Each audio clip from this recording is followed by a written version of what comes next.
It begins with silence. A slow drone builds beneath the surface of the earth, a sound so ancient it feels alive. The camera pans across a desolate plateau, wind howling, dust swirling, until it stops on a colossal block of stone, its edges glimmering faintly under the setting sun.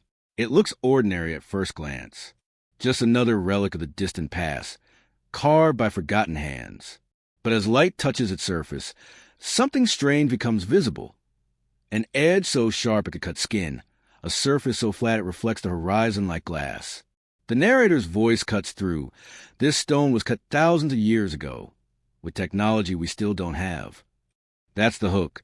A single statement that challenges everything we think we know about history. The story begins not with invention, but with a question.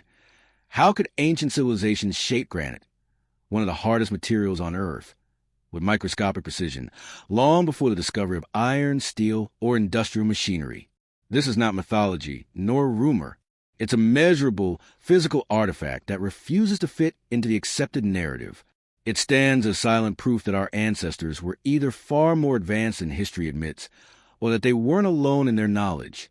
In the 21st century, even with diamond-tipped tools and laser precision, engineers struggle to reproduce this kind of perfection.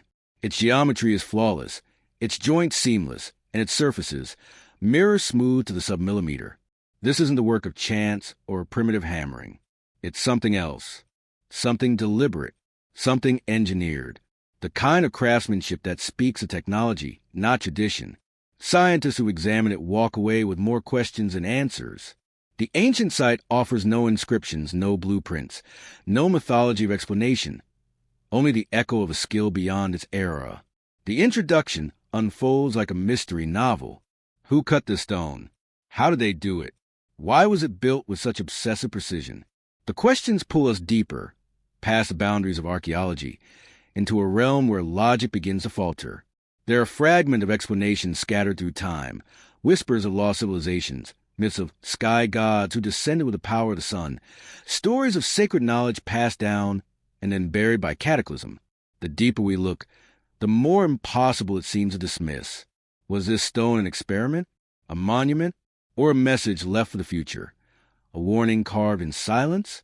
As the camera glides over the block, we see faint machining lines, as if it were shaped by spinning tools. Modern analysis shows that these patterns cannot be replicated using primitive chisels or pounding stones. They resemble milling marks, the kind produced by industrial machinery. But this is supposed to be thousands of years old. The narrator's tone lowers. If this is real, and the evidence says it is, then history as we know it is wrong. The viewer feels the weight of that realization. The tone shifts from curiosity to unease. If the ancients had the means to shape rock at a microscopic level, what else might they have known? Were they masters of sound, vibration, and light, manipulating frequencies we've only begun to rediscover? Or were they inheritors of something even older, the remnants of a forgotten epic wiped from memory? By the end of this introduction, the audience is no longer just watching a documentary. They're standing at the edge of revelation. The possibility that our timeline is fractured, our understanding incomplete, and our civilization not the first to walk this earth with knowledge of the impossible. The promise is clear. Before the story ends, we'll uncover the evidence that could rewrite the origins of human technology, forever changing how we see our past, and perhaps ourselves. The air was thin and dry when the first team arrived. A landscape of broken hills stretched endlessly across the horizon, bathed in the orange glow of the setting sun. The expedition had been planned for months, yet no one expected what they would find buried beneath the silence of this remote plateau. The stone was discovered almost by accident, half buried in the dust, its surface untouched by erosion, its edges gleaming faintly as though they had been carved yesterday. At first, the team thought it was just another piece of granite, until one of the archaeologists brushed away the sand and felt something impossible under his fingertips, a surface so smooth it felt metallic, almost polished by machines. The silence that followed was not from awe, but confusion. The discovery site was located miles from any known settlement, deep in a region where nature itself seemed to have erased history.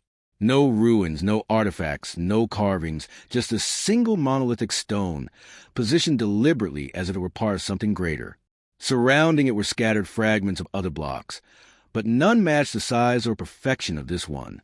The local villagers had long whispered that the hill was cursed, that strange lights sometimes flickered near it during storms, and that animals avoided it altogether. To science, such tales were superstition.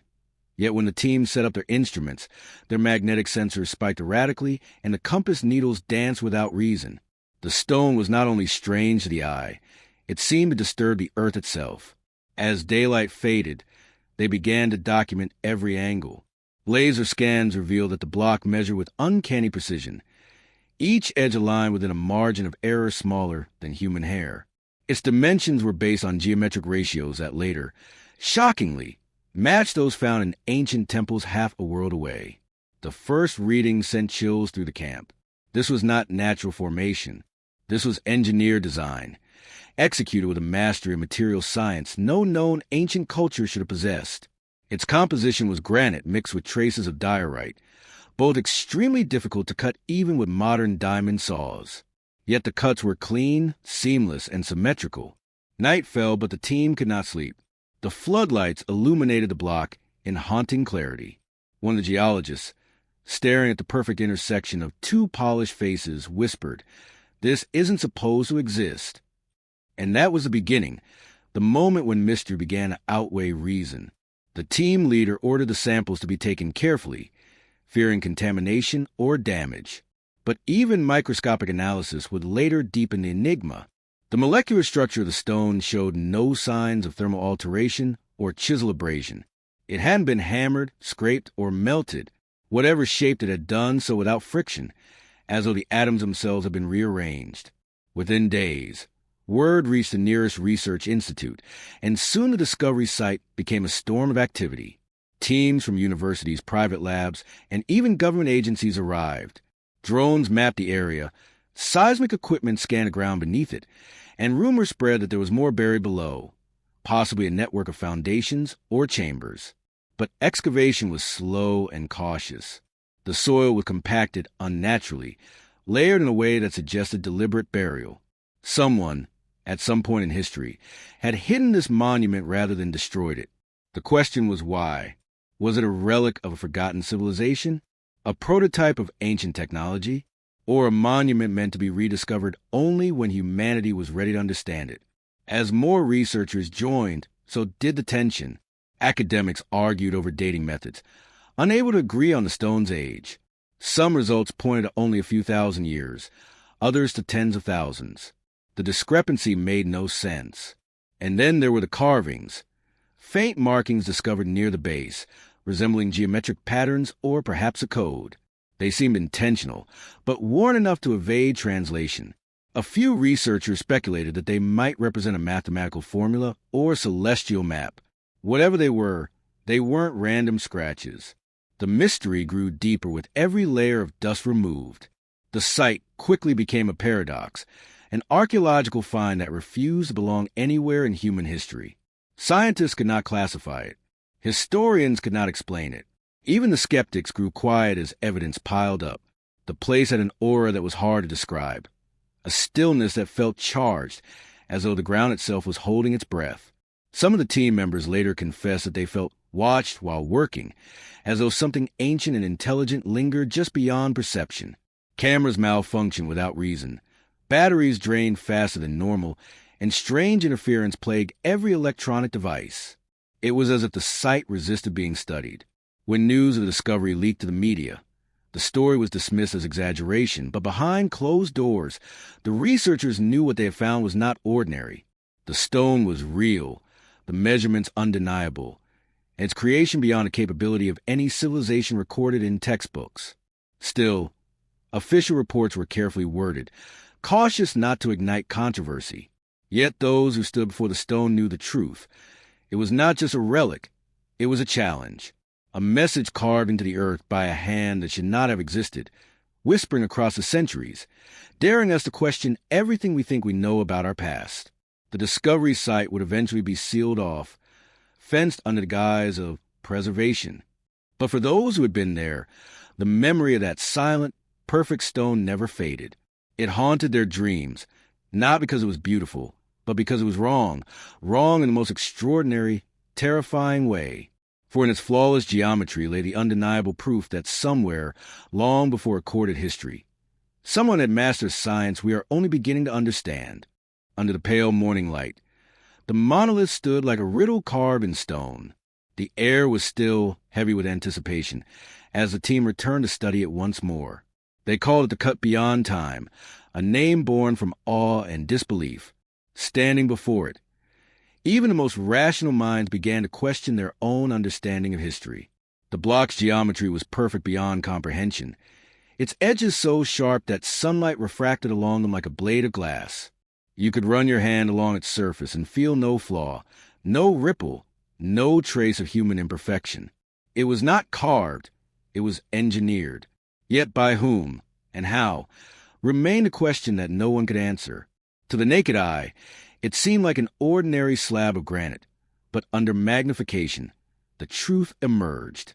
The surface revealed thousands of microscopic grooves, parallel and uniform, extending in straight lines across its face. These were not the random striations of natural weathering or the marks of a hand tool. They were machining lines, consistent and calculated, the type produced by rotary cutters or precision instruments. The depth of each groove was measured in microns, identical across the entire block. Modern engineers use industrial lathes and computer-guided machinery to achieve such perfection. Yet here it was, in a relic from a time when humans supposedly shaped stone with copper and sand. When laser alignment tools were tested against the block, something astonishing happened. The readings showed angular precision at a scale less than 1 arc minute, far exceeding even the tolerance standards of modern aerospace components. One engineer reportedly said, "If this were metal, it would qualify for aircraft construction." The remark wasn't a joke, it was a confession. The more they measured, the less sense it made. Every corner was aligned to a mathematical ratio. Every plane was oriented with a purpose, as though whoever built it understood geometry at a level bordering on quantum precision. The block didn't just defy explanation, it redefined the word impossible. The scientists began to compare the cut to known ancient structures, the interlocking stones of Puma Punku in Bolivia, the unfinished obelisks of Egypt, and the temples of South India. Each site contained stones cut with precision that modern hand tools couldn't replicate. But this monolith was different. It wasn't just well-made, it was flawless. In one analysis, a laser interferometer revealed that the surface was flat to within 1/10,000th of an inch. Even today, granite countertops and monuments are far rougher. To produce this level of finish, you'd need diamond abrasives rotating at high speed or an ultrasonic cutter vibrating millions of times per second. Both require power, machinery, and advanced metallurgy, none of which existed in the Stone Age. The deeper the team looked, the more contradictions surfaced. Traces of tool residue were found on the edges, but the composition didn't match any known ancient material. There were hints of metallic elements fused into the outer layer, as if the stone had been cut using energy rather than pressure. Some samples showed molecular distortion consistent with exposure to extreme frequencies or thermal bursts, but not enough to indicate melting. It was as though the material had been made to yield under controlled vibrational force. In other words, this stone had been coaxed, not cut. It was shaped by something that manipulated its structure at the atomic level. One theory suggested that ancient builders might have harnessed sonic or resonant energy to disassemble matter, an idea dismissed by traditional archaeology, but supported by fragments of myth. Many ancient cultures spoke of stones that sang or tones that moved mountains. In Egypt, temple walls depict priests holding forked instruments near floating objects. In the Andes, legends tell of builders who whistled to the stones, commanding them to rise and fall into place. Could this be a poetic metaphor or a memory of a real technology, one so advanced that it appeared like magic to those who witnessed it? As they continued studying the site, the researchers noticed something stranger still. The cuts on the stone appeared to have been made from multiple directions simultaneously. The angles intersected in ways impossible for a single-point tool. The material seemed to have been shaped from within, not by carving away, but by displacing or resonating matter outward. Some engineers speculated it might have involved plasma or high-energy beams. Others argued that no known physics could account for it. The debate spiraled into obsession. Was this the product of a lost technology, a forgotten civilization, or something far beyond human invention? The mystery deepened when comparative analysis revealed that the block's dimensions matched a precise harmonic ratio tied to planetary frequencies. The length-to-width proportion corresponded exactly to the vibration of Earth's Schumann resonance. 7. 83 Hertz. Coincidence or deliberate design? If intentional, it meant the builders not only understood vibration but encoded it into their architecture. The monolith wasn't just an object. It was a tuning device harmonized with the planet itself. The implications were staggering. As word of the findings spread, official institutions grew quiet. Museums refused to fund further research. Data began to disappear from online archives. Some of the researchers were reassigned.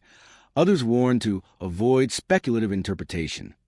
The stone was eventually classified as a unique geological anomaly, and access to the site was restricted. Yet for those who had seen it, touched it, and measured its impossible perfection, there was no going back. They knew what they had witnessed was not an anomaly. It was evidence. Evidence that the line between ancient myth and advanced science is far thinner than we've been taught to believe. The cut beyond time remains a silent enigma, a riddle that challenges every assumption about human progress. It stands as proof that our ancestors were not ignorant primitives, but engineers of the impossible. And if they could do this, what else might they have built, buried, or concealed, waiting for us to rediscover when we're finally capable of understanding it? When the first analysis began, the atmosphere at the research lab was charged with both excitement and disbelief. Samples from the mysterious monolith were packed, sealed, and transported under strict supervision. Scientists from multiple disciplines, geology, archaeology, materials engineering, and even physics, gathered around the stone fragments like priests before a sacred relic. Everyone expected a mundane conclusion, perhaps an overlooked natural process or a unique geological quirk. But what they found over the coming weeks would shake every confident assumption to its core. The stone didn't behave like anything they had ever tested. It wasn't just ancient. It was engineered at a molecular level in a way that defied explanation. The first step was to determine its age. Radiometric dating, carbon analysis from soil traces, and stratigraphic comparisons were performed. The results contradicted each other in astonishing ways. The sediment around the stone suggested it had been buried for over 12,000 years, long before the rise of known civilizations. But certain isotopic signatures in the stone itself hinted at even greater age, potentially over 30,000 years. This was impossible. According to the established timeline, humanity was still living in caves, with no written language and only primitive tools. Yet here was a block of granite cut with precision that rivaled, and perhaps exceeded, modern machine work. It didn't fit into history. It rewrote it. Next came the mineralogical composition test. Under the microscope, scientists expected to see the crystalline structure of standard granite, interlocking quartz, feldspar, and mica grains. But under magnification, they found something else. The quartz crystals had been sheared cleanly along molecular boundaries, as though split by controlled vibrational force. The fracture patterns were uniform, symmetrical, and microscopic. No natural process could create that kind of regularity. When subjected to thermal stress analysis, the sample didn't crack along expected lines. Instead, it resonated faintly, almost as if it had been tuned to withstand stress. It was behaving more like engineered material, a composite designed for endurance, than a raw stone from the earth. The scanning electron microscope revealed even more anomalies. The crystalline edges were fused, as if the material had been subjected to intense localized heat, yet the surrounding area showed no signs of burning or melting. This paradox baffled researchers. Heat sufficient to alter quartz and diorite should leave residue, discoloration, or microscopic glassing. None of that was found. It was as though the energy had passed through the stone in a targeted pattern, melting at the atomic scale without affecting the bulk structure. The process was unknown to modern material science. The lab report described it as controlled molecular alteration, but that was simply a polite way of saying, we have no idea how this was done. Chemical tests came next. Tiny traces of metallic particles were found embedded within the surface layers, not naturally occurring inclusions, but metallic deposits fused into the grain. These particles were arranged in linear arrays, spaced evenly, suggesting they weren't accidental. The metal type didn't correspond to any ancient tool residue. It was an alloy containing rare elements like tungsten and iridium, materials with melting points above 2,000 degrees Celsius, far beyond what ancient forges could reach.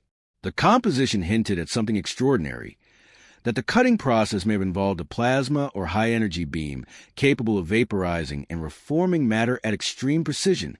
By this point, skepticism began to crumble. The more data they collected, the stranger the results became.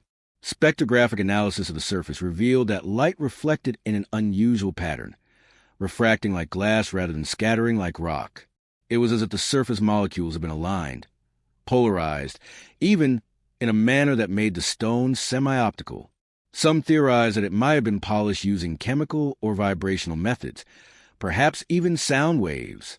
But when acoustic testing was conducted, the stone responded with a faint harmonic tone. Each surface resonated at a slightly different frequency, like tuned strings of an instrument. The resonance was so pure that it produced audible standing waves in the lab. Whatever shaped this stone had understood frequency, vibration, and resonance to a degree that bordered on the miraculous. As more specialists got involved, tensions rose. The geologists wanted to publish. The historians wanted to verify. The engineers, however, warned that doing so could ignite controversy. They compared the monolith's precision to aerospace-grade components, claiming even industrial diamond saws would struggle to replicate it. Some speculated that ultrasonic tools might have been used, tools capable of vibrating at millions of cycles per second, slicing through matter without friction. The problem? Such technology wasn't officially invented until the mid-20th century. And yet here it was, reflected in a stone that predates civilization itself. Then came the magnetic field tests. The stone emitted a faint but measurable electromagnetic signature. It wasn't naturally magnetized. The pattern suggested artificial induction. The field lines curved smoothly along the carved surfaces, implying that whoever shaped it understood magnetism and deliberately embedded it. That discovery caused an uproar. The idea that ancient craftsmen could manipulate magnetic energy with purpose challenged every principle of conventional archaeology. But the data was clear. The field existed, consistent and measurable, like an echo of forgotten engineering. Outside the lab, whispers began to spread. Was this artifact evidence of a pre-ice age civilization that mastered material science? Could it belong to a culture erased by cataclysm, one that left behind traces too advanced for modern academics to accept? Or was it something even stranger, an artifact not of human origin at all? The questions multiplied, and with them came the unease. The researchers were no longer just studying a stone. They were confronting the possibility that the story of humanity was far older, far more complex, and far less human than we imagine. The first analysis was supposed to bring clarity, but it brought only confusion. The deeper they looked, the further the mystery expanded. The evidence refused to conform. The data refused to lie. The monolith was real, ancient, engineered, and incomprehensible. It was as if a whisper from deep time had surfaced, challenging the arrogance of modern science. In the cold fluorescent light of the lab, one of the researchers finally broke the silence and said what everyone else was afraid to admit. This shouldn't exist. But it does. And in that moment, the stone no longer felt like an artifact. It felt like a message from a forgotten age, carved with technology that still, even now, lies beyond our reach.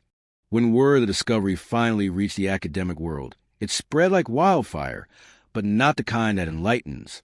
It was the quiet, smoldering kind that consumes reputations and careers.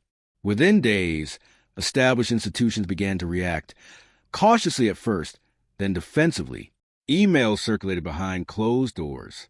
Conferences quietly withdrew presentations that mentioned the monolith. Peer reviewers were unavailable.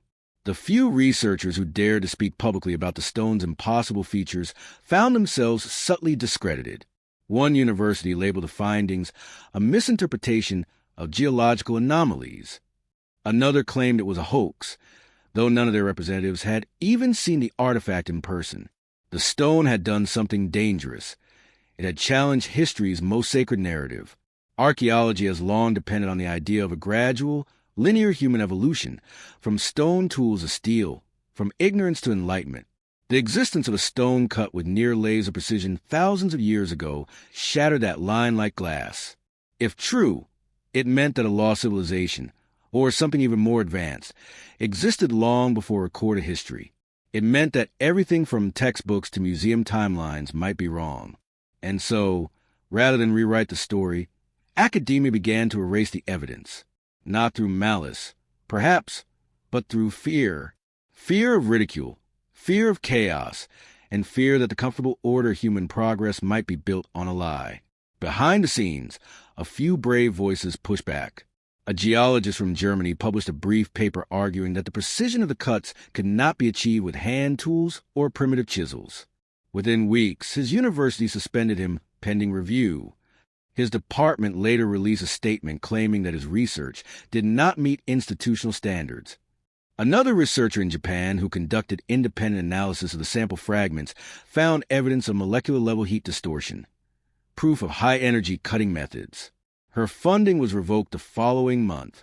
She would later tell an independent documentary crew that she was warned by a superior to leave the anomaly alone. Such events aren't new. History is full of discoveries that threatened established narratives, and were buried because of it. The Baghdad battery, the Antikythera mechanism, the pyramid's impossible precision, each dismissed as coincidence or overestimation until decades later, when the evidence became undeniable.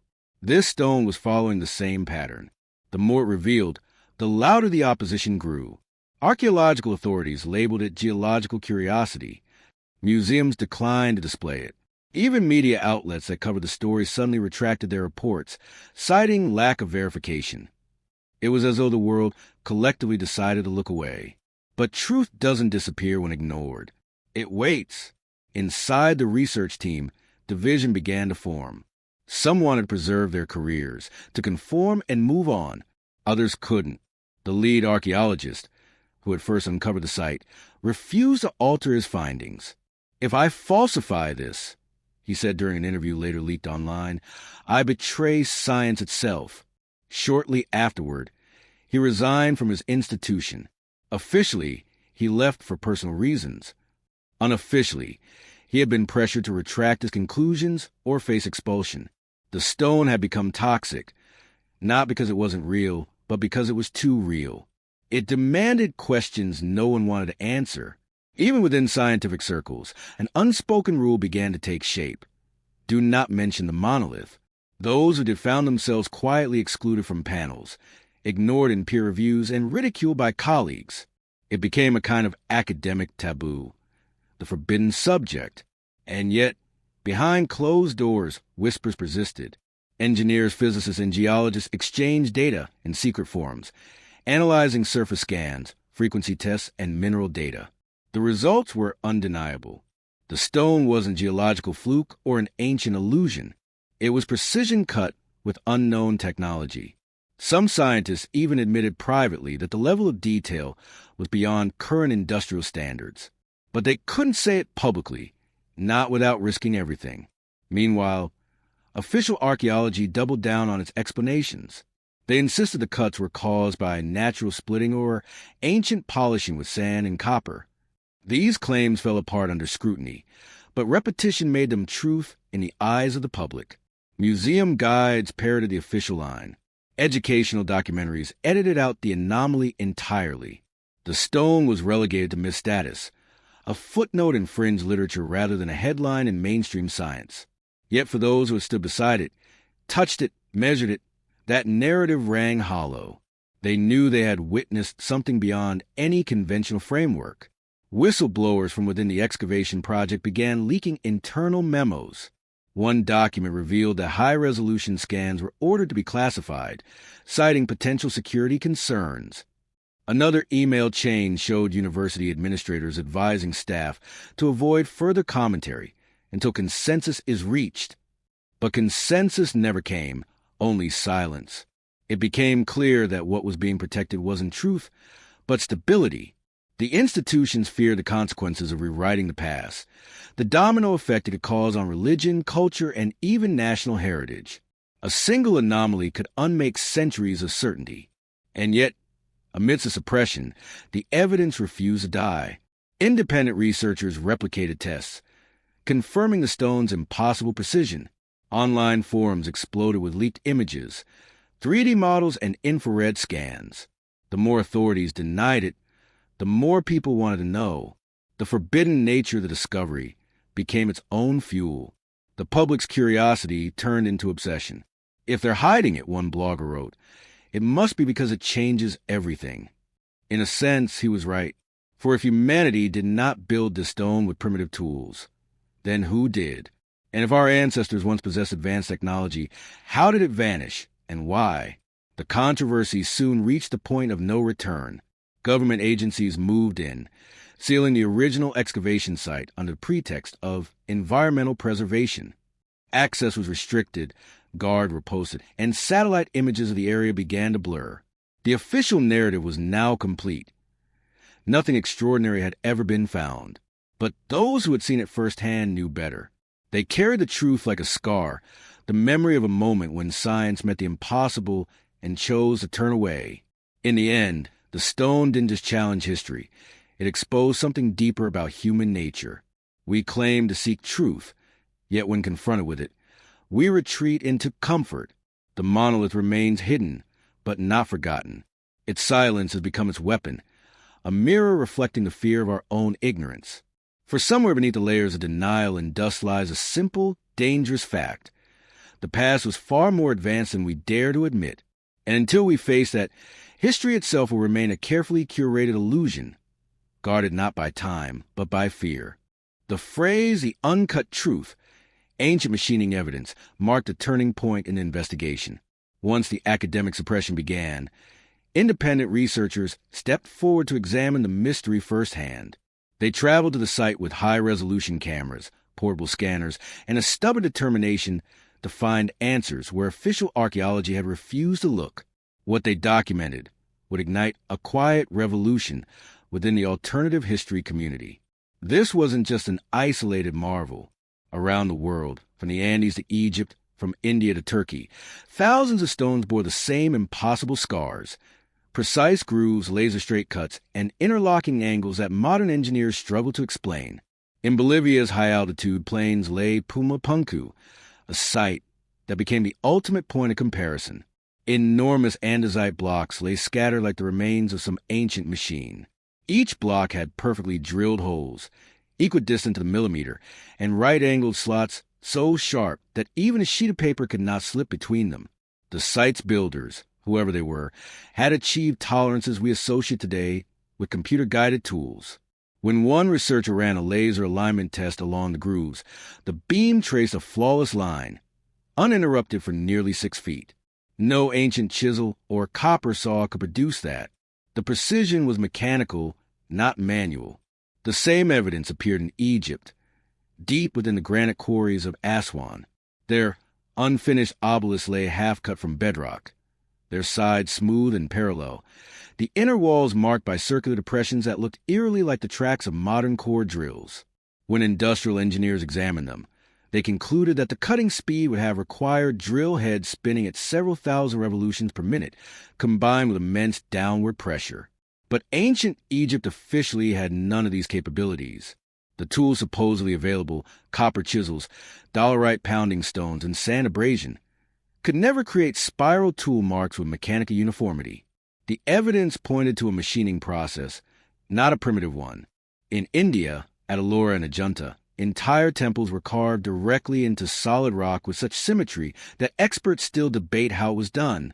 Each column was perfectly aligned, the interiors mirrored on both sides as though cut with templates. In Peru, the walls of Sacsayhuaman showed stone blocks shaped like puzzle pieces, each fitting into the next with almost vacuum precision. When laser scanners mapped the surfaces, they found matching curvature profiles, suggesting the stones had been molded or machined rather than carved. The same high-frequency tool signatures appeared across continents, across cultures, and across thousands of years of supposed separation. The evidence grew too consistent to be coincidence. Experts in stone engineering, who reviewed the data, privately admitted what the archaeologists would not. The machining marks were real. One engineer from a European aerospace firm, after analyzing close-up footage, commented anonymously that these cuts display feed rate patterns identical to CNC milling. Another noted microscopic parallel striations identical to modern diamond saw signatures, except these were embedded in diorite, a rock harder than the tools themselves. It was as if the ancients had mastered the manipulation of hardness, using technology capable of generating extreme pressure, vibration, or heat. Yet the most haunting discovery came from a single fragment of stone recovered from the monolith's base. Under 200x magnification, researchers found a series of parallel tool marks spaced precisely at 0, 25 millimeters, identical, uniform, and extending over several centimeters without deviation. It was a hallmark of mechanical process, perhaps ultrasonic or laser-assisted. The fragment even bore traces of localized molecular compression, as though intense vibration had momentarily softened the material. Laboratory analysis suggested a frequency-based cutting method, something that used resonance rather than force to displace atoms. Sound, or more precisely, controlled harmonic vibration, could, in theory, do exactly that. If sound could shape stone, then ancient legends might not be legends at all. Myths from Tibet spoke of monks moving stones with chanting. Egyptian texts described words of power that lifted heavy blocks. In South America, Inca oral history claimed their ancestors sang the stones into place. For centuries, scholars dismissed such stories as poetic exaggeration. But when the evidence of vibration-based machining appeared in multiple sites, the possibility that sound technology had once been real could no longer be laughed off. Ancient builders may have harnessed the physics of frequency long before we even had a word for it. Meanwhile, modern experimenters attempted replication. Using ultrasonic transducers, engineers tested small granite samples and found that under precise frequencies, the material's hardness seemed to fluctuate. For milliseconds, it became more pliable, easier to shape. It wasn't softening in the traditional sense, but resonating at a molecular level, atoms moving in harmony, allowing energy to pass through. When this principle was applied on a larger scale, the results were stunning. Clean, controlled cuts that mimicked the same microscopic patterns found on the ancient stones. It wasn't perfect, but it was close enough to prove the concept possible. The ancients, it seemed, had discovered resonance-based cutting thousands of years before us, and then lost it. At this point, the story took a darker turn. As independent researchers began publishing papers and videos about these findings, several were contacted by academic advisors warning them to retract their claims. Laboratories that offered verification suddenly withdrew. One major funding platform shut down a study midway, citing policy violations. The message was clear. The evidence of ancient machining was not to be discussed outside closed circles. The institutions guarding the official timeline could not allow the idea of lost technology to take root. It would unravel everything, from the origin of civilization to the credibility of entire scientific frameworks. But truth, like light, finds its way through cracks. The photographic evidence, laser scans, and digital models began circulating online. Engineers, not archaeologists, became the new investigators. They studied the data without historical bias, and nearly all arrived at the same conclusion. These stones could not have been made with hand tools. The tool signatures were mechanical. The symmetry was too precise. The cuts were too clean. It was not myth. It was manufacturing. The uncut truth was no longer a theory. It was physical evidence that our ancestors were capable of high-precision engineering, possibly using sound, energy, or advanced machinery lost to time. The implications were staggering. If such technology once existed, then history as we know it is only a fragment, a surviving chapter of a far older and far more sophisticated story. These silent stones are not ruins of superstition. They're the fossilized fingerprints of an ancient intelligence that once walked this earth. And somewhere hidden beneath layers of denial and sand, their forgotten machines may still lie waiting, humming faintly with the same frequencies that shaped the impossible. Modern engineers pride themselves on precision. We build satellites that can measure gravitational waves and machines capable of etching circuits onto silicon at the nanometer scale. And yet, when faced with the silent perfection of that ancient stone, even our finest technologies seem crude. The question has haunted every researcher who has stood before it. How can a civilization thousands of years old cut and polish granite with such flawless accuracy when, even today, we struggle to do the same efficiently?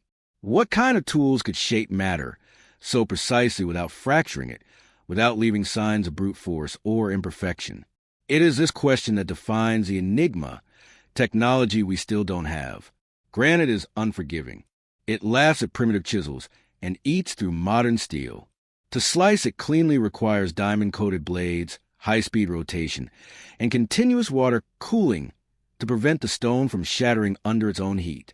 Yet here was a block cut so sharply that its edges reflected light like glass, its surfaces aligned within microns of mathematical perfection.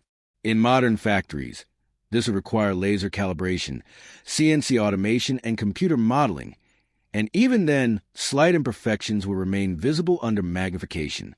But this ancient stone, it had none. The level of precision was beyond even our best industrial standards. The deeper the analysis went, the clearer it became. This wasn't the product of a primitive hand.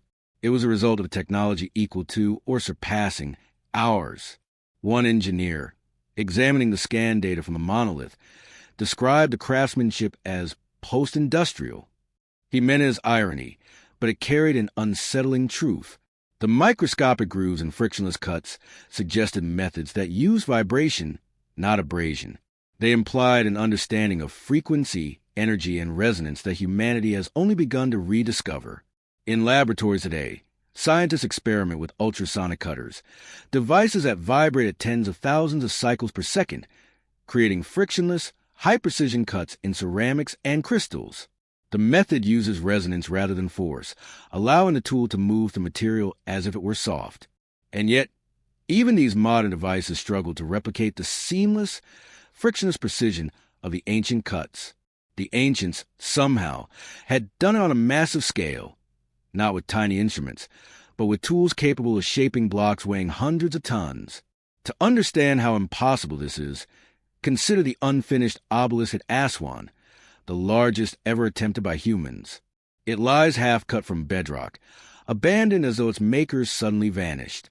The tool marks along its trench show curved, parallel grooves that look exactly like those made by modern mechanical saws. Egyptologists claim workers use dolerite pounding stones. Hard rocks use to chip away softer granite.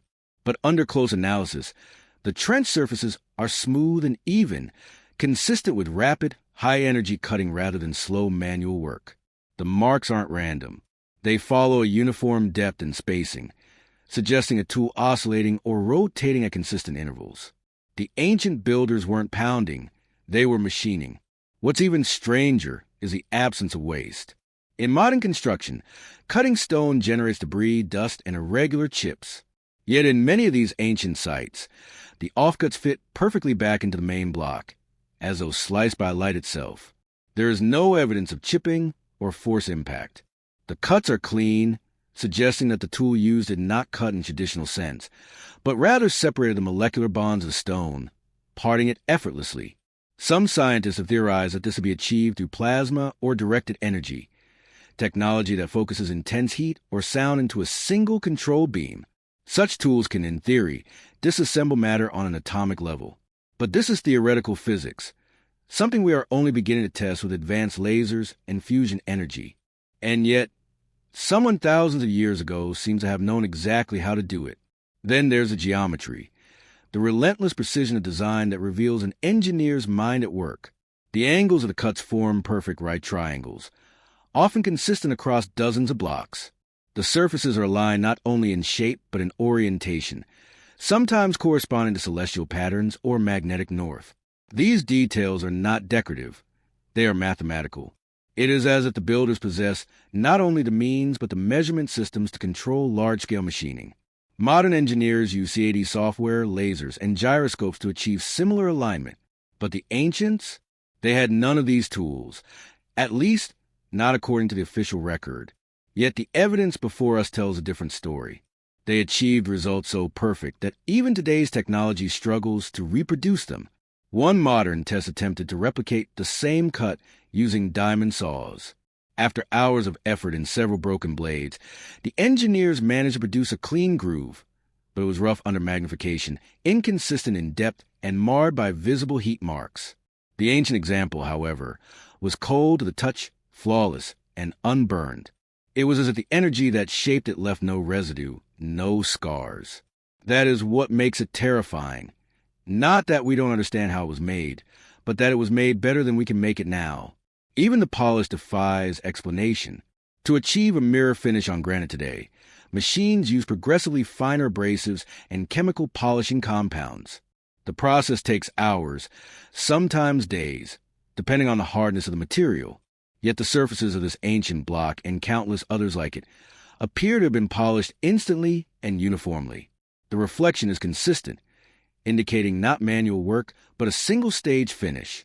It's the kind of surface you'd expect from a mold, as though the granite had once been softened or liquefied, then solidified again in perfect form.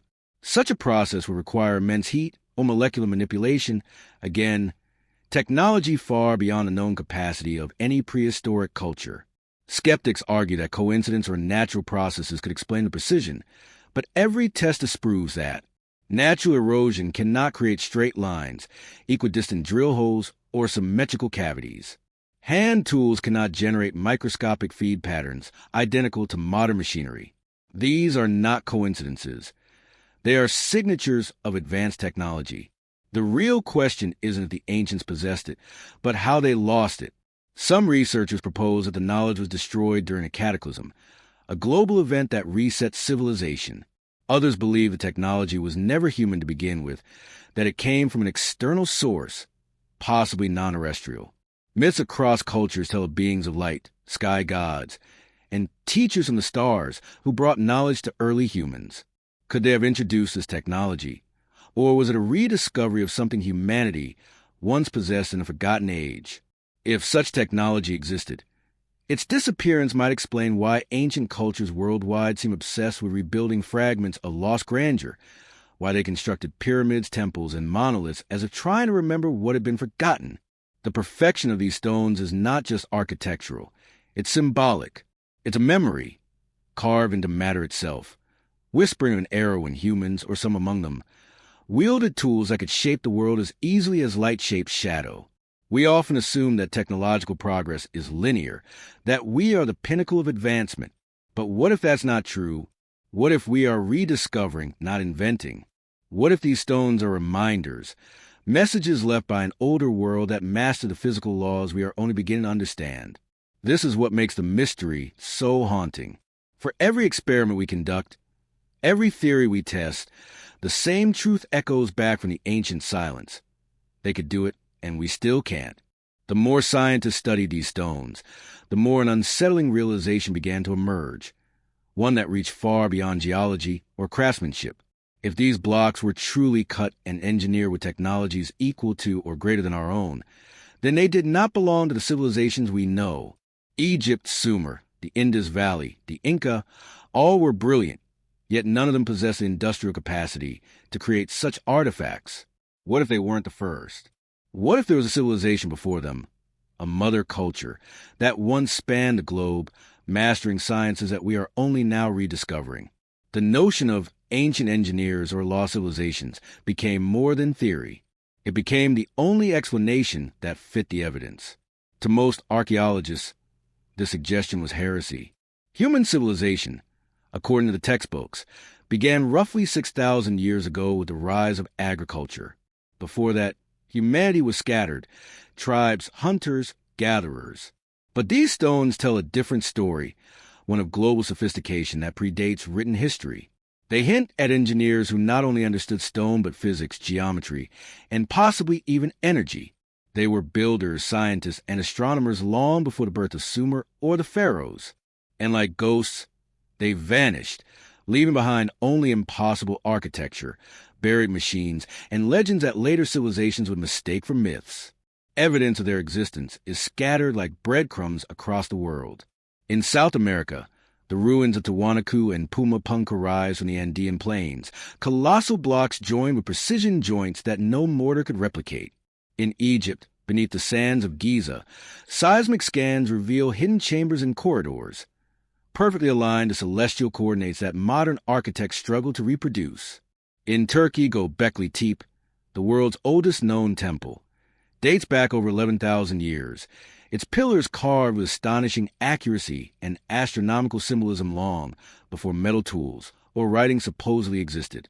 The builders of these sites were not random tribes. They were engineers guided by a unified vision, a memory of lost knowledge that transcended continents. But the real mystery isn't only how they built these wonders. It's why they built them and how their knowledge disappeared. Many researchers who study ancient architecture notice recurring patterns. The use of megalithic stones far larger than necessary, precision beyond practicality, and alignments that seem intentionally cosmic. It's as if the builders were encoding information, perhaps a warning, perhaps a message for those who would come after. Could these structures have been part of a global network? A system that connected sacred sites through energy or geometry? The idea may sound fantastical, but when plotted on a map, many of these sites align perfectly along great circles and magnetic lines of the Earth. This is not coincidence. It is design. Mainstream archaeology dismisses such patterns as chance. But ancient myths tell a different tale, of civilizations destroyed by flood and fire, of survivors who traveled across the world to rebuild. The Greeks called it Atlantis. The Hindus described it as the lost kingdom of Dvarka. The Mayas spoke of the first people, who came from across the sea after the stars fell. In nearly every ancient culture, there exists a story of an advanced society wiped for the earth in a cataclysm, leaving behind scattered remnants of its knowledge. Could these teacher gods, though in Egypt, Viracocha in Peru, Quetzalcoatl in Mesoamerica, have been the last survivors of this forgotten age, passing on fragments of their science before disappearing into myth? Modern research supports parts of the tale. Geological records show that around 12,800 years ago, Earth suffered a sudden catastrophe, a series of comet impacts and floods that ended the last ice age. Sea levels rose dramatically, submerging entire regions. Ancient coastlines vanished, taking with them cities and monuments that may once have existed along the shores of now-drowned continents. Sonar mapping of the ocean floor has revealed structures, rectilinear formations and pyramid-like shapes, buried under miles of water off the coast of Japan, India, and Cuba. They defy natural explanation.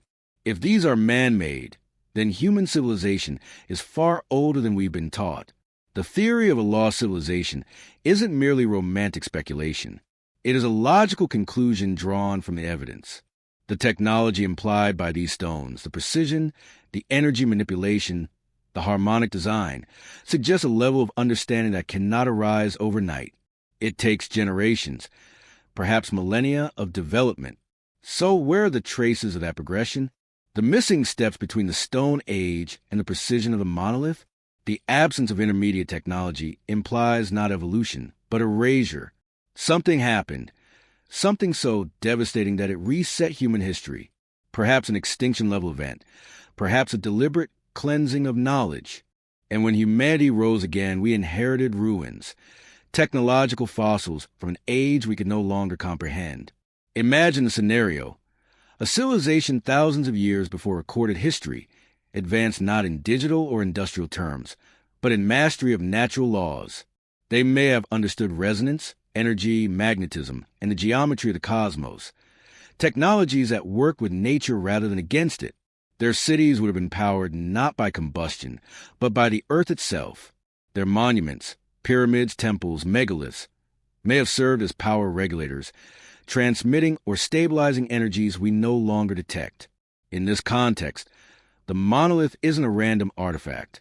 It's a survivor, a fragment of a greater system, an echo of a science that once shaped the world. There's another clue hidden in mythology. In almost every ancient tradition, knowledge is said to have come from the stars. The Dogon tribe of Africa knew the precise orbit of Sirius B, an invisible companion star, long before telescopes existed. The Sumerians depicted the solar system accurately, complete with planets unknown to ancient astronomy. The Egyptians aligned their monuments to Orion and Sirius, as if in communication with the heavens. These are not coincidences. They suggest a shared memory, perhaps of contact with a more advanced culture, whether that culture was human or something else. The implications are staggering. It means the story of civilization may not have begun on Earth at all, but with visitors, teachers, who came bearing knowledge of energy, mathematics, and construction. And yet, just as they appeared, they vanished. Some say the cataclysm destroyed them. Others believe they left, promising to return when humanity was ready. What remained were myths, encoded symbols, and the physical traces of their work, stones that could defy time itself. Over the millennia, these artifacts became the foundation for new civilizations. The Egyptians, the Incas, the Sumerians, they inherited fragments, misunderstood them, and built their cultures around the relics of a forgotten age. The original builders faded into legend, transformed into gods, while their machines turned to myth. Today, when we study these stones, we are not just examining the past. We are glimpsing the remnants of an ancient technological lineage, one that rose, flourished, and fell long before history began. The monolith is not an isolated anomaly. It's a chapter from that hidden story, written in granite instead of ink. It stands as undeniable evidence that the human race has lived many lives, that civilization is not a straight line, but a cycle of rise and fall, remembrance and forgetting. We live at the edge of rediscovery. Our science, though advanced, is starting to echo what the ancients already knew, that matter, sound, and energy are connected by invisible harmonics. Perhaps we are beginning to hear, faintly, the same song that once allowed our ancestors to cut stone like butter and lift mountains as if they were feathers. The mystery of these stones isn't only about what was lost. It's about what waits to be remembered. It begins with a question as old as civilization itself. Who taught them? Who showed the ancients how to carve granite with molecular precision, how to align temples to the stars with a level of astronomical accuracy that NASA engineers still find astonishing? Who whispered to them the principles of geometry, vibration, and energy manipulation that no primitive society could have discovered alone? As the evidence of impossible craftsmanship continued to mount, one explanation, as controversial as it was ancient, began to emerge once again from the shadows of myth. The idea that humanity was taught, not self-taught. That somewhere in the distant past, knowledge was given to us by beings far beyond our comprehension. Every civilization has a version of this story.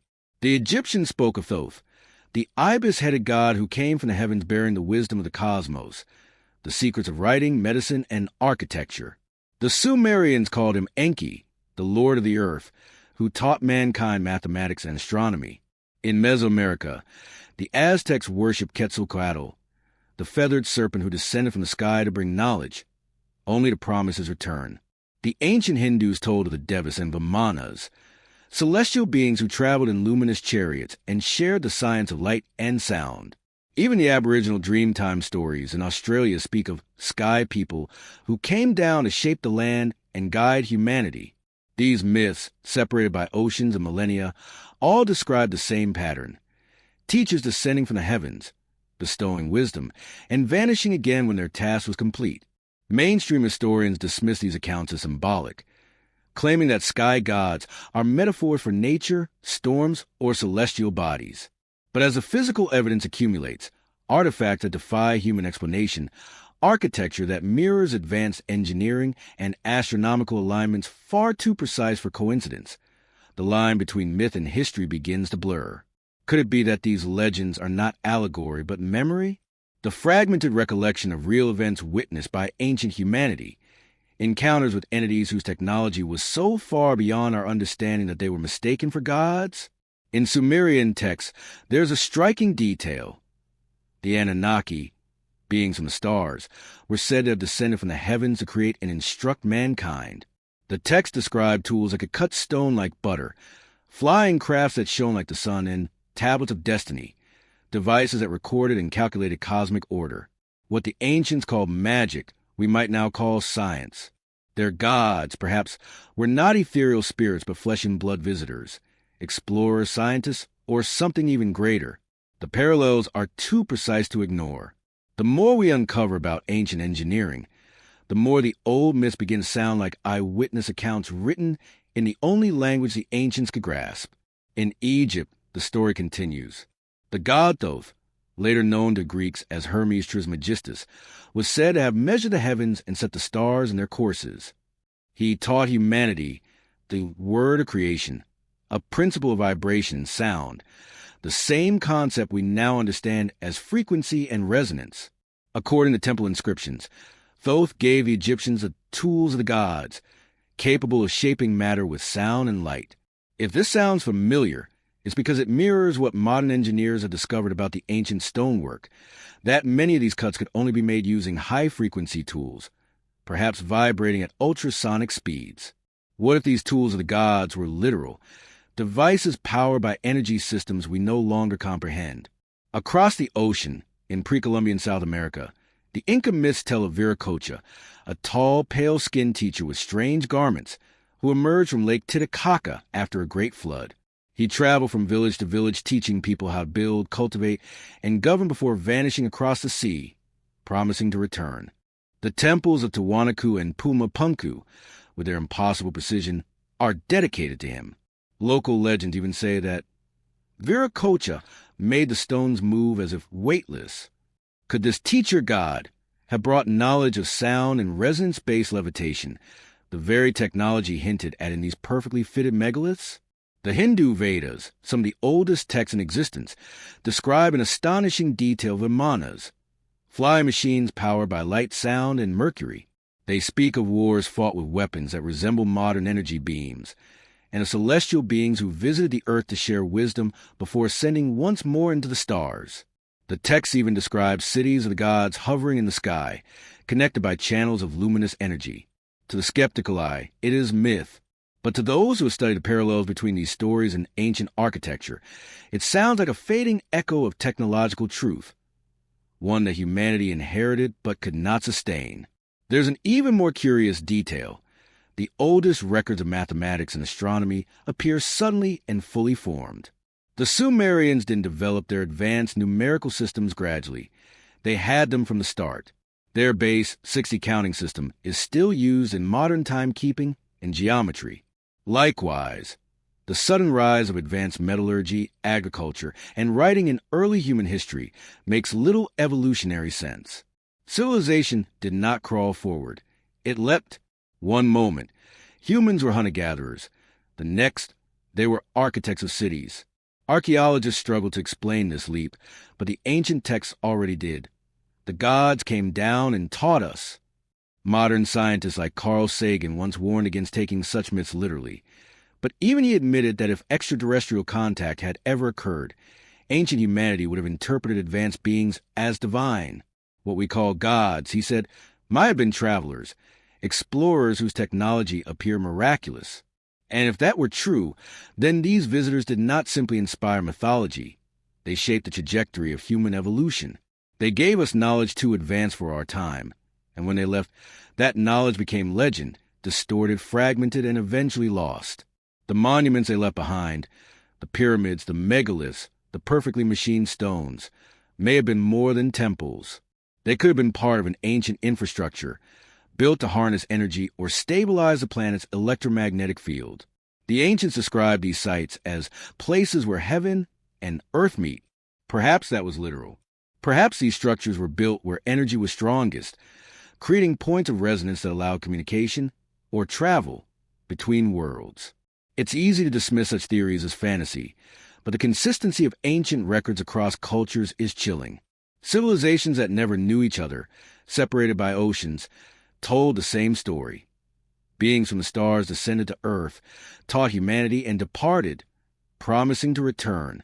Whether these were extraterrestrials, interdimensional travelers, or remnants of an earlier human species, their fingerprints are on every major leap in civilization. The question is no longer if they existed, but when they'll be acknowledged. If humanity was indeed taught, guided by ancient visitors, then the monolith and countless other anomalies are not just artifacts. They're messages, proof left behind to remind us that we are part of a much larger story. A story of creation, contact, and continuity across the ages. The ancients saw them as gods, Perhaps we will recognize them as kin, travelers who once walked among us and gave us the gift of knowledge, waiting for the day when we would finally be able to understand it. And maybe, just maybe, that time is now. Because as we develop our own technologies, as we harness light, energy, and resonance, we are beginning to mirror the very abilities described in those ancient myths. We are, unknowingly, retracing the steps of our first teachers. The difference is, this time, we might be ready to listen. Among the many theories born from the enigma of the precision-cut stones, one stood out for its audacity and practicality: the geopolymer theory. It proposed that ancient builders didn't carve or cut massive granite and diorite blocks at all. They poured them. According to this idea, the ancients had discovered a form of early concrete, a chemical alchemy that allowed them to mold rock itself. By mixing minerals, silica, and binding agents, they could liquefy stone, shape it in molds, and let it harden into forms of impossible perfection. To the casual ear, it sounded plausible. After all, modern concrete technology has revolutionized construction. But when experts began comparing the theory to the physical evidence, they discovered something shocking. The geopolymer idea explained some mysteries, but contradicted many others. It was both elegant and impossible, a halfway truth pointing towards something deeper. The theory first gained traction in the late 20th century when French materials scientist Joseph Davidovits proposed that the Great Pyramids of Egypt were not carved from quarried limestone, but cast from a type of synthetic stone. His research suggested that ancient Egyptians might have known how to dissolve limestone with natural acids and recombine it into a slurry that could be poured and set. This, he argued, would explain how they managed to transport and stack blocks weighing up to 80 tons without cranes or modern machinery. If they could cast the blocks in place, it would eliminate the need for hauling. His findings were bold and unsettling. They implied that the ancients had mastered chemistry to a degree lost for thousands of years. But the monolith in question, and others like it, didn't fit neatly into this model. The geopolymer theory worked well for soft limestone, but fell apart when applied to granite, basalt, and diorite, the hardest natural stones on Earth. Granite cannot be dissolved or reconstituted into a liquid form without industrial temperatures exceeding 1,200 degrees Celsius, far beyond anything the ancients supposedly possessed. Moreover, microscopic analysis of the polished cuts showed no grain disruption, no polymer binding agents, and no evidence of reconstitution. The crystal structures were continuous, unbroken, and perfectly aligned, as if they had been shaped, not molded. This ruled out the possibility of cast stone and returned the mystery to square one. If it wasn't geopolymer, then what was it? Still, the idea couldn't be dismissed entirely. The ancients clearly understood chemical manipulation. Egyptian reliefs depict jars, basins, and strange instruments that some researchers interpret as components of chemical vats or mixing devices.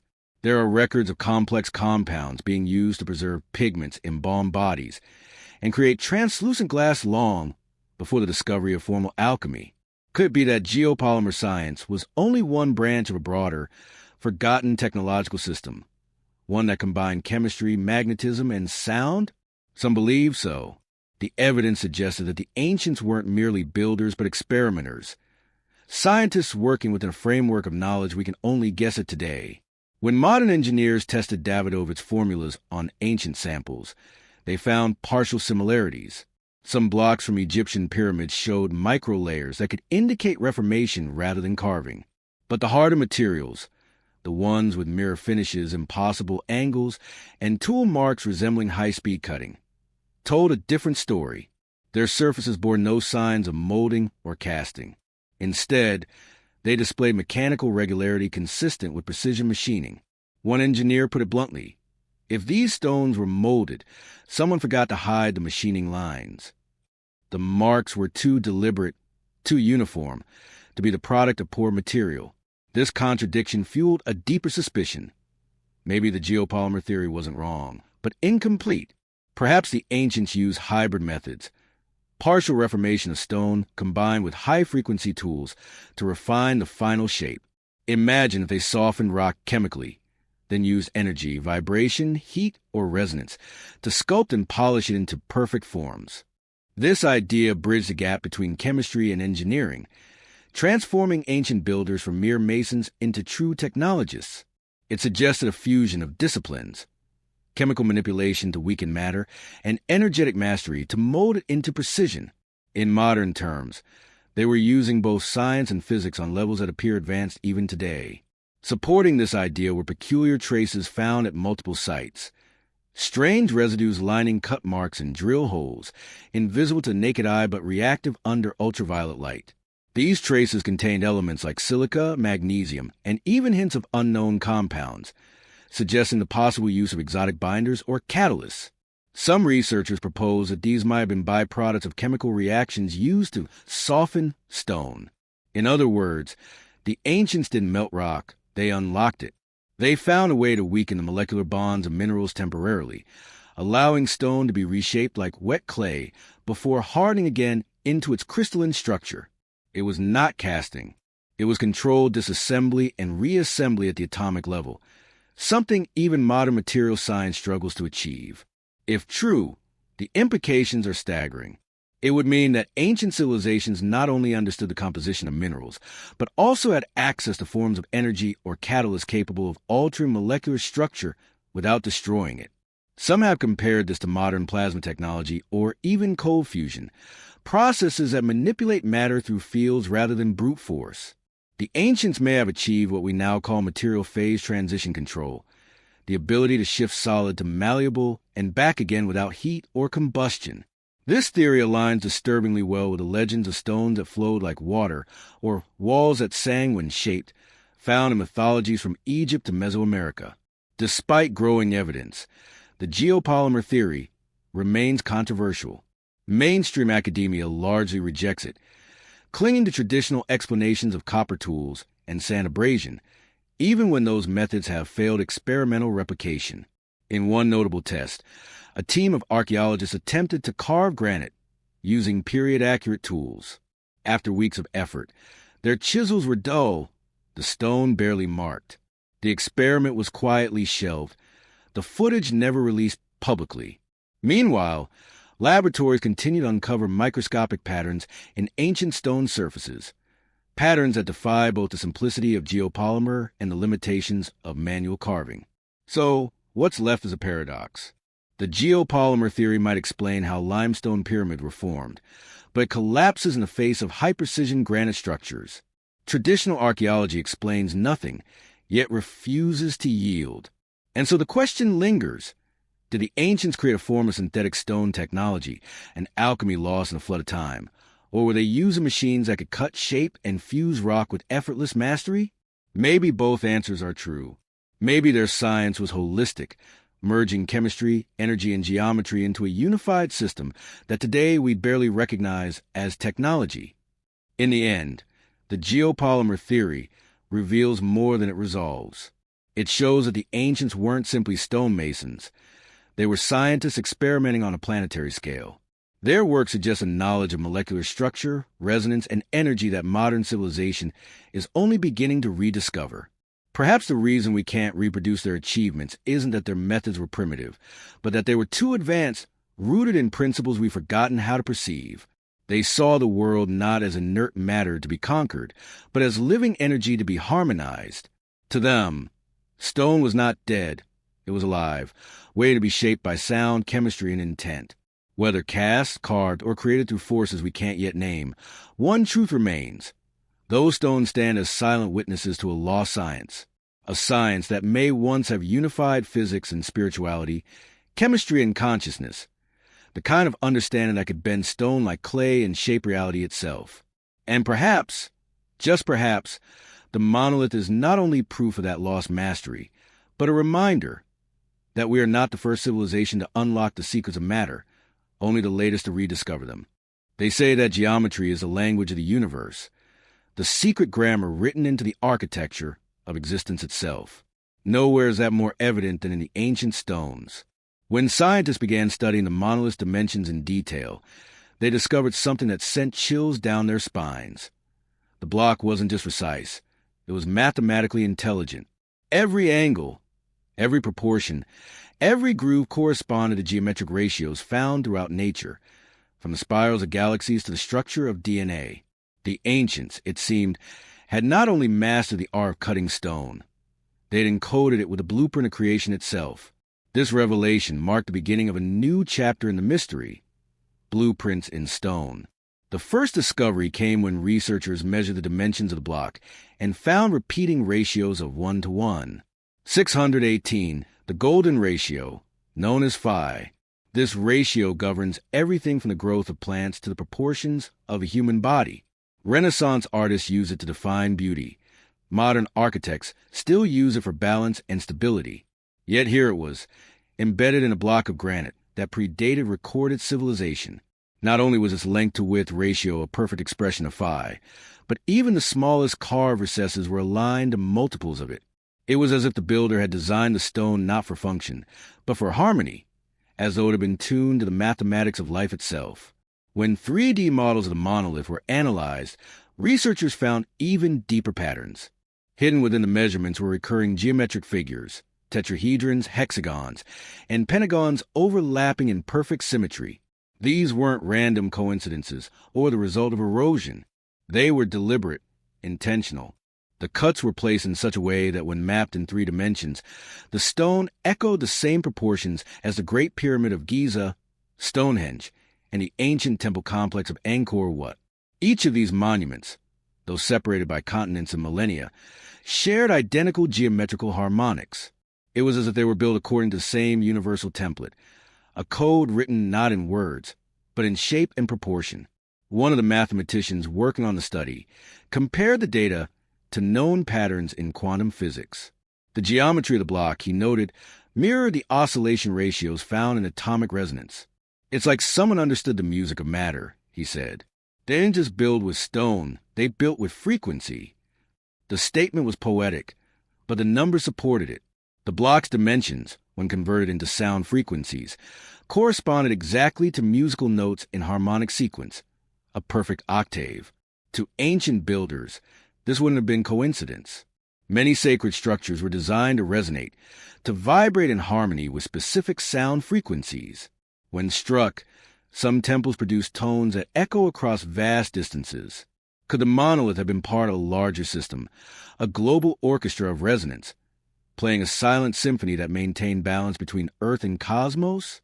In ancient philosophy, geometry wasn't merely mathematics. It was sacred. The Greeks called it geometria, the measurement of the earth. But of older civilizations, it was something more, a spiritual science. The Egyptians believed that the gods had designed the world with number and proportion. The Pythagoreans taught that reality itself was built from mathematical relationships, that harmony was the foundation of existence. The builders of the monolith seemed to have known this intuitively. Their stone was not just a structure, it was a message encoded in form. Like a cosmic computer chip, it stored information through proportion and symmetry, preserving the principles of creation in physical matter. One particularly striking feature of the monolith was its alignment. When researchers extended its geometric axis outward, they found that it pointed precisely toward significant celestial bodies. The star Sirius, the constellation Orion, and the ecliptic path of the sun during the solstices. This wasn't random chance. It was astronomical precision. The same alignment appears in countless megalithic sites worldwide. The Great Pyramid aligns the true north within 1/20th of a degree. The temples of Angkor mirror the layout of the Draco constellation. Stonehenge marks the midsummer sunrise and midwinter sunset with flawless accuracy. These monuments were built as cosmic instruments, designed to record and reflect the dance of the heavens. The monolith was no different. Its geometry was both terrestrial and celestial, a bridge between earth and sky. When computer simulations reconstructed the site as it might have looked millennia ago, the results were astonishing. The monolith wasn't an isolated artifact. It was likely part of a larger geometric array. Its angles corresponded to points in the surrounding landscape, forming a network of invisible lines that converge at magnetic and gravitational nodes. In modern terms, this was a kind of energy grid, a planetary map of resonance. The ancients may have understood Earth as a living being, pulsing with currents of electromagnetic energy, and they built their monuments to harmonize with those currents. The stones, therefore, were not mere walls or shrines. They were conductors, receivers and transmitters of energy, designed with mathematical precision to stabilize or amplify natural forces. Supporting this theory are countless measurements taken at ancient sites showing anomalous magnetic readings. Compasses spin, batteries drain, and sensors detect frequencies that fluctuate in rhythmic cycles. The same phenomena occur near the monolith. Geophysicists studying it recorded faint but consistent electromagnetic pulses emanating from its base. Pulses that matched Schumann resonance frequencies, the natural electromagnetic heartbeat of the planet. The stone, it seemed, was alive with energy, not dead granite, but part of a planetary circuit. If true, then the builders of this monument weren't primitive stonemasons. They were scientists who understood how geometry, magnetism, and frequency interact to shape both matter and consciousness. It's worth noting that modern architecture has only recently rediscovered these same principles. Contemporary engineers use harmonic design to reduce stress and vibration in bridges and skyscrapers. The proportions of phi and pi are applied to create balance and energy efficiency in modern structures. Acoustic engineers tune buildings to resonate with specific frequencies for optimal sound distribution. The ancients were already doing this thousands of years ago in solid stone. They didn't need computers or equations. They worked with intuition and sacred geometry, understanding that form and energy are one and the same. But perhaps the most astonishing revelation came when researchers ran harmonic frequency simulations through a digital model of the stone. When sound waves matching the stone's geometric ratios were played through the model, it sang. The frequencies amplified and sustained themselves, forming standing waves that resonated throughout the structure. This wasn't random resonance. It was self-reinforcing. The stone behaved as though it had been tuned to a specific note, like a musical instrument made of granite. The frequency, when converted to hertz, matched 432 hertz, a tone long considered sacred by mystics, said to align with the vibration of the universe itself. Whether coincidence or deliberate design, it was undeniable. The stone was alive with harmony. This discovery reframed the entire mystery. The monolith was not just an example of advanced craftsmanship. It was a blueprint of energy, an encoded design reflecting the cosmic order. The builders were architects of vibration, sculpting the invisible laws of the universe into tangible form. Each angle, each ratio, was a note in an eternal song. The more we study it, the more we realize that ancient builders were not just engineers or mathematicians. They were physicists of the soul, merging science, art, and spirituality into a single discipline. Perhaps that is why their monuments endure. Built not merely from stone, but from geometry, the language that never dies. And in that geometry lies a message, one we are only beginning to translate, that everything in existence, from stars to atoms, from sound to consciousness, is bound by the same patterns. The ancients knew this. They carved into the earth so that one day, when we were ready, we would rediscover the truth they encoded in silence. The stone, then, is more than a monument. It is a mathematical prayer, an eternal blueprint of the universe, waiting patiently for us to remember how to read it. There are certain moments in science when curiosity turns into disbelief, when the data points towards something that feels more like legend than laboratory fact. That's exactly what happened when researchers began exploring the strange vibrational properties of the ancient monolith. It began with a simple observation. When touched, the stone produced a faint, almost inaudible hum. Sensitive instruments confirmed it wasn't imagination. The block was resonating, ever so slightly but consistently, as if it were tuned to the earth itself. What followed would open one of the most fascinating and controversial chapters in the mystery: the hidden resonance sound in stone.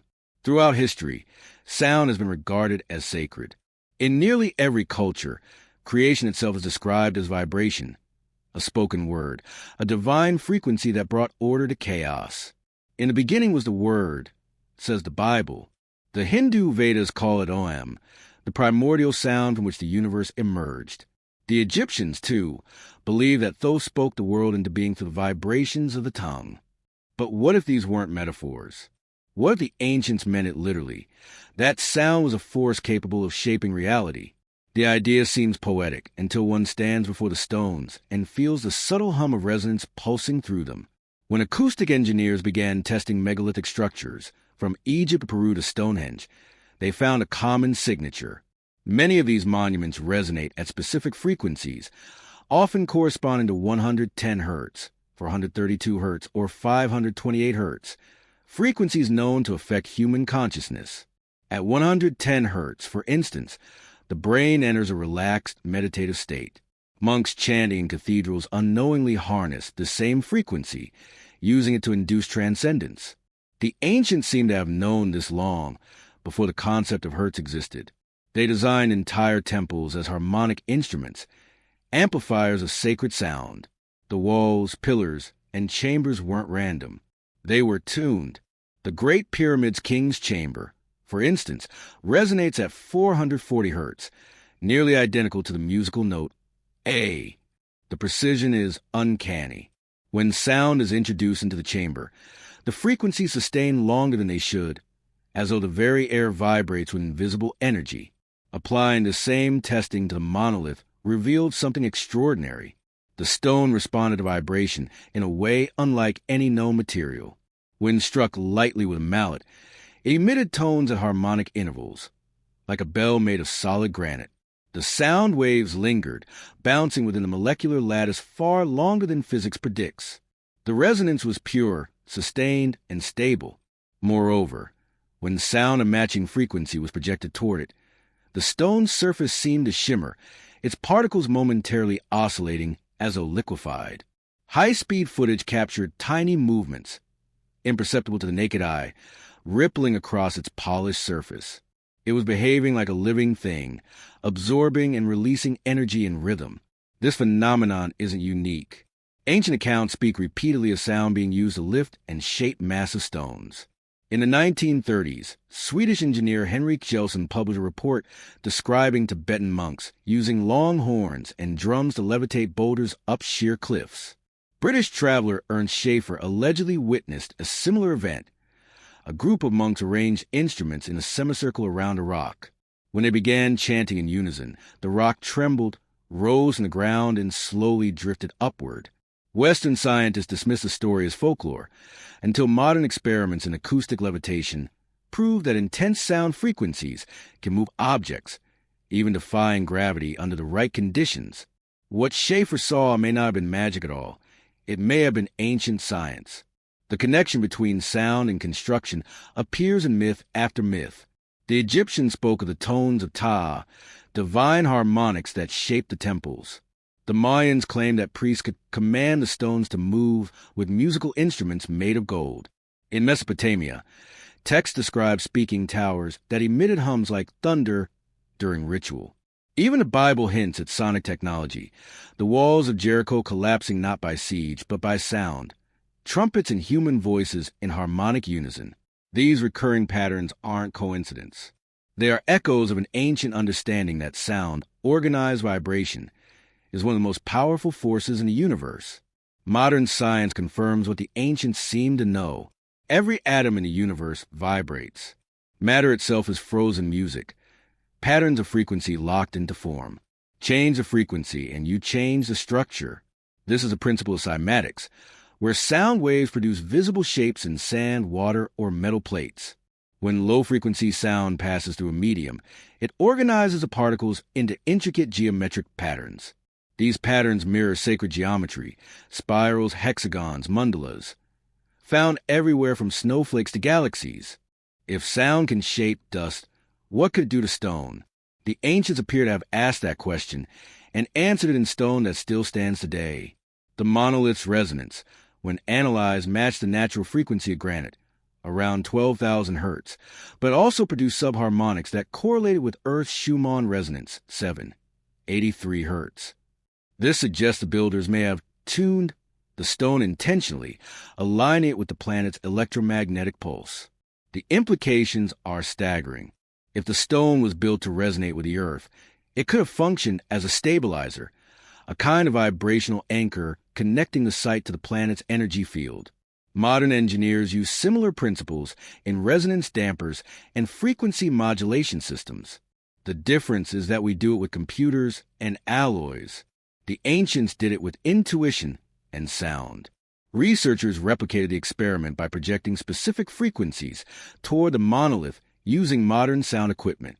At certain tones, particularly those between 110 and 440 hertz, the entire structure responded as if awakening. Vibration sensors detected harmonic feedback loops, resonance waves amplifying themselves through the stone's body. When the frequency reached 432 hertz, the stone emitted a faint luminescence, likely a reaction from friction-generated ions on its polished surface. But symbolically, the result was profound. The tone of 432 hertz has long been called the frequency of the universe, believed to resonate with natural law and human DNA. Whether myth or science, the connection between vibration, energy, and consciousness seemed impossible to ignore. Some scientists argue that such effects are a byproduct of material physics, simple acoustic phenomena, yet even they admit the precision of the resonance is uncanny. For this to occur naturally, the stone's dimensions would have to be engineered to within fractions of a millimeter. The builders didn't just understand sound, they designed for it. They carved the monolith like a musical instrument, a granite tuning fork for the planet. And if sound could shape or move stone, then perhaps this was their secret. Using harmonic frequencies to cut, lift, and align the megaliths with minimal physical effort. It's a method both elegant and efficient, rooted not in brute force, but in cooperation with nature's fundamental laws. The implications extend beyond archaeology. If resonance could move stone, could also influence biology, even consciousness itself? Ancient rituals suggest so. Temples and chambers with harmonic acoustics were often used for initiation, healing, or communication with the divine. In these places, sound wasn't just heard, it was felt. It vibrated through bone and blood, altering the rhythm of thought. Modern neuroscience confirms that sound waves can synchronize brain frequencies, affecting perception, emotion, and awareness. The ancients didn't just build monuments, they built frequency machines, sanctuaries that tune the human mind to higher states of consciousness. In this light, the monolith becomes more than an artifact of engineering. It is an instrument, a bridge between matter and energy, between human and cosmos. Its purpose may have been both practical and spiritual, to shape the physical world through resonance while elevating the human spirit through harmony. Standing before it, one doesn't merely see a stone. One feels it, a subtle hum beneath the chest, a whisper of forgotten science that merges physics with the sacred. Perhaps that is the ultimate revelation of the hidden resonance. The ancients did not separate science from spirituality, nor matter from vibration. To them, everything was frequency, every temple, every prayer, every heartbeat. They understood that creation itself is a symphony, and that to shape the world, one need only learn to play in tune with it. The monolith is their instrument, still humming after thousands of years, a reminder carved in eternal stone that the universe is not silent. It sings. And once, long ago, humanity knew how to sing along. If you draw a line connecting the world's most mysterious megalithic sites, from Giza to Stonehenge, from Machu Picchu to Angkor Wat, a strange pattern begins to emerge. These sacred places, separated by oceans and cultures, align with uncanny precision along invisible pathways that wrap around the planet. They are not random. They are connected geometrically, magnetically, and perhaps even energetically. It is this phenomenon that researchers call the ancient energy grid, a planetary web of power points that may once have formed a single, unified system of technology and consciousness. At first glance, it sounds like mysticism, an echo of the old idea of ley lines, mystical alignments believed to channel spiritual energy. But when scientists began mapping these sites using satellite technology and geomagnetic data, the coincidences became too precise to dismiss. Many of the world's greatest ancient structures, the Great Pyramid, the Nazca Lines, Easter Island, Mohenjo-Daro, and even the temples of Angkor, all fall on or near the same latitudinal band around the Earth, roughly 30 degrees north and south of the equator. When connected on a globe, these points form perfect geometric relationships, triangles, pentagons, and hexagons that mirror the platonic solids found in sacred geometry. These shapes are not just artistic patterns. They are the mathematical expressions of natural energy flow, the geometry of the universe itself. The ancient builders seem to know something fundamental about Earth, that it is not a dead rock, but a living organism pulsing with energy. Just as a human body has meridians that carry life force, the planet appears to have its own lines of energy, electromagnetic corridors through which power naturally flows. Modern science has confirmed that the Earth has a magnetic field shaped by lines of force, constantly shifting and interacting with solar radiation. But long before magnetometers or compasses existed, ancient civilizations were building temples directly on these nodal points, where geomagnetic energy is strongest. How could they have known? One theory suggests that they could feel it. Studies show that human physiology responds subtly to electromagnetic fields. Sensitive individuals can detect fluctuations in the Earth's magnetic resonance, especially in areas of high conductivity like granite or quartz, both materials used extensively in ancient architecture. These stones amplify and store electromagnetic charge. The ancients may have discovered that by placing monuments at these points, they could harness and manipulate natural energy. In effect, they were constructing a planetary power grid, one that blended geology, geometry, and consciousness into a seamless whole. Consider the Great Pyramid at Giza. Its base sits on a magnetic node. Its alignment to true north is nearly flawless, and its proportions mirror both the circumference of the Earth and the mathematical constant pi. The entire structure functions like a massive resonator, channeling energy through its granite core, a material rich in quartz, capable of generating piezoelectric current under pressure. Inside the pyramid, electromagnetic measurements have recorded anomalous energy spikes, faint but measurable concentrations of power within the king's chamber and descending passageways. Similar anomalies appear at Stonehenge, where magnetic compasses behave erratically, and at Machu Picchu, where instruments register oscillations at frequencies matching Earth's Schumann resonance. It is as if these sites are all part of one global system, each a node in a network of energy transference. When researchers plotted the major megalithic sites on a world map and connected them, they found geometric patterns identical to the grid lines of the Platonic solids, the tetrahedron, cube, octahedron, dodecahedron, and icosahedron, the same shapes that govern atomic structures and planetary harmonics. Ancient texts refer to these energy lines as dragon paths in China, song lines in Australia, and spirit roads in Europe. Though names differ, the concept is the same. Energy flows in invisible currents across the Earth, and those who understand can tap into its power.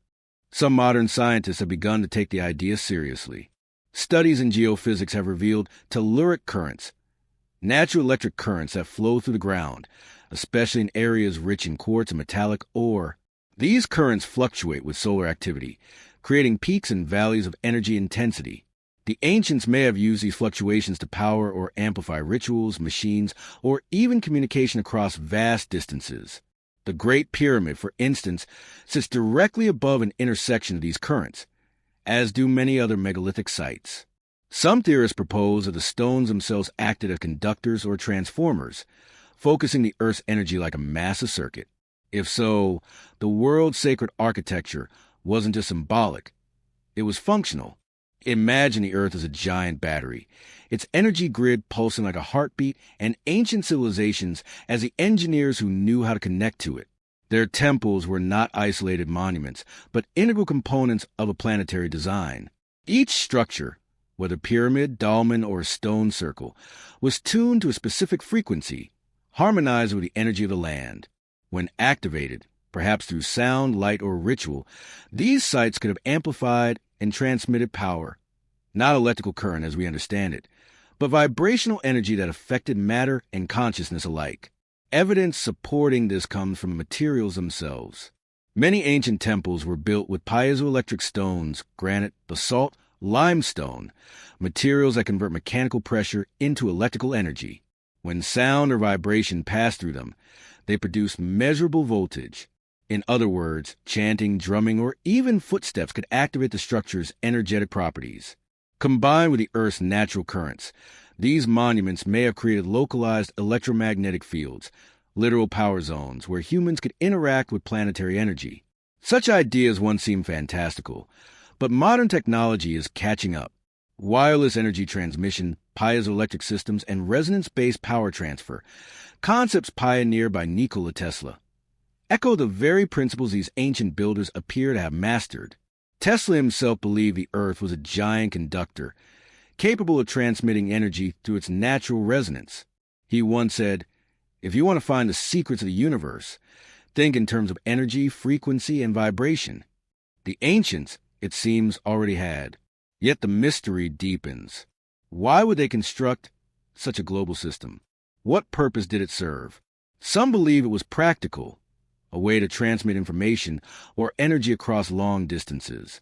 Others think it was spiritual, a means of harmonizing human consciousness with planetary frequencies. A few even suggest it was both, an ancient technology that merged science and spirituality, allowing humans to maintain balance with the earth while harnessing its energy. The temples, pyramids, and monuments might have been both machines and sanctuaries, places where energy was generated, stored, and distributed not for industrial use, but for sustaining life, healing, and enlightenment. If true, then the collapse of this ancient grid marks one of the greatest losses in human history. As cataclysms struck, floods, earthquakes, cosmic impacts, the network broke. Its nodes fell silent, its harmonics disrupted. Civilizations forgot the knowledge of alignment and resonance, reducing once mighty technologies to mere rituals and myths. The dragon paths became ghost lines. The song lines turned to stories. What remains of the stones themselves, still humming faintly, still alive with the remnants of their original power? Modern explorers who visit these sites often describe strange sensations, a tingling in the air, a hum in the bones, a feeling of calm or euphoria. Sensitive instruments confirm subtle electromagnetic fluctuations around these ancient monuments.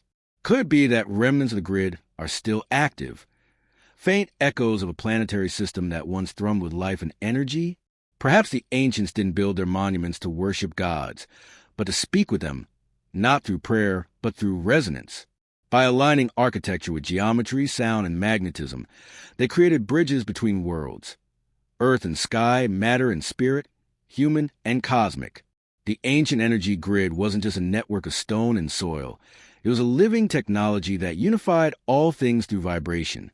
And now, as we rediscover the principles of frequency and resonance, we stand on the threshold of remembering what they once knew, that the earth is not a machine to exploit, but a consciousness to communicate with. The stones whisper it, the lines reveal it, and the planet still hums with their ancient song. The question is not whether the grid exists, but whether we will learn to hear it again. Every mystery has its echo, the faint resonance of forgotten truth that refuses to die. As researchers trace the geometric and energetic links between megalithic sites, another, subtler pattern began to emerge. It wasn't only architecture or mathematics that connected these ancient wonders, but a recurring presence of something even more astonishing. Evidence of technological processes that no known civilization should have possessed. Across continents and cultures, the marks of advanced material manipulation appeared, the kind of craftsmanship that seemed to whisper machines long lost. These were the echoes of lost technology. It started innocently enough, when high-resolution imaging and scanning electron microscopes were applied to ancient artifacts. Researchers noticed anomalies, fine grooves that follow consistent mechanical patterns, heat signatures embedded in crystalline structures, and even microscopic traces of materials fused under extreme temperatures. The findings defied everything the timeline of civilization permitted. It was as if the fingerprints of industry had been left in a world supposedly without machines. These echoes were faint but undeniable, like the sound of a hammer long fallen silent. Consider Egypt once again, the eternal cradle of mystery. Within the temples of Abydos and Dendra, on walls that predate known dynasties, carvings depict shapes that modern engineers recognize instantly: coils, bulbs, and devices resembling electrical components. Skeptics scoff, yet the resemblance to modern technology is uncanny. In the subterranean chambers beneath the pyramid of Djoser, archaeologists found bowls of diorite, a stone harder than steel, drilled perfectly through their centers with cylindrical precision. Under microscopic analysis, the drill marks formed spiral patterns identical to those made by high-speed machinery. Copper or sand could never achieve this. The grooves are too deep, the friction too uniform. Whoever made them used tools that rotated with perfect stability, tools we only began to rediscover in the industrial age. Similar clues exist in South America. At Ollantaytambo in Peru, immense stone blocks show traces of melting, as though the rock had been softened like wax. Some faces are smooth and flowing, the edges rounded as if poured rather than carved. Geologists examining the surfaces discovered vitrification. A glassy sheen formed when stone is exposed to temperatures exceeding 1,000 degrees Celsius. But there are no traces of furnaces, no burn marks, no soot or residue of fire. The heat appears to have been localized, precise, and instantaneous, a controlled application of energy capable of altering molecular bonds without leaving damage around it. This isn't primitive work. It's material science on a level that challenges everything we know. In Turkey's Göbekli Tepe, the world's oldest known temple, the massive limestone pillars bear perfect symmetry and fine reliefs carved with consistent depth. The precision of these cuts suggests advanced tooling far beyond the capacity of flint or copper. Yet this site dates back to over 11,000 years ago, millennia before metallurgy. Some of the grooves show cross-hatching consistent with rotary tools, while others exhibit marks of abrasive techniques unknown to prehistoric craftsmen. To replicate even one of these carvings today would require diamond-tipped blades and laser-guided calibration. But the builders of Göbekli Tepe, we are told, were hunter-gatherers. Something about that story no longer fits. Evidence of lost technology extends to metallurgy itself. In India, the iron pillar of Delhi stands as a miracle of corrosion resistance. Over 1,600 years old, it has survived monsoons, heat, and pollution without rusting.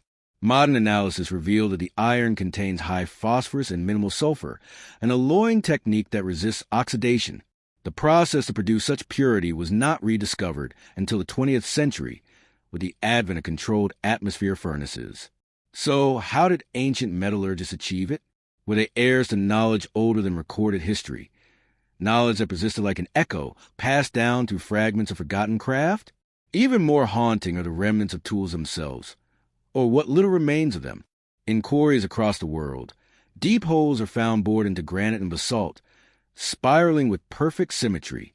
In some, traces of molten residue line the edges, as though a drill bit of unimaginable power had melted through the rock rather than cutting it. Tool marks indicate feed rates and rotations consistent with modern machine shop standards. Engineers who have studied these boreholes agree that no manual or primitive process could have created them, yet their age predates iron, let alone electric power. The mystery deepens with every measurement. The ancients not only worked with hard stone, they mastered it, manipulating it with precision still unmatched. Perhaps the most mysterious evidence comes from Bolivia's Puma Punku, a site already infamous for its perfectly interlocking blocks. Under magnification, some surfaces reveal minute parallel ridges spaced less than a millimeter apart, a telltale sign of mechanical planing. The edges intersect with such accuracy that even modern steel rulers cannot fit between them. To achieve this, one would need not only advanced tools but precise measurement instruments, calipers, gauges, or optical alignment systems. None of these exist in the archaeological record. Either they were lost or deliberately hidden. If hidden, then by whom and why? The deeper investigators dig, the more the pattern repeats.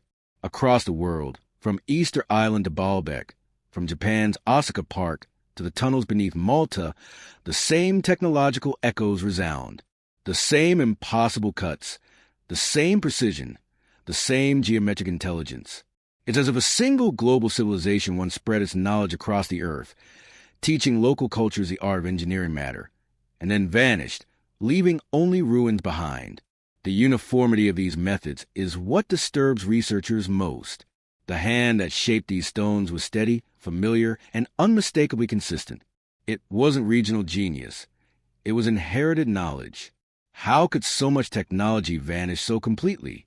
History tells us of lost libraries, burned scrolls, and drowned cities. Cataclysms, floods, earthquakes, cosmic impacts have wiped out entire epochs before. Perhaps this ancient technology belonged to one of those forgotten ages, destroyed in a global catastrophe that left humanity to start again from ashes.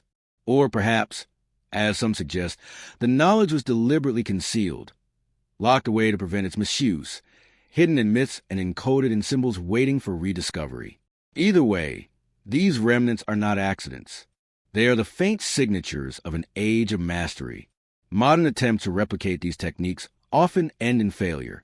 Engineers using diamond saws and computer-guided machines can approximate the results, but the efficiency and finesse of the ancient methods remain elusive. The ancients achieved in minutes what takes us days. They shaped the hardest materials with apparent ease, and their precision doesn't degrade over distance or scale. Whether it was sound, plasma, magnetism, or something beyond our current physics, it worked flawlessly and left no trace of the tools themselves. The silence of those missing machines is perhaps the loudest mystery of all. But maybe that silence is a message. Perhaps the builders didn't rely on mechanical technology as we understand it, but on a deeper principle, one rooted in the natural harmonics of energy. They may have used the earth itself as a generator, the human body as a conductor, and sound as a sculpting force. Their technology wasn't metal and gears. It was resonance, consciousness, and vibration, a science of unity rather than domination. When that understanding was lost, humanity replaced it with brute force and fire. The echoes we find today, the vitrified walls, the laser-straight cuts, the seamless joins, are reminders of what we once knew and then forgot. Every groove in those stones, every polished surface, is a voice from the deep past whispering, "We were here. We understood. We built with light and sound and the heartbeat of the earth itself." These are not ruins of superstition. They are fossils of intelligence. Each site is an echo chamber, reverberating with the remnants of science so pure that it merged seamlessly with art and spirit. The stones still hum with a forgotten song, waiting for someone, perhaps us, to listen, to remember, and to pick up where they left off. It began as a simple curiosity, an engineer kneeling beside a fragment of ancient stone, running his fingers over its polished edge. But as he traced the faint grooves etched into the surface, his expression changed from intrigue to disbelief. These weren't the marks of hand tools. They weren't the scars of chisels or copper saws dulled by time. They were machining lines, precise, parallel striations that mirrored the telltale patterns produced by rotary equipment. The more he looked, the more obvious it became. Across continents, across civilizations, the same signatures appeared. Spiral drill marks, radial cuts, and grooves as straight as laser beams. Archaeologists dismissed them as coincidence, erosion, or primitive skill. But engineers knew better. These were the machine marks no one could explain. The first undeniable evidence appeared in Egypt's ancient quarries. In the bedrock of Aswan, where the colossal obelisks were carved, deep trenches still bear circular impressions, smooth, concave cuts running in perfect arcs. At first, scholars insisted these marks were made by dolerite-pounding stones. Yet when modern geologists attempted to replicate them, the results were laughable.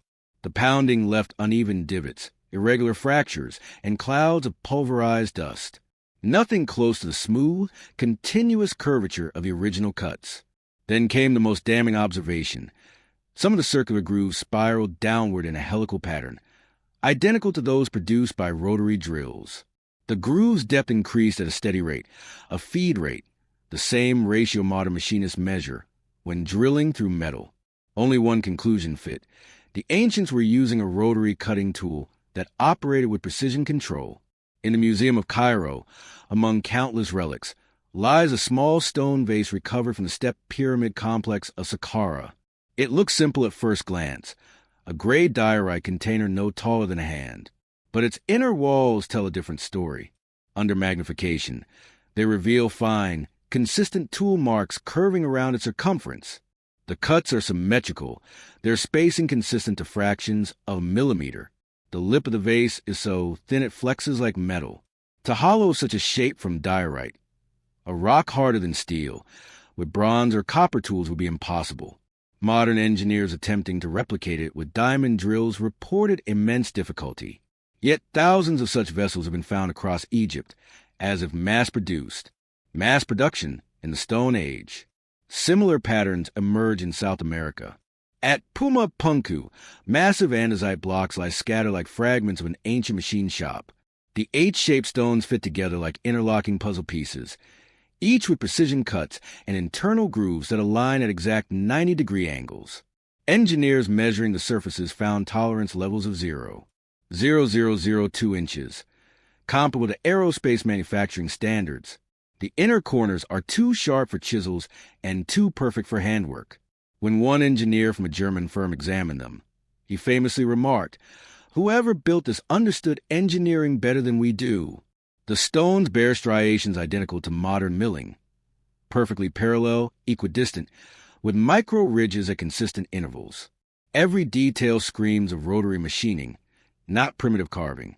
But it's not only the form, it's a uniformity. In mechanical engineering, uniform tool marks indicate consistent feed rates and rotational speeds, hallmarks of power machinery. These patterns can't be made by hand or accident. They require vibration control, steady torque, and mechanical pressure regulation. At some ancient sites, these same feed marks appear on opposing surfaces, suggesting multi-axis movement, like the work of CNC machines. How could this exist thousands of years before electricity? Either the ancients had access to an unknown energy source, or we are missing an entire chapter of human development. In Peru, researchers found similar grooves cut into andesite, some with perfect circular boreholes that penetrate through meters of stone. The core samples extracted from these holes show spiraling grooves, not from chisel or hammer, but from something rotating with immense and consistent speed. One core, now in private possession, reveals a cut depth per revolution that implies a pressure level modern diamond drills would struggle to maintain. The tool used wasn't primitive. It was sophisticated, possibly ultrasonic, using vibration to separate atomic bonds rather than shear through them. The pattern is consistent with modern ultrasonic machining, a technique that uses high-frequency sound waves to create clean, precise cuts in hard materials. How could ancient builders have achieved what we only rediscovered in the last century? Even more perplexing is the precision of the angles. Across the ancient world, corners meet with sharp perfection, sometimes less than 1 degree from exact right angles. These edges aren't chipped or cracked. They're clean, as if shaped in a single motion. Laser scanning reveals no tool chatter, no irregular friction marks, no hand variation. It's as if the cutting device moved through the stone effortlessly, without resistance. Engineers describe such results as indicative of non-contact machining, the use of directed energy, plasma, or vibration to displace material at the molecular level. Ancient legends describe fire that cut like butter or sun rays that shaped stone. Maybe those weren't metaphors. Maybe they were memories, distorted retellings of real technologies now lost to time. The uniformity extends even to interior cavities. Within certain temples and tombs, the walls of granite sarcophagi are mirror-smooth and geometrically flawless. Their interiors measure within millimeters of mathematical perfection, corners sharp, surfaces flat.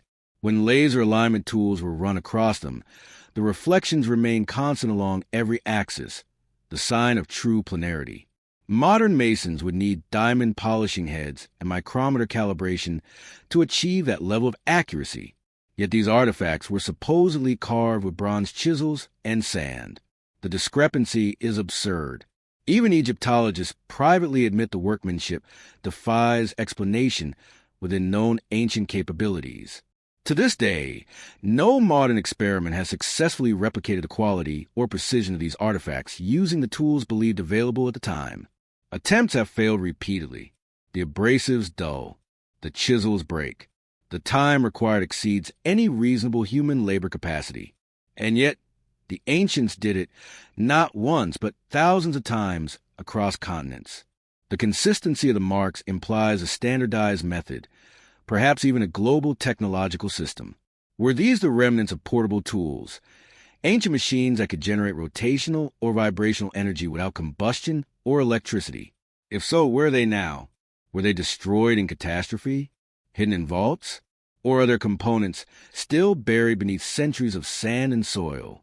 Skeptics argue erosion could create similar striations, but erosion is chaotic. It does not produce parallel grooves, uniform depths, or evenly spaced ridges. Natural weathering erases precision. It does not create it. These marks persist because they were intentional, deliberate byproducts of engineered processes. Some have even speculated that the ancients used crystalline technology, tools made of quartz or other piezoelectric materials capable of vibrating at high frequency when exposed to certain energies. Such devices could cut stone by resonance rather than force, leaving behind the distinctive machining signatures we see today. If that's true, then what we call machining marks are really vibrational fingerprints, the physical evidence of a forgotten science of sound and energy. Whatever the source, the implication is clear. Our ancestors were not laboring primitives chiseling in the dark. They were technicians, engineers, artisans of precision whose tools operated on principles we barely understand. Each groove, each millimeter-perfect edge, is a statement, a whisper across time saying, we knew more than you think. And perhaps the greatest tragedy is not that their technology vanished, but that our modern arrogance blinds us from recognizing it. Imagine, for a moment, the workshop of those ancient builders, a place where sound was a tool, where light was energy, where resonance sculpted matter like clay, machines humming not with gears and smoke, but with pure vibration, builders standing beside monolithic blocks, guiding invisible forces that shaped stone as easily as wind shapes sand. These weren't the myths of gods. They were the realities of civilization that lived in harmony with the natural frequencies of the universe. The machine marks remain their legacy, the last visible trace of their mastery. They are carved proof that history is incomplete, that our technological timeline is not a ladder, but a circle, one that humanity has climbed before. Each mark is an echo, a coded message etched in granite. We were here. We built wonders. And we used the laws of nature you are only beginning to rediscover. When the last light of sunset hits the smooth faces of those ancient stones, the lines glint like inscriptions, silent yet eloquent. They are the fingerprints of forgotten engineers, the evidence of machines that once hummed in the hands of men who knew how to command the earth itself. And until we can replicate their work, until we can explain the impossible precision of these marks, every chisel theory, every textbook explanation remains just that, theory. The stones, however, are fact. When modern geologists first analyzed the mysterious monolith's composition, they expected to find the usual suspects: quartz, feldspar, mica, the typical ingredients of granite. But what they discovered instead stunned them. The crystalline density of the material was extraordinary, far higher than any known sample from surrounding quarries. The hardness, too, was off the charts. On the Mohs scale, granite rates around 6 to 7, tough, but workable with diamond tools. Yet the stone exceeded even that. Its resistance to abrasion and heat was so great that cutting it with modern machinery risked destroying the tools. It was as if the builders had chosen, or created, a material stronger than diamond itself. And so this chapter came to be known as material science. Harder than diamond. The first mystery lay in the stone's grain. Under a microscope, its crystal lattice was perfectly uniform, without the usual imperfections found in natural granite. It appeared almost engineered, as if grown, not quarried. The quartz within the rock showed directional alignment, something seen only in synthetically compressed materials. Each grain fit like a puzzle piece, fused without visible seams. When laser spectroscopy was applied, the results showed extremely low impurities, suggesting a refinement process. Nature rarely produces such purity. In fact, materials of that consistency are usually the product of industrial synthesis. Yet this block predated modern technology by thousands of years. When engineers attempted to cut or polish a small extracted sample, they encountered a paradox. Diamond blades dulled after seconds. Ultrasonic cutters generated excessive heat. Even laser-assisted precision tools failed to make clean progress. The stone absorbed and dispersed energy in strange ways, as if its molecular bonds were reinforced by an unknown process. At certain angles, the material deflected cutting beams, scattering them like a mirror scattering light. Some hypothesized that the block's composition included trace elements of unknown alloys, metals fused at high pressure, integrated into the crystalline matrix. But how could such a thing exist in an artifact supposedly carved in prehistory? One mineralogist noted something peculiar. The quartz crystals appeared slightly altered, showing signs of phase transition, the kind that occurs only under immense pressure, such as deep within the Earth's mantle or in modern laboratories during synthetic diamond production. If the stone had been artificially compressed, the builders must have had access to pressures exceeding 150,000 atmospheres. That equivalent to the conditions used today to manufacture synthetic diamonds in high-pressure presses. Was it possible that the ancients had developed a way to manipulate pressure and heat on a geological scale? Or did they discover naturally occurring materials far beyond our current mapping? Materials whose properties we still don't fully understand? Samples of similar stone were taken from sites in Egypt, Peru, and India. Each told the same story: hardness beyond explanation, durability beyond reason. The walls of certain ancient temples still shine as if newly polished, while modern restorations crumble after decades.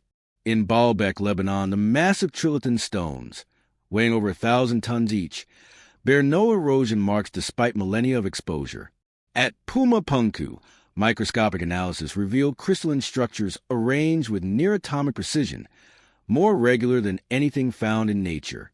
Across all continents, the message was the same: these weren't random rocks. They were materials selected or modified for extreme endurance, as though the builders knew they were constructing for eternity. Even more baffling were the acoustic properties of the stone. When subjected to frequency testing, it vibrated in harmonic resonance at unusually high amplitudes, similar to engineered composites designed for sound amplification. This would mean the builders understood not only structural integrity, but also the vibrational physics of matter. The stone was hard, yes, but also resonant. It behaved like a conductor, capable of transmitting vibrational energy across its surface with almost no loss. In modern engineering, we use metals and ceramics for such properties, but here was a natural, or possibly synthetic, material behaving like an advanced piezoelectric medium. Some researchers began to wonder if the stone was chosen not just for its durability, but for its energetic qualities. If the builders used resonance-based cutting methods, as many now suspect, the choice of such material would have been essential. A resonant stone would respond predictably to specific frequencies, allowing precision shaping to control vibration. In other words, the harder the stone, the cleaner the result, provided you knew how to speak its frequency. This theory would explain the impossibly clean cuts, the mirror finishes, and the absence of chisel marks. The ancients weren't battling hardness. They were using it. Their tools may have interacted with the stone's natural vibrational properties, amplifying the effect like a tuning fork striking resonance with another. If so, the builders weren't just stonemasons. They were acoustic engineers manipulating matter at the atomic level. The thermal data presented an even greater enigma. When subjected to high heat, most rocks expand, fracture, or crumble, but this material seemed immune. It retained its shape under extreme temperature variation. In one controlled test, a small piece was exposed to temperatures exceeding 1,200 degrees Celsius, hot enough to liquefy steel. Yet the stone remained solid, only glowing faintly as if deflecting the energy.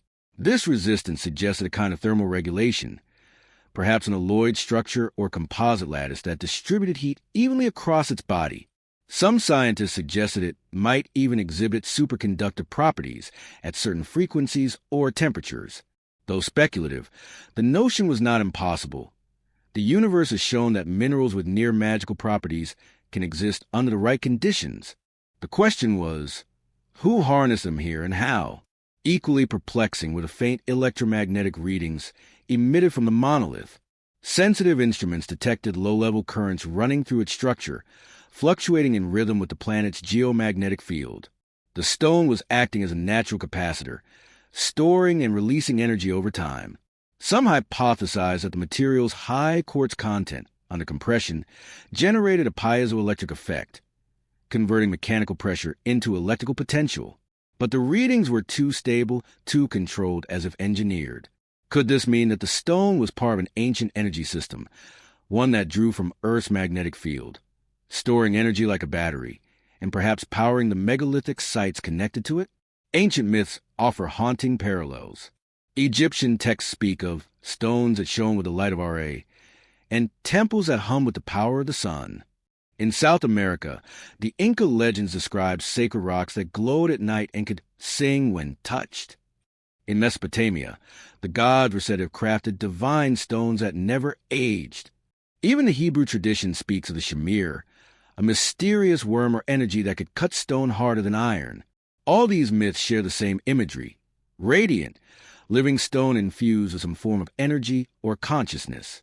Perhaps these stories were not poetic exaggerations, but ancestral memories of materials that truly behave like this. Engineered stones, alive with vibrational power. If the ancients possessed such materials, it would explain their obsession with permanence. They didn't build for decades. They built for millennia. Their monuments were not meant merely to stand. They were meant to endure, to outlast catastrophe, to carry information through time. Modern buildings, by comparison, are temporary, fragile monuments of steel and concrete that decay within centuries. But the ancient monoliths remain, defying entropy itself. It is as if their creators designed them to survive cycles of destruction, to serve as beacons for future civilizations, evidence of technology that transcended the ages. Some researchers speculate that these materials were not entirely natural. Perhaps they were synthesized, the product of lost alchemical knowledge. The ancients may have discovered how to fuse minerals under extreme pressure using sound, magnetism, or energy fields, creating engineered stones that surpassed anything we can produce today. This would bridge the gap between myth and material science, explaining why their monuments endure as if carved from indestructible matter. The ancients may have cracked the secret of artificial mineral creation, not through mechanical industry, but through harmonic manipulation of atomic structure. As modern science delves deeper into nanotechnology and metamaterials, we begin to glimpse what the ancients might have known. We now understand that matter can be altered by frequency, pressure, and field resonance, the very forces described in their myths and demonstrated in their architecture. In laboratories, we create synthetic diamonds and quantum crystals. Perhaps the ancients did the same, not in sterile labs but under open skies, guided by a mastery of natural energy we no longer possess. The hardness of these stones, their resistance to decay, their vibrational harmony, all of it points to one profound truth.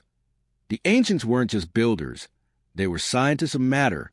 They understood the secret life of stone, how to awaken its energy, how to bend it without breaking it, and how to craft it into eternal form.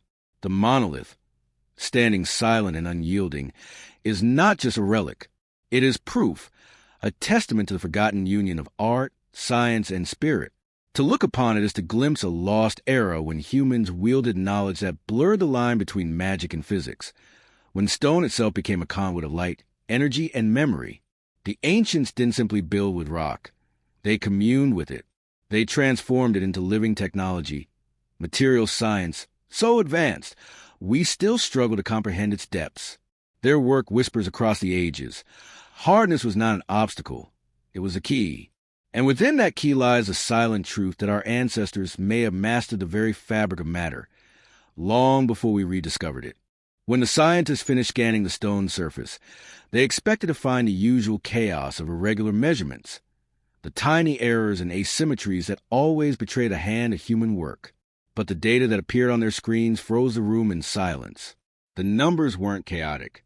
They were perfect. Ratios and distances repeated themselves across every edge, every groove, every intersection.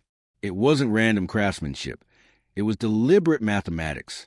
Hidden within the monolith geometry was a code, a web of numerical relationships that extended far beyond simple design. The deeper they analyzed, the more it became clear. Whoever built this stone understood mathematics centuries, perhaps millennia, before it was officially invented. This was the beginning of one of the most startling revelations yet. Mathematics before mathematics. At first glance, the monolith appeared to be just another marvel of ancient engineering, cut too precisely for its time, shaped with impossible symmetry. But when researchers began measuring its proportions, they uncovered ratios that align with mathematical constants only formalized in the last few thousand years. The most common was the golden ratio, 1. 618 to 1, nature's favorite number, the ratio found in galaxies, seashells, and human DNA. The length-to-width ratio of the block matched this constant almost exactly, down to 4 decimal points. Even the smaller carved details, beveled edges, interior recesses, and joint cavities, echoed the same proportion. It was as though the stone had been built to embody the very laws of nature, as if the builders were expressing mathematics not with ink and parchment, but with granite and precision. Further analysis revealed the presence of pi, 3, 1416, encoded in the measurements of circular cuts and corner angles, the radii of the drill holes, The spacing between depressions, and even the alignment of decorative ridges corresponded to multiples of pi. It wasn't coincidence. When combined into a full 3D reconstruction, the dimensions of the monolith revealed a complex mathematical harmony connecting linear, circular, and angular ratios. These relationships are the foundation of trigonometry and geometry, disciplines supposedly born in ancient Greece, not in the shadowy mists of prehistory. Whoever made this stone had mastered those principles thousands of years before Pythagoras was born. Then came an even more unsettling discovery. The stone's internal angles and proportions followed the same rules that govern planetary motion. Using laser mapping, the researchers realized that the placement of certain cuts corresponded to the ratios of Earth's orbit to the Moon's orbit, a relationship of 1 to 3. 66. These same numbers appear in the design of the Great Pyramid, Stonehenge, and other ancient monuments around the world. Was this coincidence, or deliberate encoding of astronomical knowledge? If intentional, it meant that the builders had measured the heavens with extraordinary accuracy, understanding cosmic mechanics long before telescopes existed. Some suggested that this knowledge might have been passed down from a civilization that had not only mapped the stars but integrated that knowledge into their architecture. The stone wasn't just a sculpture. It was an equation carved into the earth. The concept of mathematical architecture wasn't new, but the precision found here was staggering. Every edge aligned to cardinal directions within 1/10 of a degree. Every joint angle measured, as though cut by laser-guided equipment. When overlaid with modern geometric models, the monolith revealed multiple layers of encoded relationships, Fibonacci sequences, harmonic ratios, and square roots embedded into its design. Even more mysteriously, when its measurements were converted into frequency values, the ratios produced musical intervals. The stone wasn't just mathematically perfect. It was musically tuned. The ancients, it seemed, knew that number, vibration, and form were three expressions of the same universal principle. In many ancient cultures, mathematics was not merely a science. It was sacred. The Egyptians called it the language of the gods. The Pythagoreans claimed that numbers govern the structure of the cosmos. The builders of the monolith seemed to share this belief, encoding geometry as a spiritual and physical expression of truth. To them, mathematics wasn't an abstract concept. It was a living law woven into the universe. They didn't calculate it. They communed with it. Their monuments were not built by measuring tape and compass, but by intuition and resonance, an understanding of the way matter and energy naturally align when following mathematical order. When the data from the monolith was compared to other megalithic sites, the similarities multiplied. The angles between the Great Pyramid's faces correspond to the tangent of pi/4, while Stonehenge's outer circle encodes the lunar year with astonishing precision. The Temple of Borobudur in Indonesia, the ziggurats of Mesopotamia, and even the circular stone observatories in Peru all share a pattern. Each reflects not only astronomical alignments, but also advanced mathematical constants. These weren't isolated discoveries. They were pieces of a unified code, a lost global language written in the syntax of number. Somehow, civilizations separated by oceans and millennia had constructed monuments that obeyed the same mathematical blueprint. The odds of that happening by chance are virtually zero. But how could they have known such things? How could Neolithic builders have encoded the precise value of pi, the golden ratio, and celestial mechanics into architecture when, according to our textbooks, they lacked even the concept of zero? The answer may lie in oral traditions, in the myths that describe gods, sages, or star people descending from the heavens to teach humankind to measure the world. Nearly every culture tells this same story. Beings who brought the gift of knowledge, who revealed the geometry of the stars and the mathematics of creation. The Sumerians said these teachers came from the sky and numbered all things. The Egyptians claimed to have measured the heavens and established balance upon the earth. In Mesoamerica, Quetzalcoatl was said to have taught the people the cycles of Venus and the laws of measurement. Are these merely myths or distorted memories of something real, an era when advanced knowledge was given, not discovered? Even in mythic symbolism, the patterns persist. The spiral, found carved on stones from Ireland to New Zealand, represents the Fibonacci sequence, the unfolding of life according to mathematical law.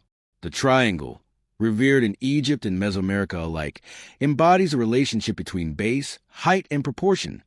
The earliest expression of trigonometry, the circle, often depicted as divine perfection, encodes pi and infinite recurrence. These symbols are not coincidences.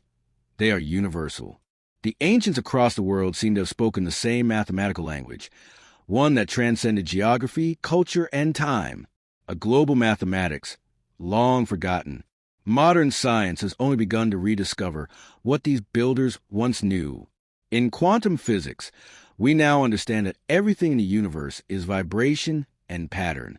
Matter itself is geometry made visible, atoms arranged in ratios, frequencies, and harmonics. In that sense, the ancients weren't primitive mystics. They were quantum architects, shaping stone according to the same laws that shape galaxies. Their monuments are not primitive attempts at art, but expressions of physics, physical manifestations of mathematics so advanced that we are only beginning to grasp its depth. Some have speculated that these ancient structures may even encode more than abstract mathematics, perhaps instructions or information stored in geometric form, like the grooves of a record or the binary code of a computer chip. Their proportions might contain data about planetary cycles, human biology, or universal constants. The Great Pyramid, for instance, encodes the circumference of the Earth, the distance to the Sun, and the dimensions of our planet's orbit, all with astonishing accuracy. Could the monolith be another piece of this ancient archive, preserving not only the laws of geometry, but the blueprint of civilization itself? A message carved in stone for future generations, or perhaps for us, the rediscoverers? Whatever its origin, the implication is breathtaking. Mathematics did not evolve slowly from primitive counting. It was remembered. These early builders inherited a knowledge of number and proportion that far surpassed their supposed era. The monolith proves it, a granite equation written by hands that understood both the laws of nature and the rhythm of the stars. Its geometry whispers a truth that human history has long denied, that intelligence, not ignorance, was humanity's first inheritance. As the laser scanners powered down and the researchers stared at the final data, one of them muttered what everyone was already thinking. This isn't just architecture, it's communication. The stone was speaking in a language older than words, the universal language of numbers. And that language, still echoing across time, may hold the key to understanding who built it and perhaps why. The ancients didn't simply know mathematics. They were mathematics. They built in harmony with the geometry of existence, using proportion and number not as tools, but as truths. What we see as mystery, they saw as reality. Their monuments remain as reminders that before humanity could write or count, it could already calculate. Theirs was a knowledge born not of invention, but of remembrance, the memory of a time when humanity walked hand in hand with the universe, carving its equations in eternal stone.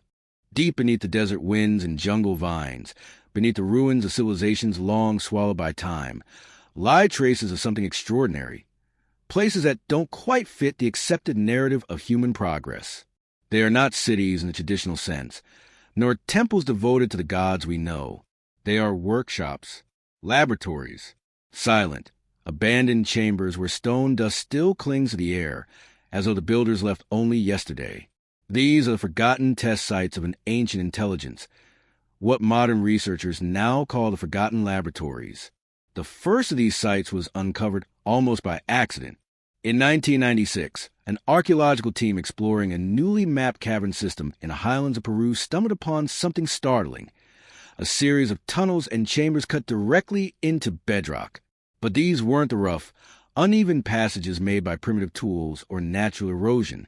The walls were smooth, uniform, and bore the same mechanical striations found on the mysterious monolith and at Puma Punku. The cuts ran in parallel lines, perfectly symmetrical, as if the stone had been sliced apart with a machine that vibrated at impossible frequencies. In some places, large circular indentations suggested that massive drill-like devices had been pressed into the rock, leaving behind grooves that spiraled downward in exact mathematical patterns. At the center of the largest chamber stood a single pedestal, carved from the same granite as the surrounding walls. Embedded into its surface was a shallow depression, circular and smooth, too smooth. Microscopic analysis later showed a polished finer, than a modern optical lens. The surface reflected light with a precision so perfect that laser readings bounced back cleanly, as if off a mirror. Whatever the purpose of that chamber, it had not been ceremonial. It had been functional. Some theorize it was an experimental station, a testing ground for energy or vibration, a place where matter itself was studied and manipulated. In Egypt, similar underground complexes tell the same story. Beneath the step pyramid of Djoser lies a labyrinth of tunnels, corridors, and storage rooms stretching for miles, many of them never meant to be seen by human eyes. The deeper one descends, the stranger the architecture becomes. Walls and floors merge seamlessly, carved with such precision that even laser scans fail to detect seams or tool marks. The granite sarcophagi found there are hollowed from single blocks, their interiors perfectly smooth and symmetrical. Modern masons have attempted to replicate them and failed. One engineer famously remarked that the work could only have been done with industrial lathes or precision grinders, machines capable of maintaining accuracy to the thousandth of an inch. But how could such tools exist 5,000 years ago? Some researchers believe these subterranean networks serve as workshops for testing resonance technology, places where sound and vibration were harnessed to shape stone.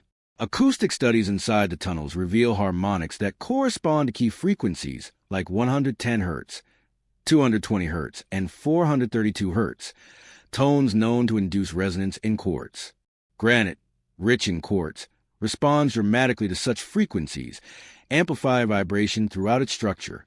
If the ancients were experimenting with energy manipulation, these chambers could have been the laboratories where they learned to tune the very building blocks of matter. They were not carving stone, they were engineering it. Even older examples lie hidden beneath the sands of Turkey. The sprawling underground city of Derinkuyu descends more than 200 feet into the earth, with air shafts, pressure-sealed doors, and corridors wide enough for machinery. The engineering precision is astonishing. Ventilation systems maintain breathable air at all levels, a feat even modern architects struggle to reproduce without powered fans. While mainstream archaeology claims Derinkuyu was built as a refuge, the scale and complexity suggest something more deliberate. Smooth, concave recesses in the walls appear to have once held spherical objects or energy conductors. The stone shows traces of thermal alteration, not from fire, but from concentrated heat applied in precise spots. Whatever occurred there, it was not simple survival. It was experimentation. In India's Ellora caves, entire temples were carved from single rock faces with no evidence of chiseling or waste material. The Kailasa temple, the most famous of them, appears to have been excavated downward, as if a massive cutting mechanism had bored directly through solid basalt. The ceilings, pillars, and corridors are symmetrically aligned, their geometry too perfect for manual carving. Ancient texts from the region speak of Vastavidya, the science of cosmic architecture, and of machines that sang the stones open. The similarities between these legends and modern resonance-based theories are difficult to ignore. These temples may have been laboratories of a different kind, not for raw experimentation, but for the application of perfected techniques. They were proof that the knowledge developed in the workshops had evolved into an art form. In South America, new evidence continues to surface. At Tiwanaku, near Lake Titicaca, archaeologists have found subterranean chambers filled with magnetized stones. Compass readings spin wildly in their presence. Some stones exhibit polarized fields, as if they were once exposed to controlled electromagnetic energy. These are not accidental anomalies of geology. They are artifacts of directed magnetism. If these chambers were indeed laboratories, they may have been testing grounds for electromagnetic or piezoelectric technology, systems that harness the natural power of the earth itself. The ancients may have been experimenting with ways to store, amplify, or transfer energy through stone, the same principles Nikola Tesla would rediscover thousands of years later. One of the most startling discoveries came from an unassuming cave system in the Caucasus Mountains. Deep within its passages, explorers uncovered a chamber containing hundreds of cylindrical stone objects arranged in deliberate grids. The cylinders emitted measurable electromagnetic fields, and some were fused into the cave floor, as if the rock had partially melted around them. Chemical analysis showed traces of silicon and iron oxides, compounds associated with high-energy reactions. The chamber was radioactive, though at low, consistent levels, suggesting ancient containment of energy or radiation. Local legends called it the Chamber of the Sky Fire. To mainstream science, it was inexplicable. To alternative researchers, it was evidence of ancient technological experimentation on a scale previously unimagined. All across the globe, whispers of these laboratories appear, sometimes as myth, sometimes as archaeology. The pattern is unmistakable. Subterranean chambers, unnatural precision, harmonic acoustics, and inexplicable residues of heat, magnetism, or radiation. These were not ceremonial tombs or mere dwellings. They were scientific spaces, the classrooms and test beds of civilization that treated stone the way we treat silicon, as a medium for power, data, and transformation. The implications are staggering. If these laboratories truly existed, and the evidence strongly suggests they did, then humanity's technological history is not a straight ascent from ignorance to innovation.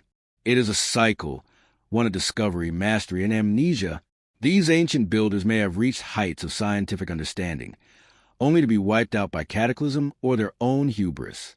When their civilization collapsed, their tools and formulas were lost, leaving behind only the indestructible remnants of their experiments, the stones themselves. Modern science is only now catching glimpses of what they might have achieved. In labs today, researchers use sound frequencies to levitate small objects, lasers to cut through dense materials, and magnetic resonance to image the unseen. Every one of these breakthroughs echoes the principles hidden in those ancient sites. Perhaps we are merely rediscovering what was once common knowledge, the understanding that the universe is not solid but fluid, not inert but alive, and that matter could be tuned like a musical instrument. The forgotten laboratories remind us that the ancients were not simply mystics gazing at stars. They were scientists working with the universe's deepest laws. They built their experiments into mountains, etched their formulas into stone, and left behind results that still defy modern comprehension. Each site is a page torn from a lost textbook, written in granite instead of ink, preserved for those willing to look beyond dogma. If we could one day decode their purpose, if we could reawaken the resonance still sleeping in those stones, we might not just learn about our past, we might inherit it. These laboratories were not ruins. They were blueprints. The ancients were not practicing superstition.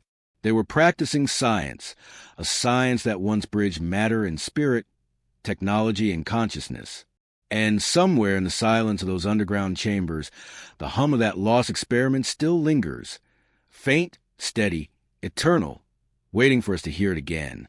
Across continents and oceans, from the red sands of Egypt to the green terraces of the Andes, the same riddle repeats itself. Identical techniques, identical geometry, identical mastery of stone. It is as if the same builders traveled the planet thousands of years ago, leaving their mark everywhere. Civilizations supposedly separated by time and distance were creating structures that look as if they were drafted from the same blueprints. The question that continues to haunt every researcher bold enough to challenge orthodoxy is simple but devastating. How did these cultures, without contact, without shared language or known trade routes, construct monuments that obey the same engineering laws, the same celestial alignments, and the same impossible precision? The answer, if it exists, points to something far greater than coincidence, perhaps to the existence of an ancient global civilization now lost to memory. This is the builder's blueprint, patterns across continents. The pattern begins in Egypt. The Great Pyramid of Giza, the very symbol of human ingenuity, is aligned perfectly with true north, a feat so precise that modern compasses differ more from the meridian than the pyramid does. The base of that colossal structure incorporates the number pi, the ratio between a circle's circumference and diameter, and its height reflects the ratio between the Earth and the Moon. Thousands of miles away, in Mexico, the Pyramid of the Sun at Teotihuacan mirrors the same mathematical proportions. Its base-to-height ratio also encodes pi. When its layout is compared to Giza's, the alignment to the cardinal directions is virtually identical. The two sites were built by cultures that had no known contact, yet both exhibit the same astronomical and mathematical knowledge. Coincidence begins to stretch thin. The phenomenon grows stranger when one considers the layout of the sites themselves. The three pyramids of Giza mimic the belt stars of Orion, a stellar alignment that matches the sky of around 10,500 BCE. In the jungles of Central America, the Mayan site of La Vena exhibits the same triadic layout, echoing the same celestial pattern. Thousands of miles to the south, the pyramids of Cairo in Peru align in precisely the same configuration. Even the space in between the structures follows the ratio of the distances between Orion's stars. These alignments, repeated across cultures, suggest not local myth but a shared astronomical blueprint, an intentional homage to the heavens encoded in stone. Further connections emerge in architecture and engineering technique. The interlocking stone blocks of Sacsayhuaman in Peru and those of the Osirian Temple in Egypt fit together so precisely that even a human hair cannot slip between them. Both employ polygonal masonry, multi-angled stones that fit without mortar, a technique unknown to modern masons for structures of such scale. The resemblance is so exact that one could overlay images of the Peruvian and Egyptian walls and see a perfect match in design philosophy, even in the seemingly random shapes. How could two civilizations, separated by oceans and thousands of years, create the same engineering solution to the same problem, unless they were drawing from a shared source? In India, the ancient temples of Mahabalipuram and Ellora display carvings and columns that echo the megalithic works of Giza and Göbekli Tepe. The same precision-drilled holes, the same acoustic properties, the same orientation as solstices and lunar cycles, all carved into basalt, granite, and diorite. In Japan, the enigmatic Ishino-Hoden, a megalith weighing over 500 tons, sits suspended in a carved trench with such perfect symmetry that it appears weightless. Its design mirrors the unfinished obelisk of Aswan almost exactly, down to the subtle undercut that suggests both were shaped by identical techniques. Two cultures separated by more than 10,000 kilometers, both producing the same form, the same precision, and even the same unfinished look, as if abandoned at the same moment in time. Then there are the acoustic similarities. Many ancient temples and megalithic chambers resonate at frequencies between 90 and 120 hertz, the same frequency range known to influence brainwave states and induce altered consciousness. Whether it's the King's Chamber in Giza, the Hypogeum in Malta, or the stone corridors of Chavindahuantar in Peru, the same resonant frequencies emerge. It's as if the builders understood that sound itself was a sacred tool, capable of harmonizing mind, body, and earth. The mathematical relationships embedded in the architecture suggest that these frequencies were not accidental. They were tuned, part of a shared blueprint that viewed sound, geometry, and energy as inseparable aspects of creation. Archaeologists have long argued that such similarities arise from coincidence, that different cultures, facing similar challenges, arrived at the same solutions independently. But the evidence defies this argument. The complexity of the shared designs, the identical use of sacred ratios, and the global distribution of megalithic technology are too consistent to be accidental. Even the mythologies align. Egyptian legends tell of the god Thoth, who brought the wisdom of measurement and building. The Sumerians worshipped Enki, the architect of earth. In Mesoamerica, Quetzalcoatl is described as a bringer of knowledge who taught humanity to build and chart the stars. The Andean people spoke of Viracocha, the great engineer. All of them, across continents, described divine teachers who descended from the sky, imparted technology and knowledge, and then vanished. For names for one archetype, perhaps even one memory. When one overlays the world's ancient sites on a global map, another pattern emerges, a geometric symmetry that borders on the impossible. Many of the major megalithic structures align along what researchers call the ancient equator, a great circle tilted 5 degrees from today's equator. This line connects Giza, Easter Island, Machu Picchu, the Nazca Lines, and Angkor Wat, forming a continuous band of sacred sites stretching around the planet. The odds of these alignments occurring naturally are astronomically small. It is as if a single surveying technique, or even a single organization of builders, once spanned the globe, mapping and constructing according to a planetary coordinate system. The ancients, it seems, understood Earth as a whole, not a collection of isolated regions, but unified energetic and geometric body. Even the iconography hints at shared origin. The serpent, symbol of knowledge and creation, appears everywhere, as Quetzalcoatl in the Americas, as Naga in India, as the serpent on Pharaoh's crown in Egypt. The symbolism is universal, as though a single culture seeded its myths across the world. The same is true of pyramidal structures, rising toward the heavens, embodying the meeting of earth and sky. Pyramids appear in every ancient civilization, from the ziggurats of Mesopotamia to the step pyramids of China and Mesoamerica. The design isn't just symbolic, it's functional. Pyramids amplify and stabilize electromagnetic energy, a principle confirmed by modern physics. Why did every culture independently choose that form? Or were they all following a single ancient template, a global blueprint passed down from a mother civilization that predated them all? One of the most provocative theories suggests that after a great cataclysm, perhaps the one marking the end of the last ice age around 12,800 years ago, survivors of this advanced civilization spread across the globe, carrying fragments of their lost knowledge. They became the seeds of future cultures, the gods who taught humanity how to build, farm, and measure. Over time, their descendants forgot the origins of that knowledge, transforming scientific instruction into mythological narrative. The temples, pyramids, and megaliths were their textbooks, lessons in stone left for future generations to rediscover. What we call ancient civilizations may, in truth, be post-cataclysmic cultures rebuilding from the ashes of a forgotten golden age. Modern researchers continue to uncover evidence that supports this view. Genetic studies show surprising connections between populations separated by oceans, traces of migration patterns that predate recorded history. Linguistic parallels exist between Sumerian, Mayan, and Dravidian languages, hinting at a shared ancestry. And when analyzed through the lens of geometry, the blueprints of their temples, fortresses, and observatories reveal mathematical constants identical to one another.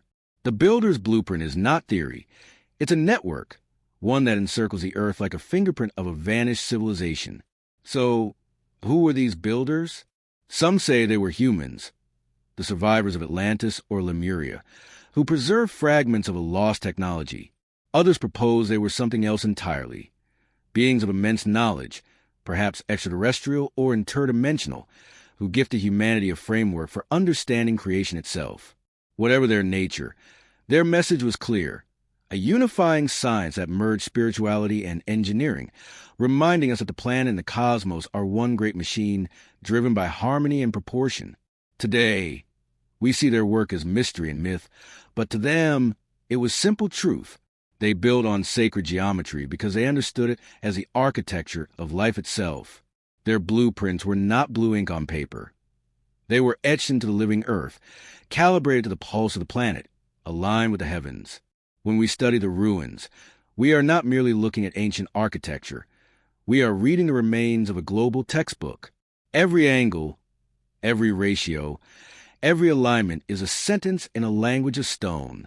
And though the builders are gone, their message endures, that humanity once lived as one civilization, guided by the same knowledge and purpose, a species united not by territory or language, but by understanding.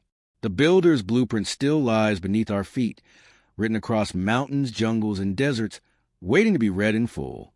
And when we finally decipher it, when we see Earth not as a patchwork of nations, but as one great design, we may realize that the ancients weren't only building monuments to their gods. They were leaving instructions for us, for the children of the next age, to remember what was once known and to rebuild the harmony that was lost.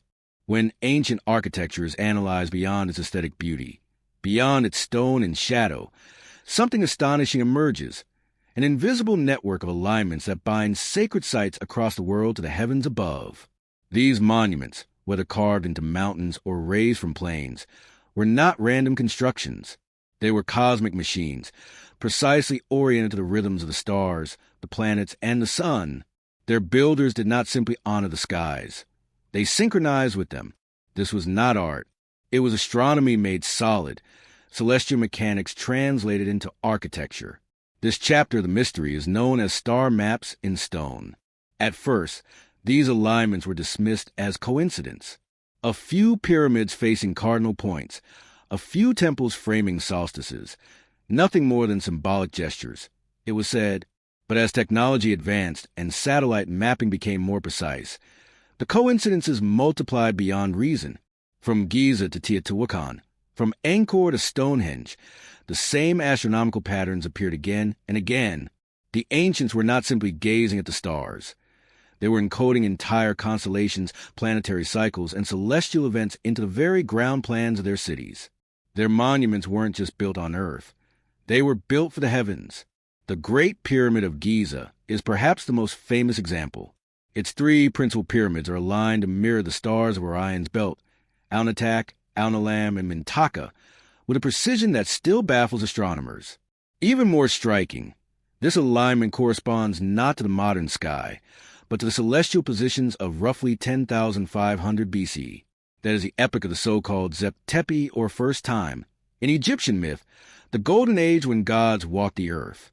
The pyramid shafts, once thought to be ventilation tunnels, are oriented toward specific stars. One points to Orion, symbol of Osiris, and another to Sirius, the star of Isis.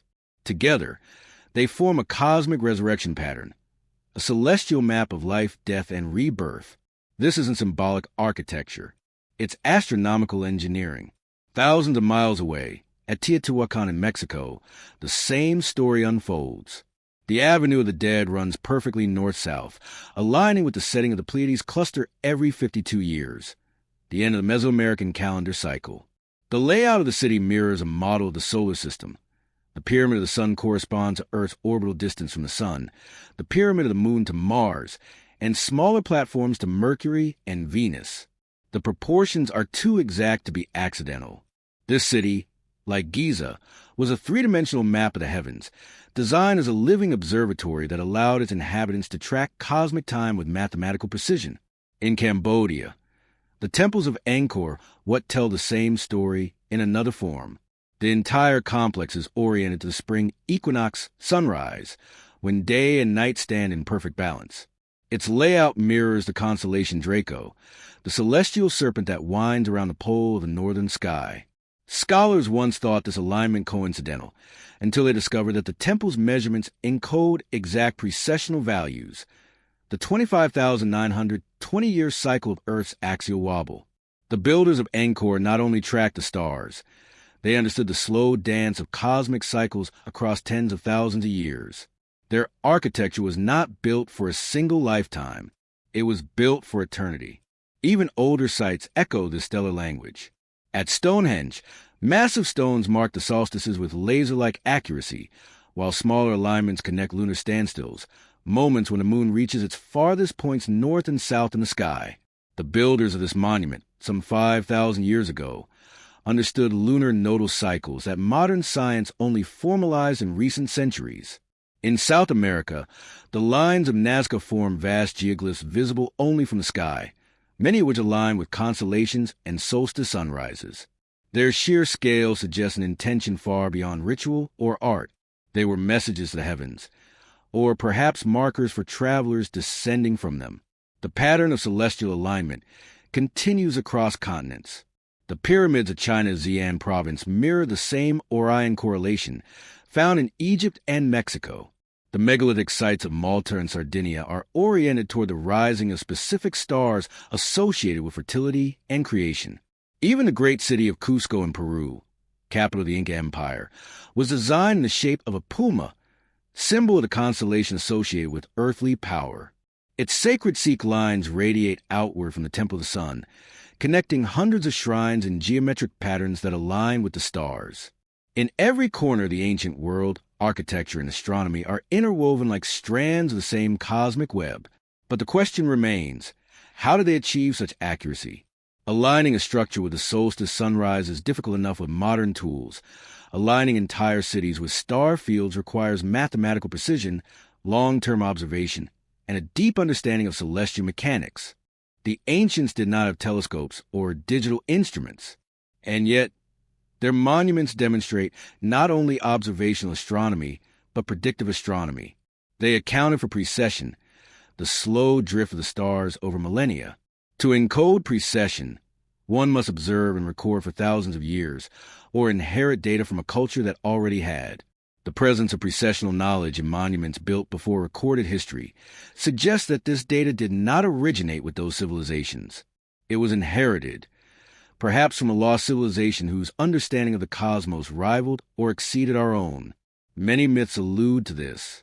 The Egyptians spoke of Thoth, the measure of the heavens, who established cosmic order on earth.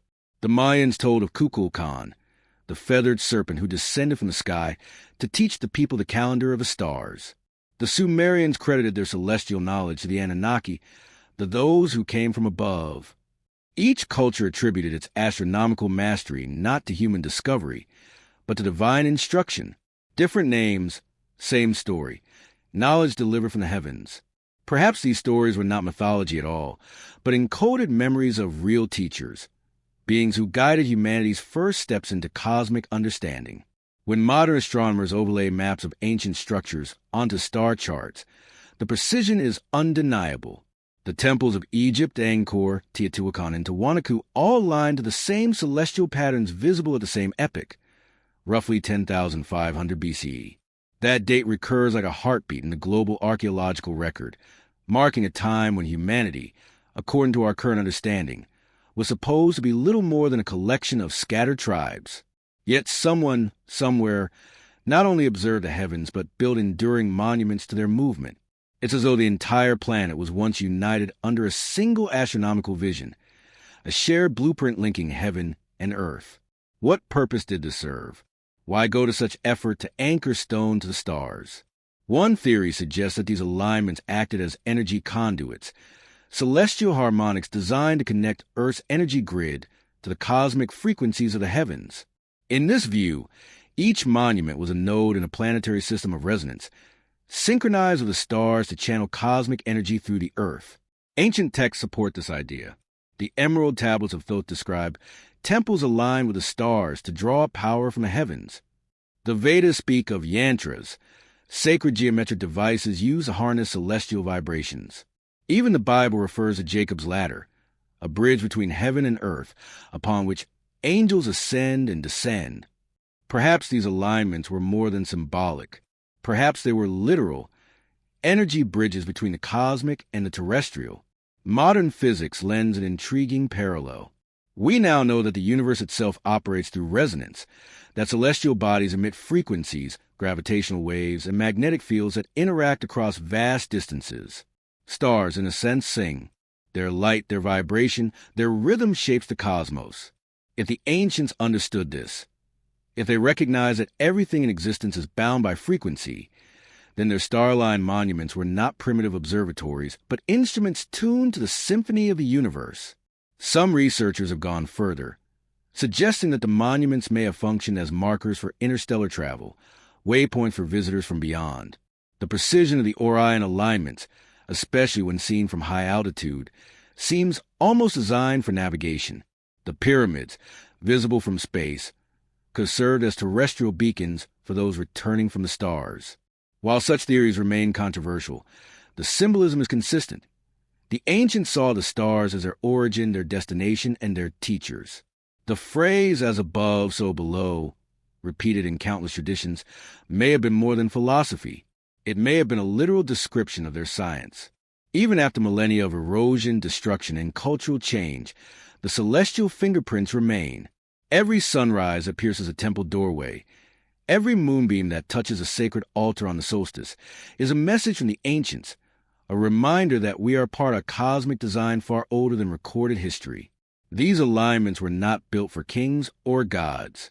They were built for eternity, to synchronize humanity with the heavens, to remind us of our place in the grand equation of existence. When we look up at the night sky today, we see chaos, random stars scattered across infinity. But the ancients saw order. They saw geometry, rhythm, and purpose. They built their world in reflection of that cosmic pattern, encoding the heavens in stone, so that when the stars changed, the earth would remember. Their monuments are not relics of superstition.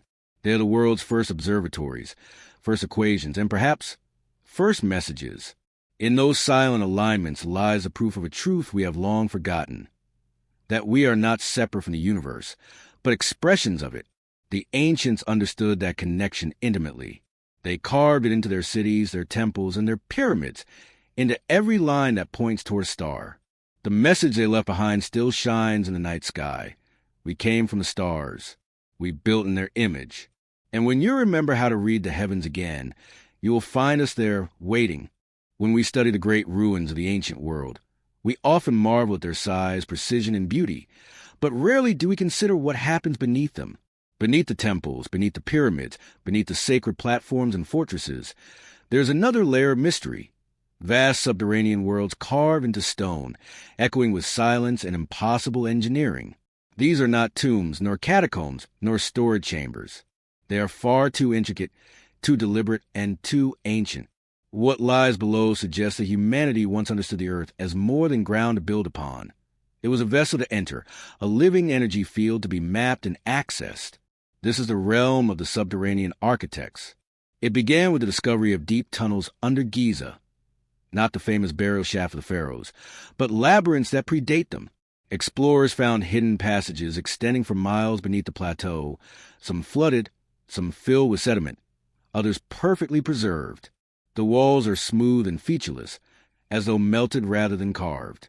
In certain sections, chambers are lined with black basalt that reflects light like obsidian mirrors. These tunnels connect to vast caverns where the air remains mysteriously cool and dry despite the desert heat. Early reports from the 19th century describe doors that open with counterweights, hidden chambers beneath the Sphinx, and sealed corridors that resonated when struck, as though the entire system were a living instrument. Modern ground-penetrating radar confirms that something immense lies below, structured in geometric order. What purpose could have served? The ancients called Egypt Amura, the land of the hidden chambers. Priests spoke of a time before the dynasties, when the gods themselves constructed sanctuaries beneath the earth, places of power where knowledge was stored for the day of awakening. The so-called Hall of Records is one such legend, said to be a library carved into the bedrock near the Sphinx, containing the signs of the gods, preserved through the Great Flood. While mainstream archaeologists deny its existence, seismic scans beneath the Sphinx in the 1990s revealed cavities precisely where ancient texts described them. To this day, access to these areas remains restricted, fueling speculation that something extraordinary is indeed hidden below, perhaps remnant of technology so advanced that revealing it would rewrite history. But Egypt is only one piece of this global puzzle. In Turkey, beneath the rolling plains of Cappadocia, lie sprawling subterranean cities, Derinkuyu, Kamakli, and others still undiscovered, carved hundreds of feet into solid volcanic rock. Derinkuyu alone could house over 20,000 people, with ventilation shafts, water systems, and massive stone doors that could be rolled shut from within. The architecture defies explanation. The tunnels are perfectly straight and uniformly smooth, showing none of the irregularity typical of hand tools. Some corridors are so narrow and polished that geologists believe they were cut using heat or vibration, not chisels. There is no soot on the ceilings, suggesting they were illuminated not by fire, but by a light source that left no residue, a technology we cannot identify. Local legends call these the cities of the serpent people, who lived underground after a great catastrophe on the surface. Perhaps these were the descendants or survivors of the very civilization that once built the monolith. In South America, similar labyrinths snake beneath the Andes. The tunnels of the Cueva de los Teos in Ecuador stretch for miles, with perfect right angles, polished walls, and ceilings so flat they appear machine-leveled. Explorers have reported metallic doors sealed into the stone, and strange inscriptions resembling both Sumerian and Egyptian script. Local Shura tribes insist these tunnels were built by the guardians of the sky, and that a library of golden tablets once existed within, an archive of human origins left behind after the last great flood. In Peru near Cusco, the temple complex of Sacsayhuaman connects to a network of underground chambers extending toward the city center. Some of these tunnels are so smooth they appear melted, while others resonate when walked upon, amplifying footsteps into deep, vibrating echoes. These were not random excavations. They were engineered with acoustic precision, possibly to transmit sound or energy across long distances underground. In Asia, the subterranean mystery continues. Beneath the ancient city of Varanasi in India, archaeologists have found layers of tunnels descending far below the known urban levels.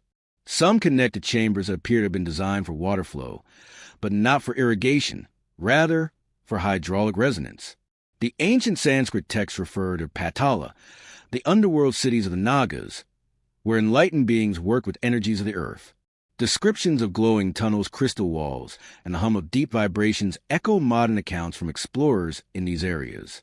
It's as though the ancients saw the earth not merely as a planet, but as a complex organism, and these underground structures were its arteries and organs, part of a system they understood intimately. Even in Europe, remnants of this underground legacy remain. The hypogeum of House of Flini in Malta, estimated to be over 6,000 years old, is a subterranean complex carved from limestone with multi-level chambers and perfect symmetry.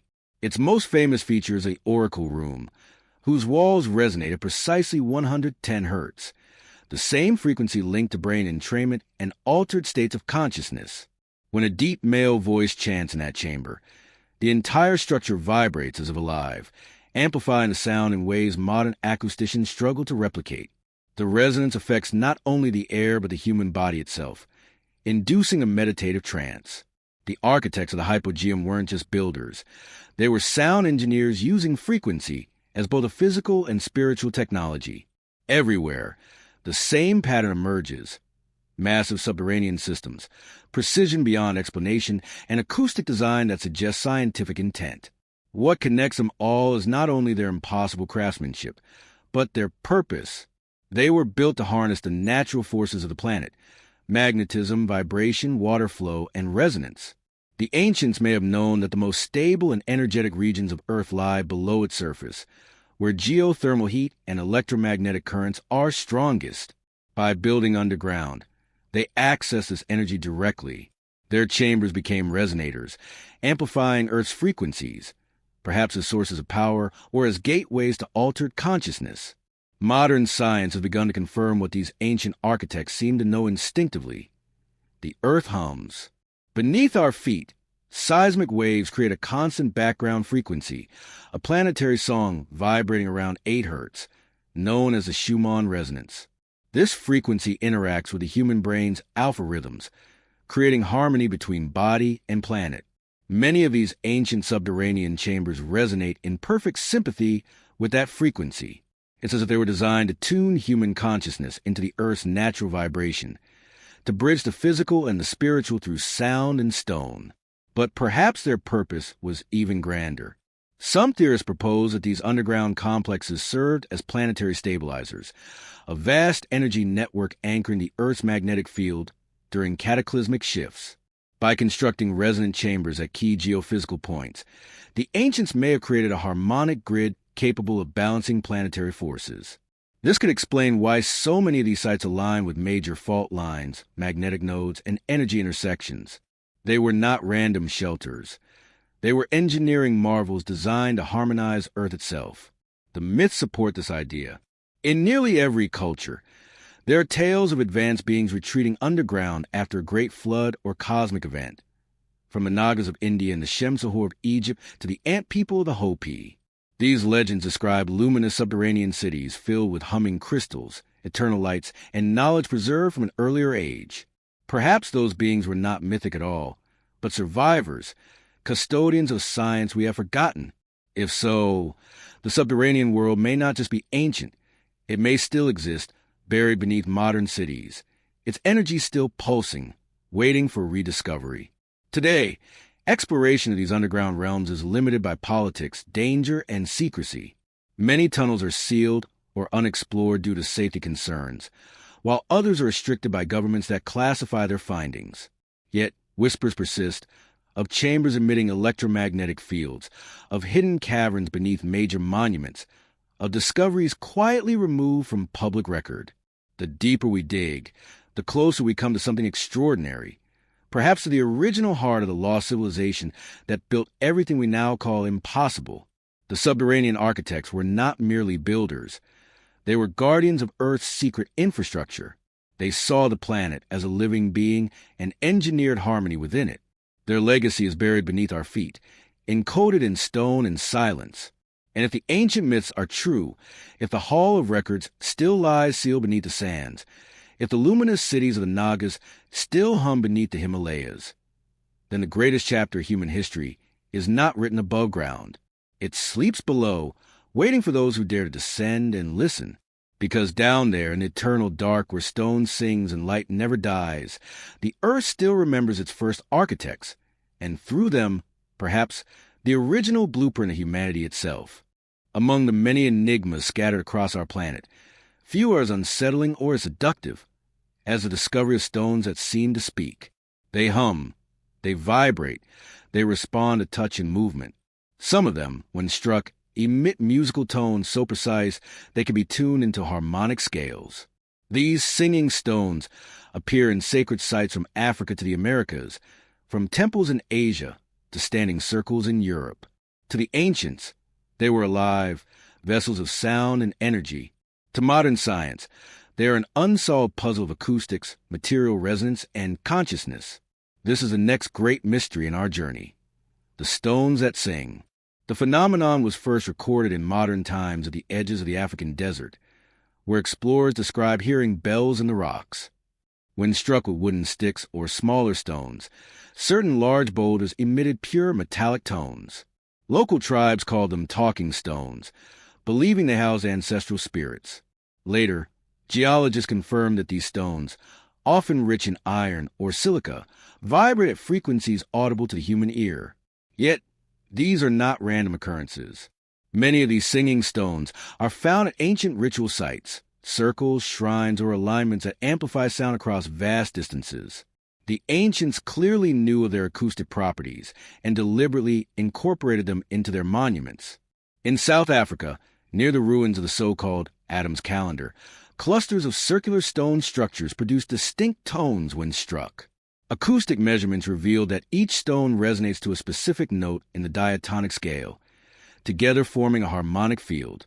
When played in sequence, the tones align perfectly with the 432 Hz tuning system, often called the frequency of the universe. The pattern is so deliberate that it cannot be coincidence. Archaeologist Michael Tellinger theorized that these structures once formed part of an ancient sound-based energy grid, converting acoustic vibrations into electromagnetic power to the quartz crystals embedded in the rock. Whether or not that is true, one thing is certain. The stones were placed with intent, tuned like instruments, and aligned like circuitry. In Egypt, within the Temple of Hathor at Dendera, hieroglyphs depict musicians striking elongated stones suspended on cords, instrument scholars once dismissed as symbolic. But deep within the temple's crypts, the architecture itself sings. When a single note is hummed in specific chambers, the walls respond, amplifying and sustaining the sound until the entire space vibrates. Visitors report sensations of the body resonating, chest and bones trembling, as if the temple itself were breathing with them. The frequency is precise, 110 Hz, identical to the resonant tone of the hypogeum in Malta and the King's Chamber of the Great Pyramid. Across continents, the same acoustic frequency repeats, connecting sites separated by oceans. It's as if these monuments were built to communicate not with words, but with vibration. In Bolivia's Tiwanaku and Puma Punku, the megaliths tell a similar story. Engineers analyzing the stone blocks found that many contain high percentages of quartz, feldspar, and mica, minerals known for their piezoelectric properties. When subjected to pressure or vibration, these minerals generate electrical charge. The implications are staggering. If the stones were designed to vibrate, either through chanting, drumming, or natural seismic frequencies, they could have produced energy. The ancients may have used sound to activate their monuments, creating fields of resonance that affected not only the stone, but also human consciousness. Experiments have shown that when multiple stones tuned to compatible frequencies are struck in sequence, they produce harmonic interference patterns capable of creating standing waves, localized zones of amplified vibration. In certain arrangements, these waves can even cause levitation of small objects. It is not difficult to imagine an ancient culture using this principle on a grand scale, moving or shaping stone through harmonic resonance. Legends from every continent seem to preserve fragments of this lost knowledge. In the Andes, the Quechua people still sing to their sacred stones, believing the sound awakens the spirit within. In Polynesia, oral traditions speak of priests who could command the stones to move with song. The Navajo and Hopi describe talking rocks that respond to prayer vibrations. And in the Vedas of ancient India, we find reference to Nada Brahma, The idea that the universe itself is sound, that creation began not with matter, but with vibration. This belief, shared across the world, suggests a universal truth the ancients once understood, that sound is the bridge between the physical and the divine. Modern research supports their intuition. Acoustic physicists have proven that sound waves can alter matter, shaping sand, water, and even cells into geometric patterns. This field, called cymatics, reveals that when sound interacts with physical medium, it organizes chaos into form. Patterns emerge that mirror the same sacred geometry found in ancient temples: spirals, hexagons, and concentric circles. Could it be that the ancients built their monuments using these same principles, embedding the harmonics of creation directly into stone? If their temples and monoliths were tuned to specific frequencies, they would not merely be buildings. They would be machines of resonance, capable of harmonizing human consciousness with the natural frequencies of the earth. At Stonehenge, this principle is undeniable. When wind passes through the stones or when drums are played at certain positions, the monument becomes a vast resonator. Acoustic modeling has revealed that the circle amplifies sound by up to 10 decibels and focuses it inward, creating a sweet spot of resonance at its center. Those standing within it feel sound not just in their ears but in their entire bodies, a vibration that alters perception, slows heart rate, and induces trance-like states. Ancient rituals performed there likely used chant and rhythm to align human consciousness with Earth's magnetic and acoustic energies. This wasn't primitive superstition. It was bioacoustics centuries ahead of its time. In the American Southwest, petroglyphs carved into cliffs are often found in locations where natural echo chambers exist. When certain frequencies are sung or played, the echoes respond in harmonic layers, creating the illusion of voices answering from a rock. Indigenous traditions speak of these as spirit dialogues. Yet to scientific ear, they are perfect examples of frequency feedback loops, the interaction of natural acoustics with human intention. What makes them remarkable is that these sites were not chosen randomly. The placement of carvings corresponds to the best acoustic zones.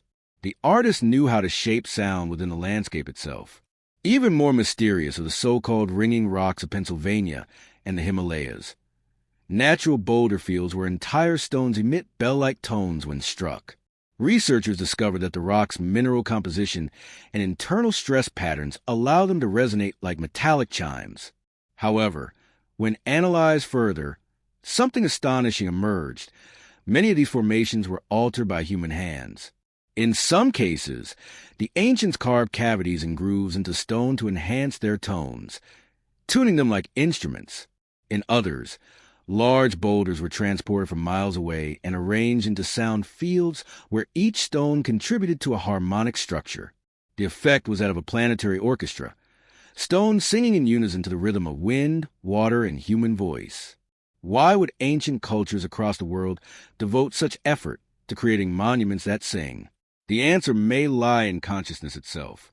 Modern neuroscience has shown that sound can alter brainwave states, synchronize hemispheres, and induce trance or healing. The ancients, it seems, understood this intuitively. Their temples were not places of silent prayer. They were resonant laboratories where sound bridged the human mind and cosmic vibration. Chanting, drumming, and singing were not acts of worship alone. They were acts of transformation. Through resonance, the human body became a tuning fork for the universe. Some researchers believe that these singing stones were part of a much larger system, a global network of resonant frequencies that connected sacred sites through vibration. If each monument was tuned to a particular harmonic of the Earth's frequency, then together they would form a planetary symphony, a resonance grid linking all living beings. The ancients may have used this grid for communication, healing, or even travel, manipulating vibrational energy in ways we have only begun to imagine. And yet, beyond science, there is something deeper, something that defies explanation. Those who stand within these resonant sites often describe an unmistakable sensation, a feeling that the stones are aware, that they respond not just to sound but to intention. Could consciousness itself be the missing key? Could these monuments be interacting with the human mind, amplifying thought and emotion through vibrational feedback? It is an idea both mystical and scientific, that consciousness and sound are two sides of the same phenomenon. The stones that sing remind us that the ancients did not separate physics from philosophy or sound from spirit. To them, vibration was the language of creation, the song through which the universe spoke. They built their temples as instruments, their stones as notes in a cosmic scale. When we listen carefully, when we hum against their surfaces and feel the air tremble, we are not hearing echoes of superstition. We are hearing echoes of a lost science, a science that once unified art, energy, and awareness into one living system. The stones still sing, patient and eternal, their melodies scattered across mountains and deserts. They are the voices of the earth itself, reminding us that before we built machines, before we wrote equations, we sang our world into being. And perhaps, when we learn to listen again, not with our ears, but with our whole being, their ancient song will guide us back to the harmony our ancestors once knew, the music that shapes reality. Across every age and every civilization, one question reverberates like a low, eternal hum. What is power, and where does it truly come from? For the ancients, power was not extracted from the earth through combustion or captured through wires. It was drawn, summoned, from nature's unseen rhythms, from the resonance of the planet itself. They harnessed energy not through violence, but through harmony. Evidence of this forgotten mastery remains scattered across the ruins of the ancient world. Magnetic anomalies, unexplained electrical fields, and artifacts that seem to defy every principle of classical archaeology. These are the traces of a knowledge that united architecture, magnetism, and consciousness into a single science. Historians call it myth. Researchers call it speculation. But the stones tell another story, one of the lost power source. The first clues surface in Egypt. Inside the Great Pyramid, electromagnetic surveys conducted in the 1970s revealed faint but measurable electrical fields. Fields that did not dissipate with time or temperature. The king's chamber, composed entirely of pink granite rich in quartz, seemed to amplify these fields, acting like a resonator. Granite, under pressure, exhibits piezoelectricity. It generates electric charge when subjected to vibration. In a structure designed to channel sound and vibration through stone, this effect could be substantial. When researchers played harmonic frequencies inside the chamber, the walls vibrated and produced measurable electrical activity. In short, the pyramid generated energy. But to what end? Theories vary wildly, from wireless power transmission to spiritual transformation. Yet the precision of the pyramid's internal geometry leaves no doubt that it was designed for a purpose far beyond tomb construction. Further studies reveal that the pyramid's dimensions are not arbitrary, but reflect Earth's own proportions. The base perimeter divided by the height equals exactly 2 times pi, the ratio of a circle, a geometric equation that describes motion, resonance, and wave propagation. The pyramid is aligned to true north within 3/60ths of a degree, and its shafts point to Orion's belt and Sirius, the celestial sources long associated with energy and rebirth in Egyptian myth. It's as though the Great Pyramid was designed not just as a monument, but as a machine, a resonant structure tuned to the Earth's electromagnetic field, capturing cosmic energy and focusing it into its granite heart. In the deserts of South America, similar patterns appear.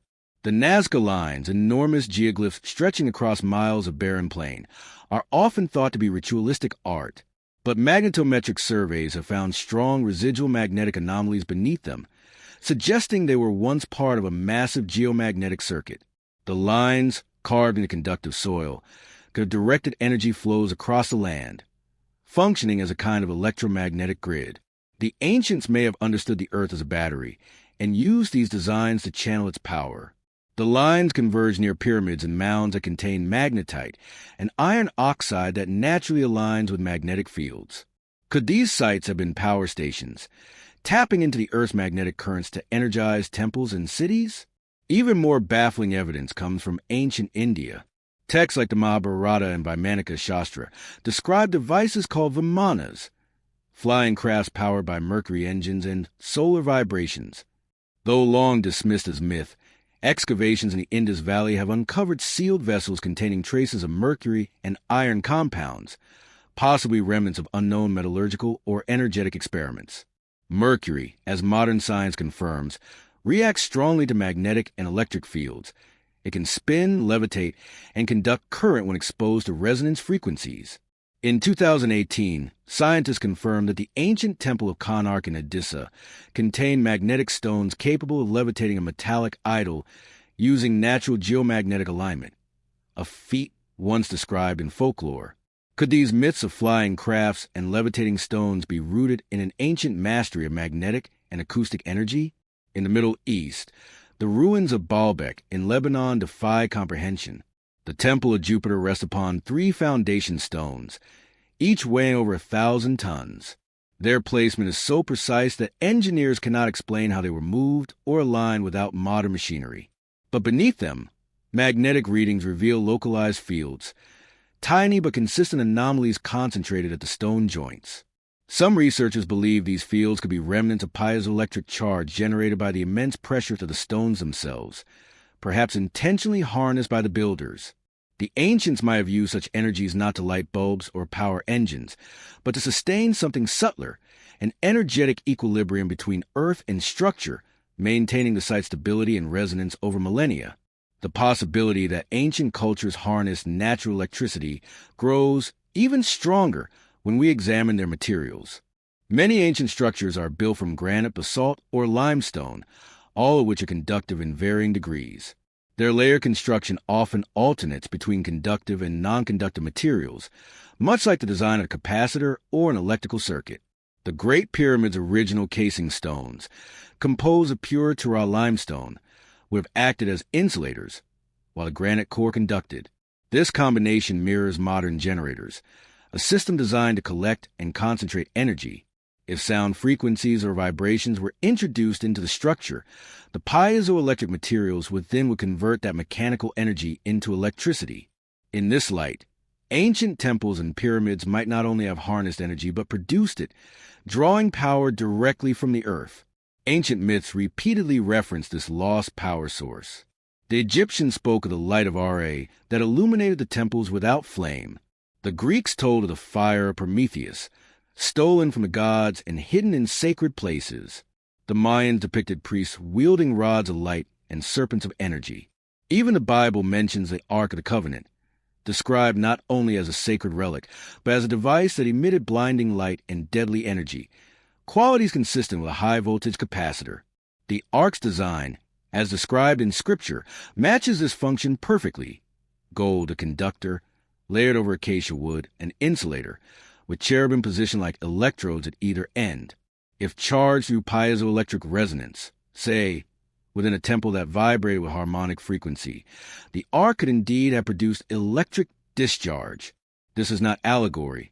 It is physics rendered through myth. Modern experiments lend weight to these possibilities.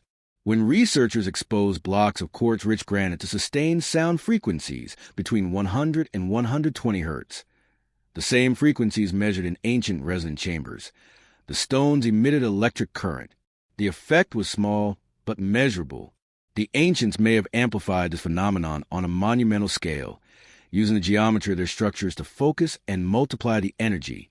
The Great Pyramid, for instance, resonates at a frequency of roughly 783 hertz, identical to the Earth's natural Schumann resonance. In effect, it was tuned to the heartbeat of the planet itself. When cosmic and geomagnetic waves passed through, the pyramid could have acted as an amplifier, converting natural resonance into usable energy. It was, quite literally, a planetary receiver. The idea of Earth as an energy source is no longer fringe. Modern science acknowledges that our planet generates electromagnetic fields, static charge, and telluric currents, rivers of electricity that flow through rock and soil. Lightning is only the most visible manifestation. The ancients may have learned to tap into this field safely and sustainably. Instead of drilling for oil or burning fuel, they built resonant structures that captured the planet's natural current. It's an idea both revolutionary and ancient. Power through harmony, not extraction. But what happened to this knowledge? Why did it vanish so completely that only myths remain? Some say it was lost in catastrophe, a flood or solar event that wiped out global infrastructure. Others suggest it was suppressed, buried by those who feared its misuse. There are even whispers that remnants of this technology still exist, hidden within restricted archaeological zones, protected not because they are sacred relics, but because they are dangerous. Imagine what it would mean if humanity rediscovered how to generate limitless energy from sound, magnetism, and stone, a technology that could end scarcity, topple industries, and alter civilization itself. Such a discovery would be nothing less than world-changing. And perhaps that is precisely what the ancients intended, for us to rediscover it. Many of their monuments appear to have been built as teaching tools, encoding the principles of energy in geometry and myth. The spiraling shapes of temples mirror magnetic flux lines. The proportions of pyramids replicate harmonic ratios. The inscriptions speak of vibration and life force. They left clues everywhere, as if waiting for a future generation, one capable of both reason and reverence, to awaken to their science. The lost power source is not just a theory of ancient electricity. It is a philosophy of existence. It suggests that true power does not come from domination, but from resonance, from alignment with a natural order. The ancients knew that energy was not a commodity to be consumed, but a living force to be harmonized with. Their pyramids, temples, and monoliths were not merely expressions of worship, but manifestations of a deeper understanding, that the universe itself is alive with energy, and those who learn its song can draw from it endlessly. Even now, standing before those ancient stones, one can almost feel it, a faint hum beneath the surface, the earth whispering through quartz and time. The power source was never truly lost.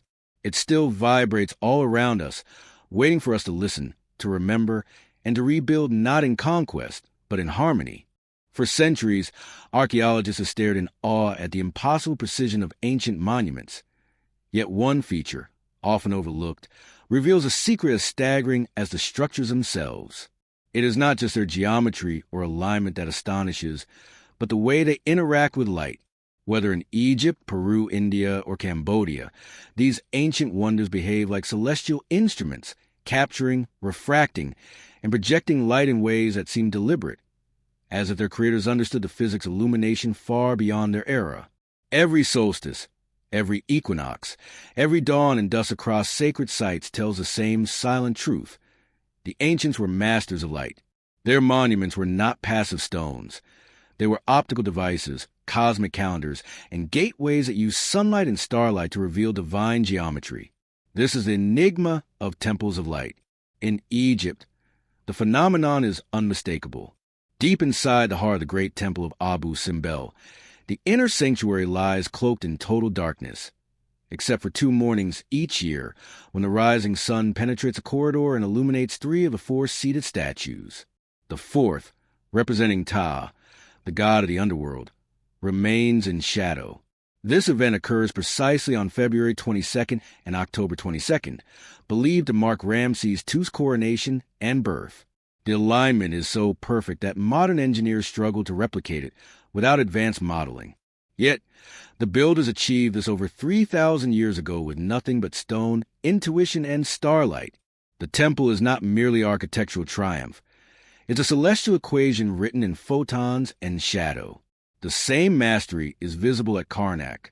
Every winter solstice, the morning sun rises directly along the temple's main axis, filling its central sanctuary with golden light. This is no accident. The entire temple complex, miles of walls, pylon, and obelisks, was engineered to frame this moment. As the light travels through the halls, it strikes symbols and carvings in perfect sequence, illuminating hieroglyphs that tell the story of creation.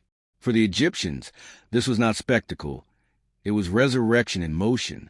The rebirth of the sun was mirrored within the temple, a physical and spiritual synchronization between heaven and earth. In Mexico, the pyramid of Kukulkan at Chichen Itza displays an equally breathtaking phenomenon. During the spring and autumn equinoxes, as the sun sets, the pyramid steps cast a series of triangular shadows that form the body of a serpent slithering down the staircase. The effect ends with the light touching the serpent's stone head at the base, an event that lasts only minutes but draws thousands of witnesses even today.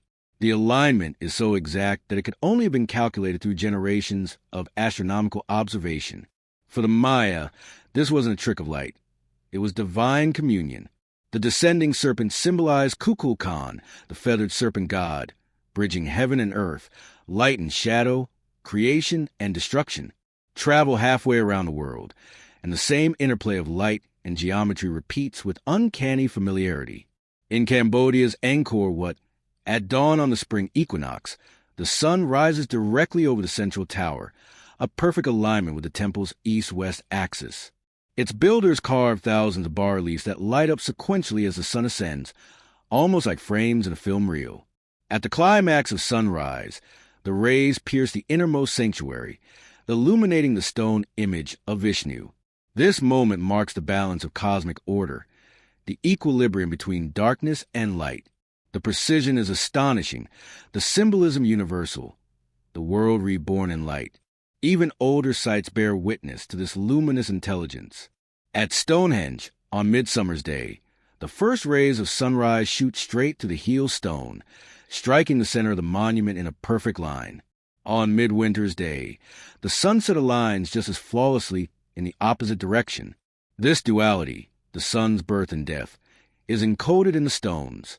Nearby, at Newgrange in Ireland, a tomb older than the pyramids hides its most profound secret in darkness. For 364 days a year, the central chamber lies pitch black. But on the morning of the winter solstice, sunlight enters through a narrow roof box above the doorway, creeping along the floor until it ignites the central chamber in gold. For 17 minutes, the tomb glows, the dead bathe in the light of rebirth. This was not ritual superstition. It was cosmic engineering. In Peru's Machu Picchu, the Intihuatana, the hitching posts of the sun stand at the center of the site, perfectly aligned with the cardinal directions. At the exact moment of the equinox, the sun sits directly above it, casting no shadow at all. The Incas believed this bound the sun to the earth, ensuring the continuation of time itself. Modern astronomers have confirmed that the precision of this alignment could only have been achieved through systematic measurement of solstice points, implying an advanced understanding of solar mechanics. At Tiwanaku, further south, the gate of the sun functions like a stellar calendar. The sun's rays pass through carved apertures at specific times of the year, marking solstices, equinoxes, and even lunar cycles. Each angle of light translates into a glyph. Time and light fuse into a single cosmic script. Across all continents, light was not merely illumination. It was a force, a god, a key. The ancients studied its movements with a dedication that rivals modern astrophysics. Their temples were observatories, their monuments lenses through which they measured time, seasons, and even cosmic precession. Yet the level of precision achieved at these sites implies more than naked-eye astronomy. Many alignments account for minute shifts in Earth's axial tilt and precession, changes that occur over tens of thousands of years. Such accuracy suggests a long continuity of observation, or access to inherited knowledge from a civilization far older than any we know. A civilization that understood that light itself was not just physical, but metaphysical, the visible manifestation of an invisible order. Recent research lends credence to this ancient mastery. Scientists studying the pyramids of Egypt discovered that their shape naturally focuses electromagnetic energy, concentrating it within internal chambers.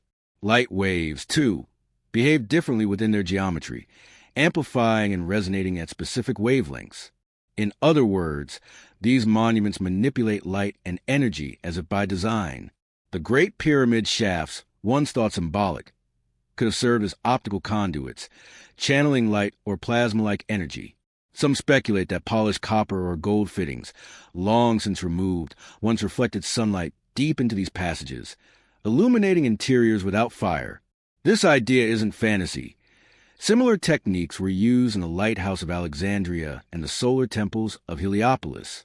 The ancients had mastered the science of controlled reflection long before mirrors were standardized. What's even more fascinating is how these sites respond to celestial light, starlight. In the Temple of Hathor at Dendra, inscriptions of the Dendra light show what appear to be bulb-shaped objects connected by cables. Dismissed by mainstream scholars as religious symbolism, these carvings bear an uncanny resemblance to plasma discharge tubes. The chambers where they are found contain sootless ceilings, suggesting illumination by means other than flame. The orientation of these rooms toward specific stars implies that the ancients were capturing or emulating cosmic light, perhaps experimenting with the energetic properties of resonance and luminescence. Whether symbolic or literal, these depictions reveal that light, in all its physical and spiritual forms, was at the heart of their technology and theology alike. In the Indian subcontinent, light itself was treated as divine energy, Tejas, the radiance of life. Temples like Konark, Sun Temple of Madara, and Ellora were built not just to honor the sun, but to harness it. Their carvings trace the path of the sun throughout the year, and at specific moments, light strikes deities hidden deep within. The engineering precision required to achieve this through narrow shafts, stone windows, and relief depth is nothing short of architectural astronomy. These builders transformed sunlight into a calendar and energy and a metaphor for the eternal return, where each day mirrored the cosmic cycle of death and rebirth. Across the Pacific, in Easter Island's Moai statues, traces of the same science can be found. The statues face the horizon points where the sun rises and sets during solstices, creating a living observatory. When sunlight hits their stone faces, shadows trace patterns across the island's surface, marking the turning of a year. It's as though these monuments were designed to teach through light, to show that illumination, both literal and spiritual, was humanity's guiding force. Modern physics now tells us that light is not just illumination but information. Photons carry data about the universe, the structure of matter, and the very speed at which time moves. The ancients, in their own symbolic language, understood this truth. They saw light as the first creation, the cosmic code from which everything emerges. Their temples of light were not places of worship alone. They were interfaces between matter and spirit, designed to capture the moment when energy becomes form. Perhaps the most astonishing realization is that light, sound, and geometry, the three sacred sciences of the ancients, are inseparable.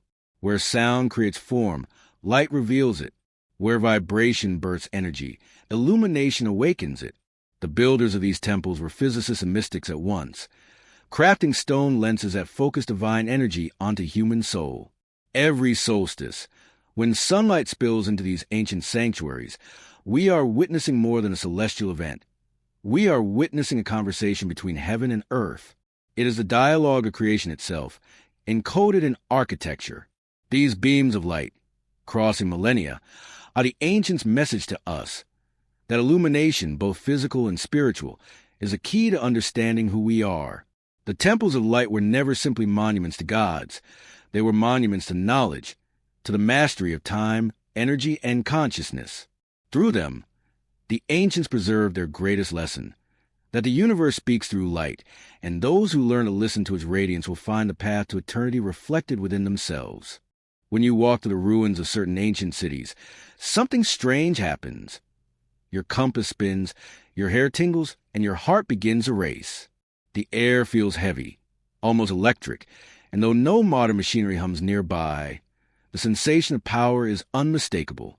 Hidden beneath these ruins, within the stones themselves, flows a silent force, magnetic, vibrant, and alive. To most, it is invisible. But to those who have studied these sites for decades, the pattern is unmistakable. The ancients understood magnetism not as a curiosity, but as a fundamental energy of creation. They mapped it, harnessed it, and built entire civilizations upon its unseen currents. This mystery forms one of the most astonishing chapters in the forbidden history of our world, the forgotten science of the magnetic Earth grid. To understand this enigma, one must first understand that Earth is not static. Beneath our feet flows a vast ocean of energy, the geomagnetic field, generated by molten iron in the planet's core. These magnetic lines of force wrap around the globe like an invisible web, pulsing with rhythmic frequencies that interact with the ionosphere above.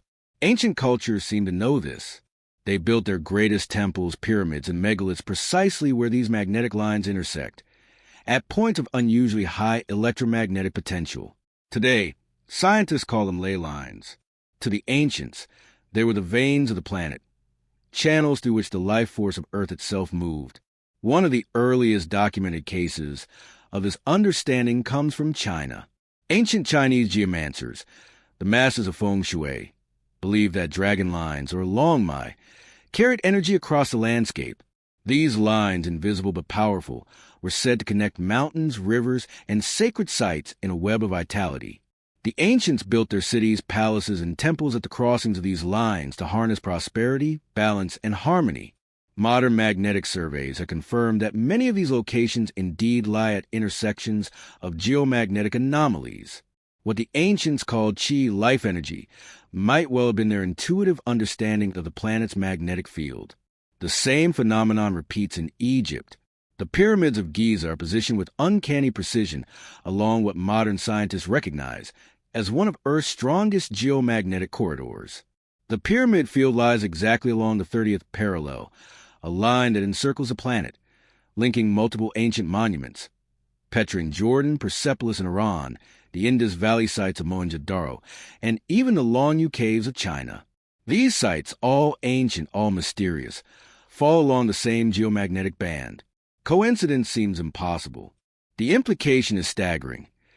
Ancient builders were mapping the planet's energy thousands of years before compasses or satellites existed. But this knowledge wasn't unique to Egypt or China. Across the Atlantic, the builders of Mesoamerica followed the same principles. The Great Pyramids of Teotihuacan, the Mayan temples of Tikal, and the Zapotec city of Monte Alban all occupy nodes of magnetic intensity. Even their layouts mirror the geometry of these fields. When aerial photos of Teotihuacan are overlaid with magnetometer data, the pyramids align perfectly with magnetic fault lines. The Pyramid of the Sun sits atop a natural electromagnetic vortex, a place where magnetic field lines spiral upward in a counter-rotational pattern. Pilgrims who visit the site often describe sensations of dizziness, warmth, or heightened awareness, physical reactions to measurable electromagnetic activity. The ancients didn't just stumble upon these sites. They sensed them. They built there because the earth itself was alive beneath their feet. In Europe, the pattern is the same. Stonehenge sits atop a magnetic node, where telluric currents converge beneath Salisbury Plain. Dowsers, practitioners of earth energy mapping, have long reported that standing stones and megalithic circles pulse with alternating currents, as though charged by the land itself. When measured, the effect proves real. Electrical potentials between stones vary with lunar cycles and solar storms. The ancients built their circles in harmonic resonance with the Earth's magnetic breath. In Avebury, another megalithic site, underground chalk deposits act as natural conductors, channeling telluric energy through the stones like veins of quartz fiber optic cables. The arrangement of the stones amplifies this current, creating a localized magnetic bubble, a natural energy generator. The Inca of Peru understood this principle intimately. Their capital, Cusco, was not just the political heart of an empire, but the magnetic heart of a continent. From the Coricancha Temple of the Sun, 41 Sikh lines radiate outward like spokes from a wheel, connecting hundreds of shrines and sacred sites across the landscape. These Sikhs correspond with magnetic alignments that modern instruments can still detect. Energy pathways that trace the Andes Mountains, a region rich in iron and crystalline rock. The Incas viewed Cusco as a navel of the world, the energetic center through which Earth's life force flowed. They weren't speaking in metaphor. They were describing geomagnetism in spiritual language. Magnetism also shaped the architecture of these civilizations. Many ancient stones, especially those at Puma Punku, Ollantaytambo, and Machu Picchu, contain magnetite and hematite, iron-bearing minerals capable of storing magnetic charge. Some blocks are naturally polarized, meaning one side emits magnetic north, while the other south. When placed together, these stones generate localized magnetic fields, creating resonance effects that modern scientists can measure. This suggests intentional placement, an ancient understanding of polarity. The builders were effectively wiring their monuments to Earth's natural power grid, creating circuits of stone and energy. In Egypt, fragments of similar knowledge survive in myth.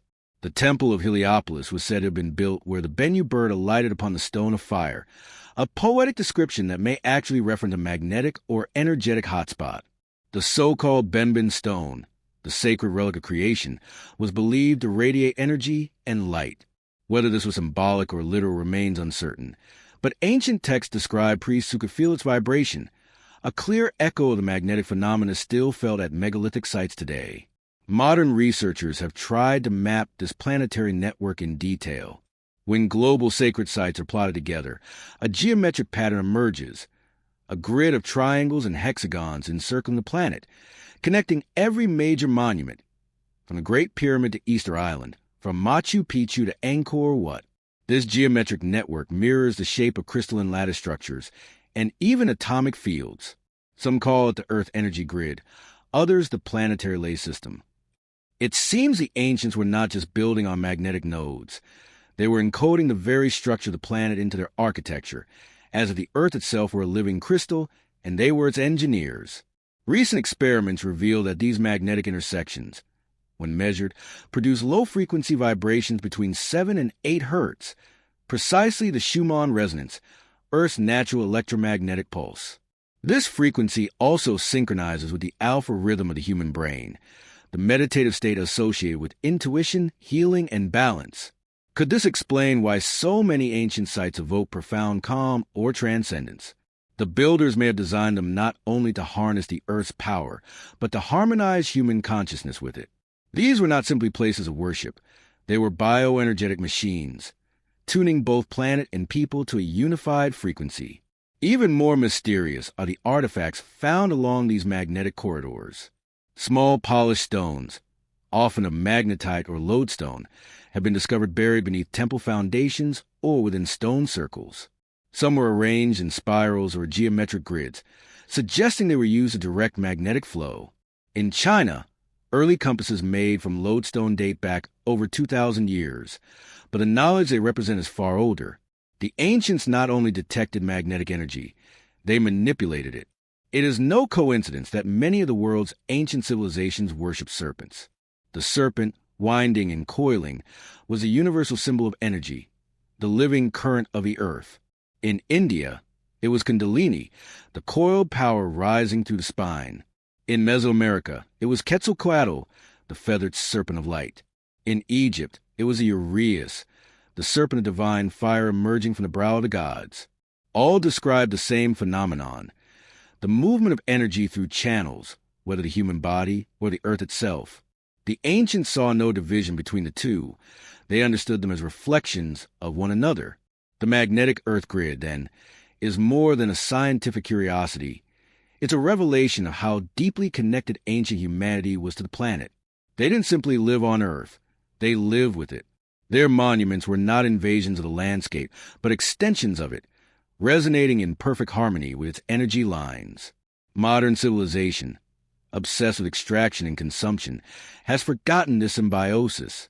We break the earth to power our machines, while the ancients align with it to power their lives. If we could rediscover their principles, we might revolutionize our own understanding of energy. Instead of burning fuel or splitting atoms, we could draw power from the same magnetic grid that hums beneath our feet, limitless, renewable, and harmonious. Some researchers believe this was precisely how ancient civilizations achieved their legendary feats, by using Earth's magnetic energy to power levitation, communication, or illumination. Perhaps this is why their monuments still defy time. They were built in resonance with the planet's heartbeat. The magnetic Earth grid remains one of the most profound keys to unlocking humanity's forgotten science. It bridges physics and spirituality, engineering and consciousness. The ancients encoded its existence into myth and architecture, knowing that one day, when humanity was ready, we would rediscover it. And perhaps that time is now. For in every compass needle that trembles near a sacred site, in every inexplicable hum beneath a temple floor, the earth is still whispering the truth the ancients once knew, that power does not come from domination, but from alignment, that the planet is not an object, but a living, breathing organism, and we are part of its circuitry. When we finally remember that, when we learn again to live by the rhythm of its magnetic heart, the forgotten grid will no longer be mystery. It will be home. Across the ages, humanity has stared at ancient monuments and asked one question. How? How did early civilizations, without steel, electricity, or machines, shape granite and basalt with surgical precision? How were colossal stones lifted, transported, and placed so perfectly that even modern engineers hesitate to replicate them?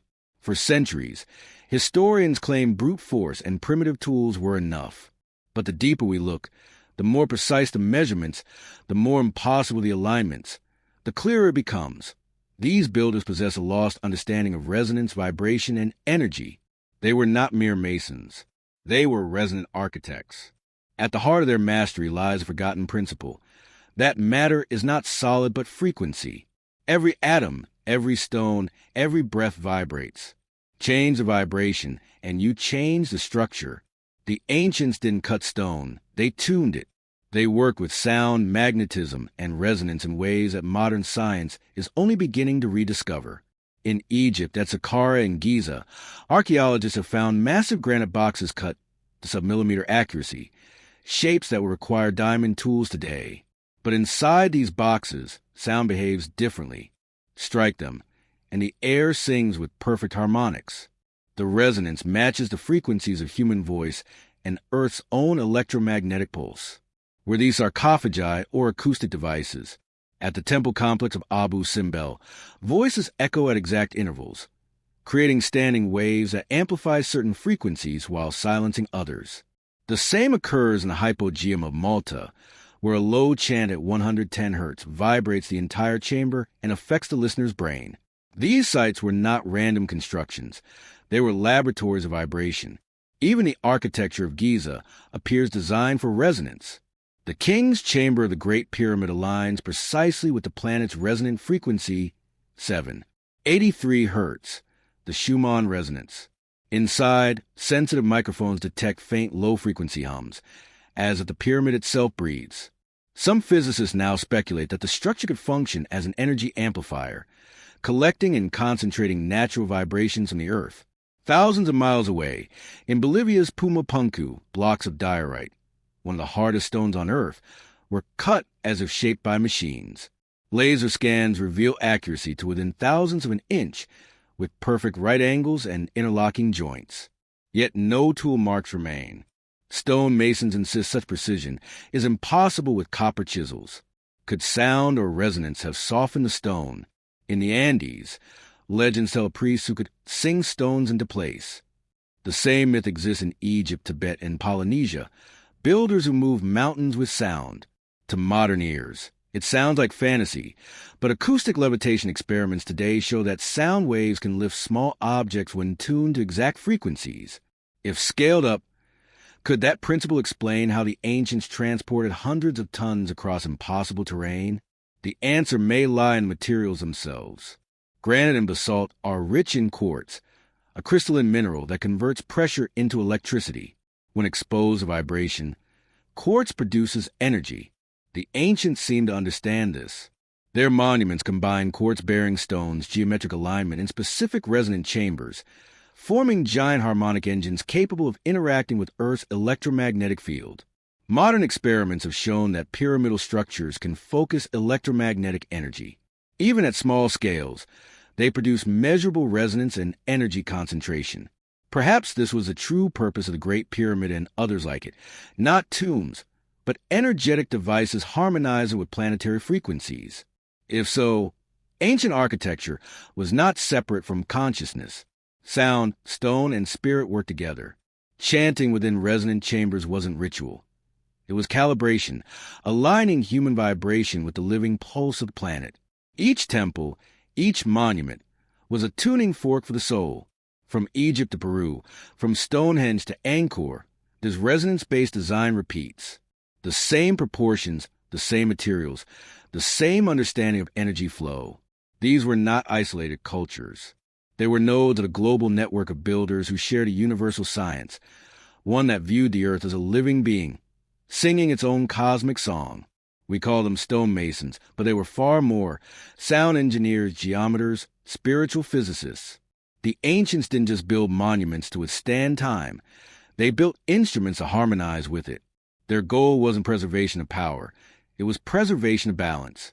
The resonant architects left behind no manuals, no machines, only the music of stone and the geometry of light. Yet their message still vibrates through every temple and megalith. They invite us to remember that the key to unlocking the mysteries of the past and the potential of the future lies not in the tools we hold, but in the frequencies we command.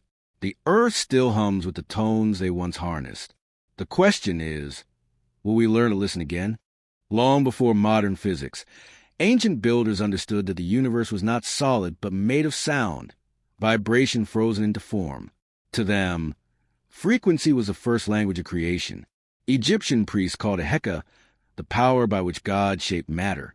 Across the world, the same principle appeared under different names: mantra, logos, OM. It was a science of resonance, the secret that linked stone, consciousness, and the stars. In Egypt and Mesopotamia, temples were built to hum. Every chamber, corridor, and column was tuned to specific tones that amplified the human voice. Chants within those spaces were not worship, but activation. The sound waves interacted with quartz and granite, generating electromagnetic fields detectable even today. At sites like Abu Simbel, Angkor Wat, and the Hypogeum of Malta, acoustic engineers now measure perfect standing waves, proof that these places were designed as resonant machines. Modern researchers replicate these tones and find they can levitate small objects, structure water, and alter human brain states. What science rediscovers, the ancients already practiced. Sound as technology. The lost music of the spheres, the harmony of planets and atoms, was more than myth. It was a formula of creation. These ancient scientists believed that vibration was the bridge between spirit and matter. By mastering frequency, one could heal, build, or even transform reality itself. The greatest temples were not just stone sanctuaries, but sound laboratories, instruments through which humanity could tune itself to the cosmic frequency. The forbidden science of vibration was hidden because it was powerful. Misused, it could destroy. Aligned, it could create worlds. The ancients left clues in stone, waiting for us to remember that sound is not merely heard. It is the very heartbeat of existence. Across the planet, ancient monuments form a geometric web, a network of energy that connects continents like arteries of light. From Stonehenge to Giza, Machu Picchu to Angkor, each site lies along invisible pathways known as ley lines. These are not random placements, but precise alignments with Earth's magnetic currents and celestial cycles. The ancients understood the planet as a living organism, pulsing with energy, and their temples were its power nodes. Modern satellite mapping confirms that these sacred sites fall along lines of geomagnetic intensity. The Great Pyramid sits where telluric currents converge, amplifying electromagnetic resonance. Stonehenge aligns with lunar nodes. Easter Island mirrors magnetic anomalies across the Pacific. The network encircles the globe in perfect symmetry, a planetary circuit engineered thousands of years ago. Every culture described it in myth. China's dragon lines, Australia's song lines, and the Druids' fairy paths. All speak of energy flowing to the land, carrying life and spirit. Temples built along these lines acted as transformers, some generating, others receiving or balancing power. Their stone compositions, rich in quartz and basalt, were chosen for their conductive qualities. When harmonized, this network linked the earth to the cosmos. The ancients believed energy flowed not only through the planet, but also between worlds. Their monuments were tuning devices, connecting human consciousness to the heartbeat of the planet itself. Though modern society has forgotten this design, the network still hums quietly beneath our feet. It waits to be reactivated through awareness and harmony, not by machines, but by consciousness. The global energy network reminds us that Earth was once wired for unity, and when humanity vibrates and resonates again, the planet will awaken as one vast living temple. Carved across continents are colossal geometric forms, circles, triangles, and spirals so precise they defy coincidence. The Nazca lines stretch for miles across the Peruvian desert, forming perfect shapes only visible from the air. The Great Pyramid encodes Earth's measurements with impossible accuracy. Angkor, Teotihuacan, and Stonehenge align flawlessly with celestial constellations. These are not random monuments, but mathematical signatures left by civilizations or intelligences that understood the geometry of creation itself. To the ancients, geometry was divine law. The circle symbolized spirit, the square matter, and the triangle balance between worlds. By embedding these shapes into architecture, they anchored cosmic order onto Earth. The builders used the same ratios found in DNA spirals, planetary orbits, and galaxies. The golden ratio, pi, and harmonic proportions of sound appear in temples worldwide, proof of a shared, universal code. Modern science now confirms that geometric forms affect energy and matter. Spirals generate motion. Pyramids amplify electromagnetic charge. The ancients built their monuments to harness these effects, creating structures that stabilize the planet's energetic field and uplifted consciousness. Their geometry was not decoration, it was technology. Across myths, the same pattern repeats. Gods or sky beings teaching humans sacred design. Perhaps they were not deities, but architects of frequency, guiding early civilizations to align Earth with the greater cosmic grid. The geometric web they left still hums, tracing the harmonic language of the universe. When we walk among these monuments, we feel it, a pulse that resonates deep within. The geometry of the gods is not just etched in stone. It is written within us. We are living proof of the same pattern. Fractals of a grander design, reflections of the universal architecture from which all creation flows. Across the ancient world stood temples that did not simply honor gods. They healed humanity. These were sanctuaries of vibration, where stone, sound, and light merged into living instruments of energy. The Egyptians built the temple of Hathor at Dendera to sing. Its chambers vibrated with chants tuned to 110 hertz, a frequency known to calm the brain and regenerate the body. In Malta's hypogeum, the stone halls echoed with resonance so precise that even whispers could alter consciousness. These were not rituals of faith. They were physics of sound. The Greeks built the healing temples of Asclepius, where music and dreams restored the soul.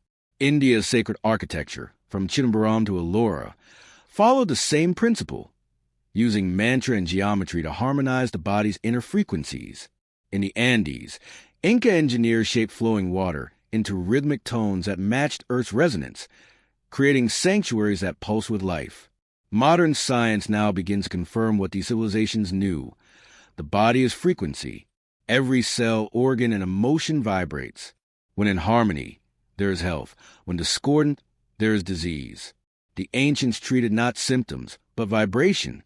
Their temples acted as amplifiers of coherence, spaces that tuned human beings to the frequency of Earth itself. These healing centers were also aligned to magnetic nodes and celestial cycles, transforming the act of healing into cosmic participation. The sick entered these temples to realign body and spirit, to remember that they were never separate from the Earth's song. Today, frequency medicine and sound therapy echo their forgotten art. The ancients did not invent miracles.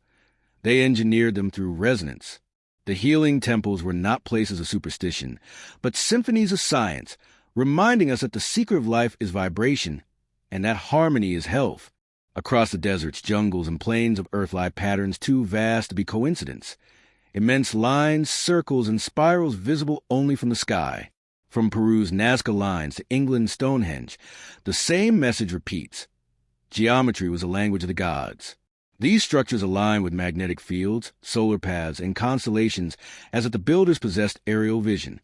The ancients weren't guessing. They were encoding the mathematics of creation into the landscape itself. At Nazca, the lines form harmonic patterns that mirror vibration, like sand responding to sound in a Chladni experiment. The Great Pyramid of Giza embodies the number pi and the golden ratio, its dimensions matching Earth's circumference with impossible precision. Angkor, what reflects the movement of Venus. Teotihuacan mirrors the solar system. These were not random alignments, but blueprints of the universe, carved into stone. Geometry was sacred because it was alive. Circles represented spirit, squares matter, triangles the balance between them. To the builders, every angle was a note in the cosmic symphony. The ancients believed that by recreating these patterns, they could draw divine energy into the earth, transforming cities into resonant engines of consciousness. Modern research supports their wisdom.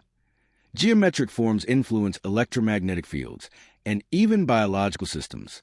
Spirals, domes, and ratios found in nature correspond to energy flow. The ancients harnessed this understanding, constructing temples that vibrated with the same order as galaxies and atoms alike. These geometric signatures were not decoration. They were instructions, a universal code uniting heaven and earth. When we stand inside these monuments, we feel the same subtle pulse, the same resonance our ancestors once awakened. Geometry was their way of saying, the cosmos is within you, and creation is mathematical music. Myths from every ancient culture speak of radiant beings who descended from the stars, bringing knowledge, art, and architecture. The Sumerians called them the Anunnaki.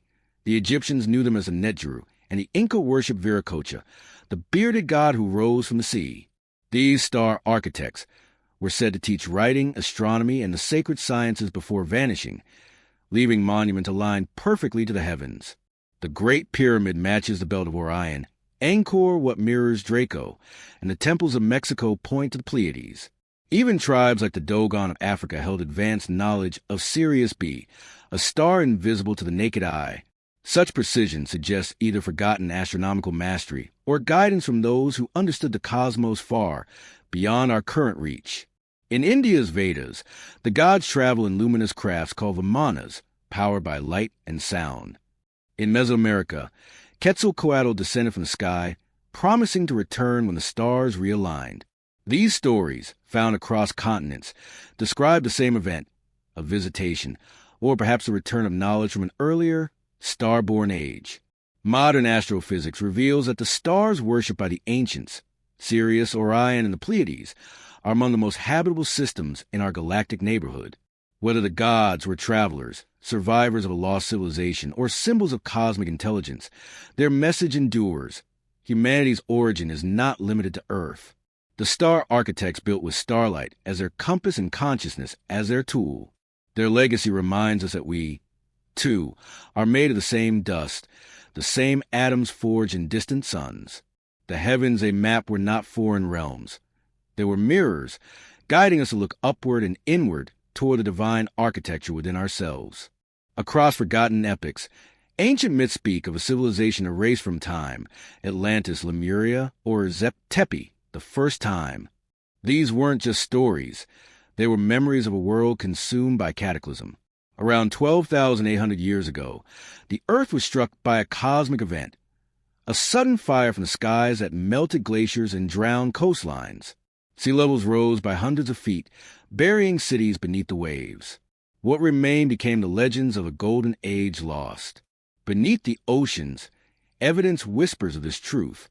Off Japan's Yonaguni Island lie massive stone terraces carved with geometric precision. In India's Gulf of Cambay, sonar scans reveal entire cities older than Mesopotamia. Even the Bimini Road in the Bahamas, a perfect path of cut limestone, hints at forgotten builders. Across continents, ancient ruins align with the stars and share identical architectural codes. How could isolated civilizations mirror each other so perfectly? Perhaps they were fragments of one world-spanning culture, the survivors of a global disaster rebuilding from memory. The Egyptians called their ancestors the followers of Horus, survivors of a flooded homeland. The Andean legends tell of Viracocha, a radiant teacher emerging after a deluge. Different names, same story. If true, history is far older than we think. Civilization did not begin 6,000 years ago. It was reborn then. The cataclysm that ended one world also seeded another, ours. The lost world before history was not myth, but a mirror, showing us that progress without balance always collapses. Perhaps the stones still buried under ocean floors are not ruins of the past, but warnings for the future. When the great civilizations fell, their knowledge did not vanish. It went underground, hidden from conquerors and zealots. It survived in symbols, rituals, and secret brotherhoods sworn to protect the wisdom of the ages. The ancient priesthoods of Egypt, the keepers of the Per-Ankh or House of Life, were the first custodians. Within their walls lay scrolls of geometry, astronomy, and sacred energy, the blueprint of the cosmos itself. When Egypt declined, the initiates carried these truths into the world, seeding them across Greece, India, and beyond. Pythagoras, Plato, and Hermes Trismegistus were heirs to this chain. They taught that number and sound govern creation, that the universe itself is a harmony of frequencies. As above, so below, they said not poetry, but science disguised as philosophy. When the flames of ignorance rose again, this light retreated into the shadows, resurfacing centuries later as the mystery schools, the Rosicrucians, and the Freemasons. Their symbols, the eye, the serpent, the compass, and the pyramid, were encrypted codes of consciousness. To the uninitiated, they were decoration. To the awakened, they were instructions. The builders of cathedrals and temples encoded ratios of the universe in stone, ensuring the ancient frequencies resonated even in silence. Through the Dark Ages, the Renaissance, and the rise of science, these hidden lineages preserved the bridge between spirit and matter, They waited for a time when humanity could hold knowledge without corruption, when the wisdom of the ancients could meet the clarity of modern science. That time is now. The secret custodians have never truly vanished.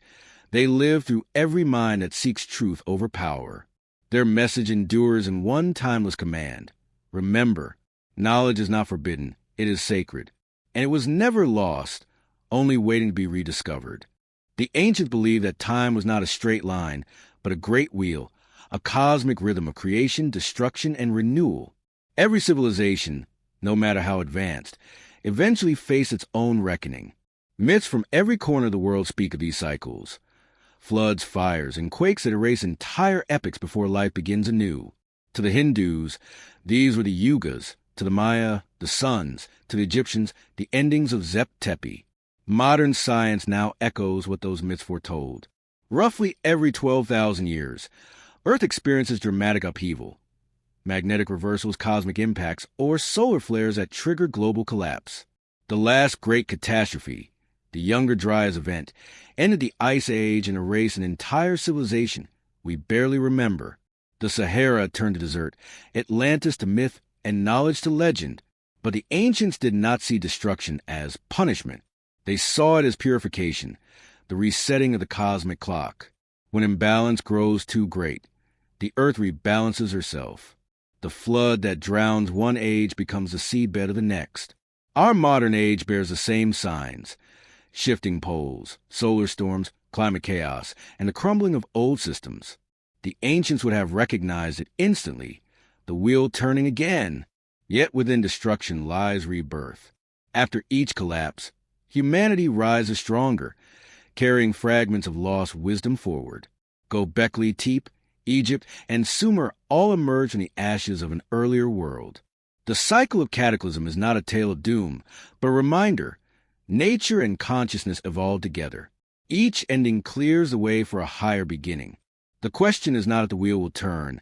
It always does. But whether this time, humanity will rise with wisdom instead of fear. The ancients taught that reality is not solid, but vibrational, a living field of frequency shaped by thought and emotion. They called it Akasha, the divine ether from which all things emerge. To them, consciousness was not a product of the brain, but the architect of existence itself. Every sound, color, and form was simply vibration slowed into matter. This understanding was the foundation of their temples and rituals. The Great Pyramid of Giza, the Hypogeum of Malta, and India's Vedic sanctuaries were not just monuments. They were frequency chambers designed to amplify human awareness. Inside them, chants, tones, and geometry merged to bring the mind into harmony with the cosmos. In this resonance, they believed, the boundary between spirit and matter dissolved. Modern science now approaches this ancient truth. Quantum physics shows that particles respond to observation, suggesting that consciousness shapes reality. Neuroscience reveals that meditation synchronizes the brain and heart into coherent frequencies, measurable states of peace, creativity, and unity. The human body itself is an instrument, its heart a resonator tuned to Earth's own Schumann frequency of 783 Hertz. The ancients knew how to play this instrument. Through mantra, rhythm, and geometry, they raise their inner vibration, connect with the universal field. What we call miracles, healing, intuition, manifestation, were simply the results of aligned consciousness. Today, as science rediscovers vibration, humanity begins to remember its forgotten mastery. Every thought emits frequency. Every emotion sculpts reality. The consciousness frequency is not mysticism. It is the physics of awareness. When mind, heart, and earth resonate as one, creation flows effortlessly. The ancients encoded this truth in stone. We are meant to live it. The universe is not outside us. It sings through us, waiting for harmony to return. Across the world's oldest texts, from Vedas to Plato's dialogues, humanity is described as evolving through great stages, not biology, but of consciousness. Each age, each race, marks a new level of awareness. The Lemurians embodied instinct, the Atlanteans intellect and power, and now the fifth race, our current humanity, stands at a threshold between reason and awakening. The ancients foresaw a moment when humans would remember their divine nature and rise into the next octave of being. That moment, they said, would come now. Every culture spoke of this awakening. The Mayan sixth sun, the Hopi fifth world, the Hindu dawn of Satya Yuga, all describe a planetary rebirth when mind and spirit reunite. This shift is not about mutation but vibration, a new harmony within the human field. The ancient symbol of the serpent rising, seen from Egypt's Uraeus to India's Kundalini, represents the same process, the energy of consciousness ascending to the body to unite heaven and earth. Science mirrors these prophecies. The Earth's magnetic field resonates with our brain waves. Solar storms influence emotion and thought. Humanity and planet evolve together, and as global coherence grows, through empathy, awareness, and love, our collective vibration rises. The ancients would call it ascension. We might call it evolution of mind. The fifth race awakens when humanity remembers its unity with all life. It is not born through technology or conquest, but through consciousness. Each act of kindness, each moment of realization, expands the frequency of the whole. The temples and myths were never warnings of apocalypse, but promises of transformation. The fifth race is not coming from the stars. It is rising from within us. Humanity's next evolution is not physical. It is luminous. For centuries, the monuments of stone and myth have whispered the same message. Humanity once knew a truth so powerful that it could shape worlds. It was not lost, only forgotten. The ancients call it the light of creation, the awareness that consciousness, energy, and matter are one. Every temple, pyramid, and alignment to the stars was a mirror of that knowledge, built to remind us that the divine spark burns within us, not above us. Today, as science and spirituality converge once more, that forgotten light is beginning to return. Quantum physics reveals a universe that responds to thought. Neuroscience shows that heart and mind form a living field of energy. What the ancients described through symbols, modern instruments now measure. The Great Pyramid geometry, the resonance of ancient chants, the orbits traced in sacred architecture, all encode one truth. The cosmos is alive, and we are its consciousness made flesh. The ancients knew the dangers of forgetting. They built their wisdom into stone, so that when we lost harmony, the earth herself would remind us. And now, as we face the same imbalances that once ended their world, their message awakens again: remember who you are. The revelation of the forgotten light is not about uncovering old ruins. It is about rediscovering the power within. The true temple is not carved in rock, but formed in the human heart. When we learn to see through the eyes of creation, we realize that the gods we sought were never distant. They were reflections of our own potential. The cycle has turned once more.